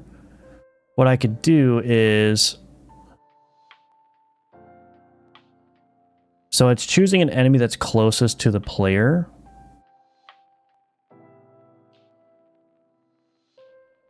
But if I make it...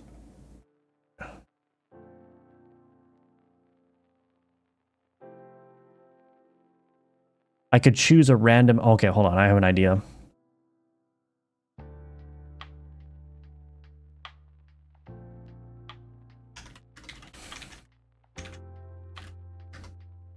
Player.global position plus mathutils.get random direction times randef range min leash distance max leash distance. Oh, I guess this would just be leash distance. Distance squared to enemy target position. And we'll get rid of this fudge number, I guess. Don't need that anymore. So what's going to happen now is it's going to choose a random point. Every time acquire target is called, it'll choose a random point inside of the leash radius, and then it will find the enemy closest to that point.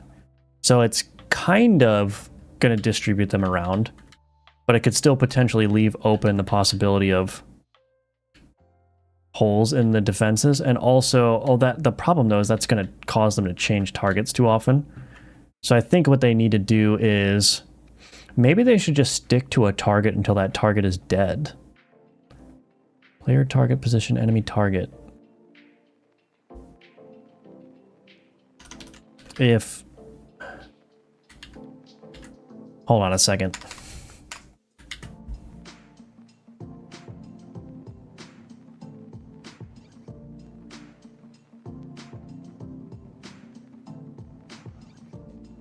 Let's do this. If is instance valid, enemy target, we're just going to return. Now the problem with this acquire target is it's also acquiring a... So I'm going to break this out. We're going to do acquire enemy target here. Require enemy target, func acquire follow target.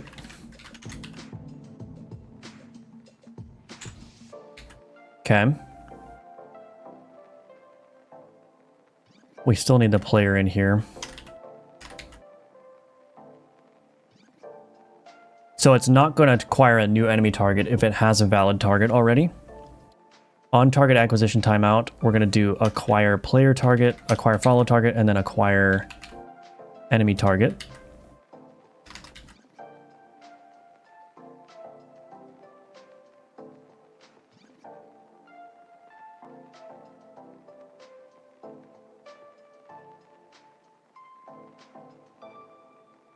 Is that going to work? I don't know. Let's see.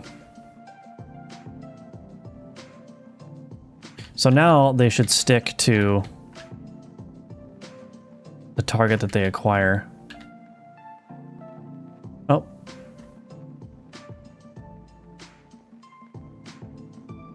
I don't know, it's hard to tell.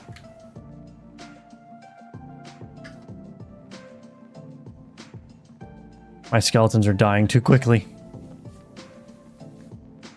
Bump this back up to 3, I guess.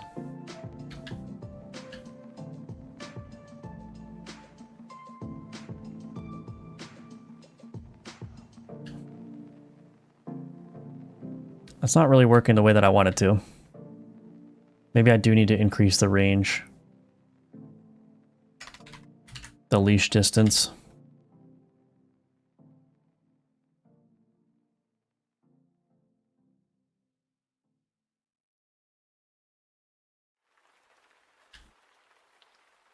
Yeah, it's still the same problem, is that everything's dying close to me. I'm gonna have to figure out what the heck to do about this.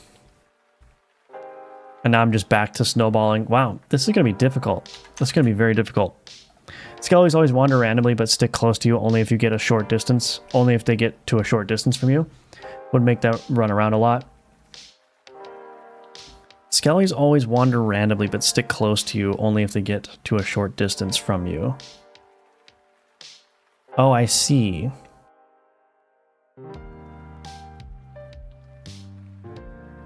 So it's almost like they don't really protect you.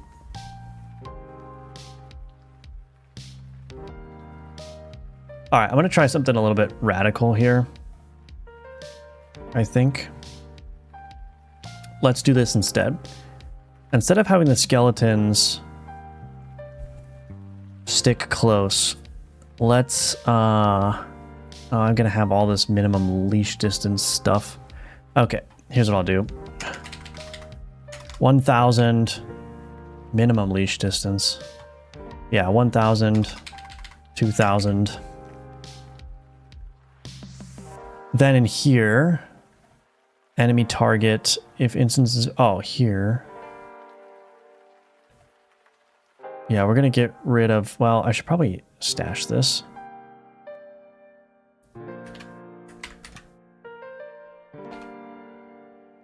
Enemies get nodes in group. Enemies dot pick random.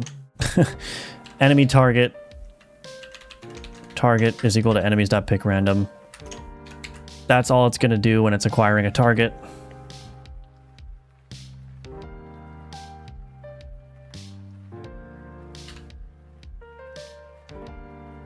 Just have them just pick a random target, like just... Okay, that's certainly more difficult. They're still grouping up here though, because the... Yeah, I definitely... So the problem with the grouping up is I need a way of... Yeah, I'm gonna need a way of having like AoEs that I need to dodge, I guess.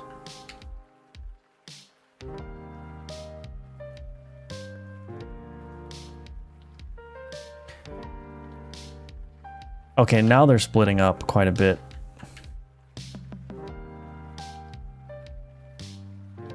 Honestly, maybe just picking a random target on the screen would be good. And I think it would be helpful if I spawned... So this is a very rudimentary villager spawner. I think it would be helpful if I spawned like groups of villagers at a time, like 5 at a time. Because then there will be more villagers to go around. I still may want... I honestly think it's going to be better if the skeletons just have a mind of their own and they just go out and kill things.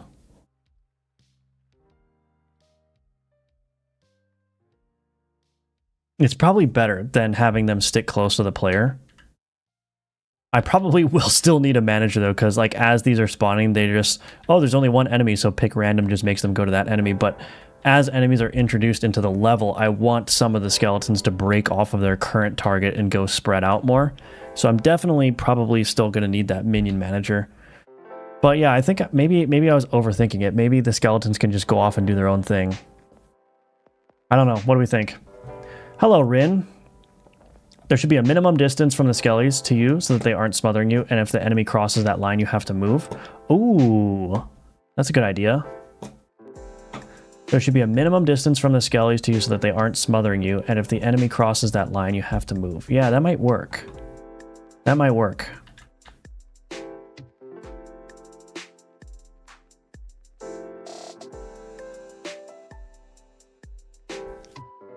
That might work. Well, I need to definitely play with this stuff some more. I need to definitely play with this stuff. I don't want to end the stream just yet, though. So what I'm going to do is... Let's see.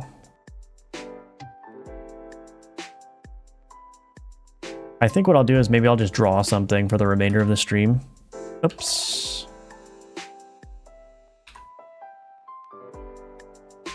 Draw some new art. Just like future stuff that I can use. Or maybe I could draw like the arena. Something like that. Let's see. Playing with AI. I just gotta get the AI behavior figured out. Are we feeling good about the idea beyond that, or is there somebody out there that thinks it's just an unworkable idea? Should I come up with something? Should I come up with something else using these assets, or do you think this game will work if I just put a little bit more thought into it? Let me know. Let me know what you think. But let's draw some stuff. Do I want to draw an arena? Let's see. Also, it's going to be a question of how big the arena should be.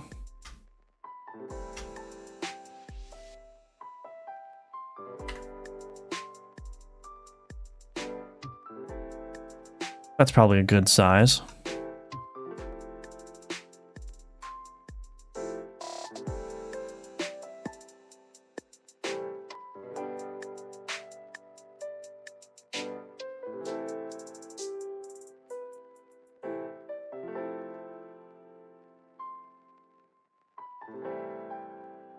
I think this skeleton looks great. Thank you. Could you have a max amount of skellies that stick close to you so that if that instance isn't the array max length, say 5, they move randomly? I could do that. It's a start. Needs more villages to start with. Idea sounds solid. Just got to figure out an idea that makes it work. Yeah. Maybe a max amount of skellies, and the more villagers you kill, the more skellies you can have. I was thinking about that too. Like, I could just do... I don't know.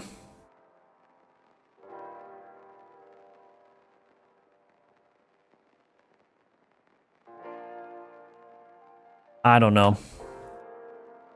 I don't know. It's going to be very... I can see a game in there. I just got to figure out what the heck to do with all these mechanics.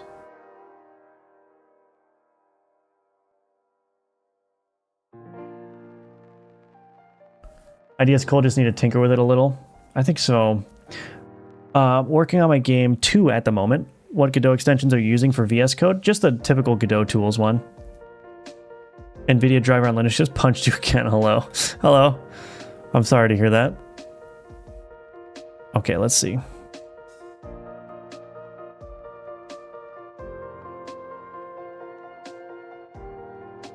Try to draw like walls or something. I don't know. I don't know what to do for the...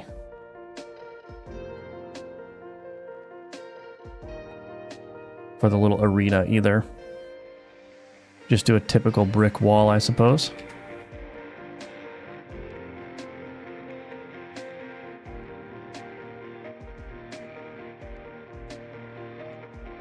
Just do a typical brick wall.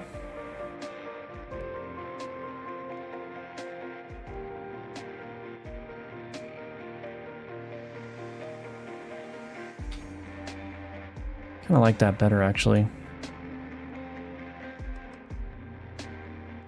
The question is, how is this going to look if I tile it?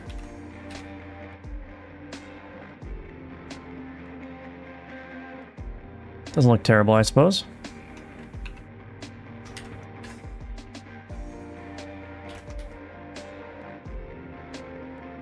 Ah! I don't know why the horizontal scroll is so sensitive.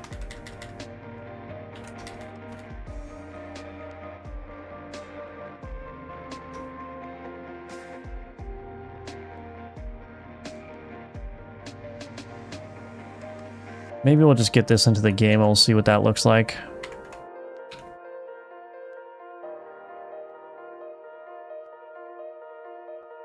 It's pretty basic, but I think it'll work.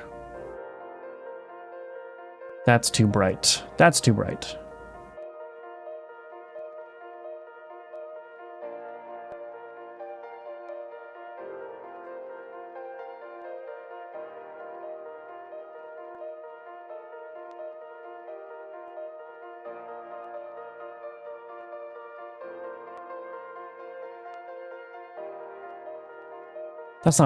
That's not the right color either. Oh, green might work.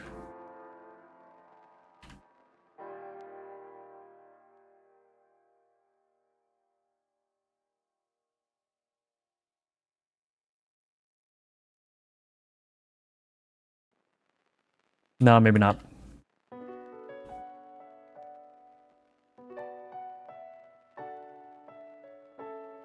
Well, we could just get this into the game here.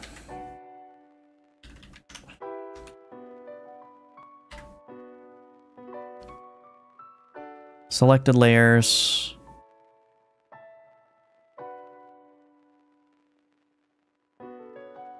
Selection, selected layers, arena.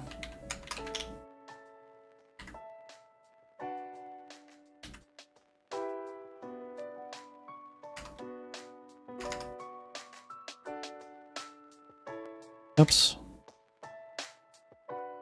Son of a bee.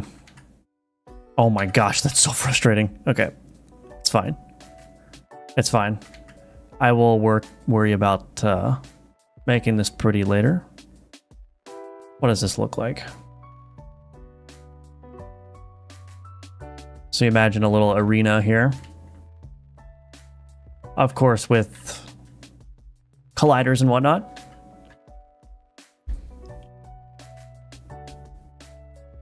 Yeah. If you implement items or level up later, you could increase the minions under your proximity. Yeah, that would work. Hello, Fox Shadow. What time is it? It's 6 o'clock p.m. I'm going to take a break from development right now. What if instead of arena, village huts or something? So you're attacking a village and the villagers coming out of their huts. Yeah. Yeah, I like it. How's everyone's day going? Going well. They're just after one big hug, really. Banana.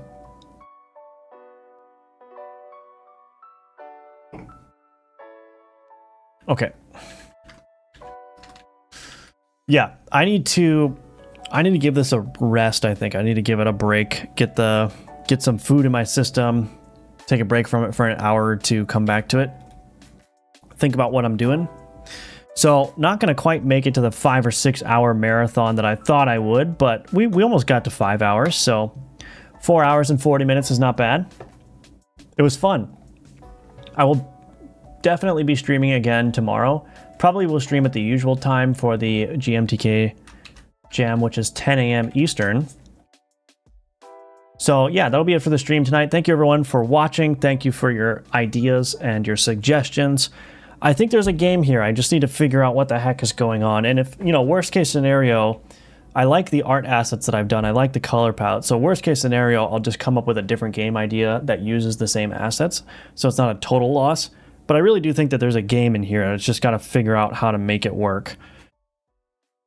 But yeah, if you want to support my work, you can check out the links in the description below. This is my new co-op multiplayer course tutorial for Godot.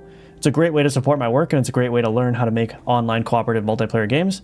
You learn server authoritative architecture, remote procedure calls, and the other high-level networking tools that Godot offers you. I also have Gunforged available for sale, so you can check that out. Again, all that stuff is in the description below. So check that out if you're interested. And thanks a lot, everyone. And good luck to all of you who are participating in the GMTK as well. Hope it goes well for you. And yeah, thank you, Ruined Star. Dev needs nutrients. Yeah, seriously. Thank you, 591. Thank you, Rin. And thank you, everyone. All right. Have a good one, and I'll see you tomorrow. We'll be back at it with more GMTK jam development. All right, bye-bye.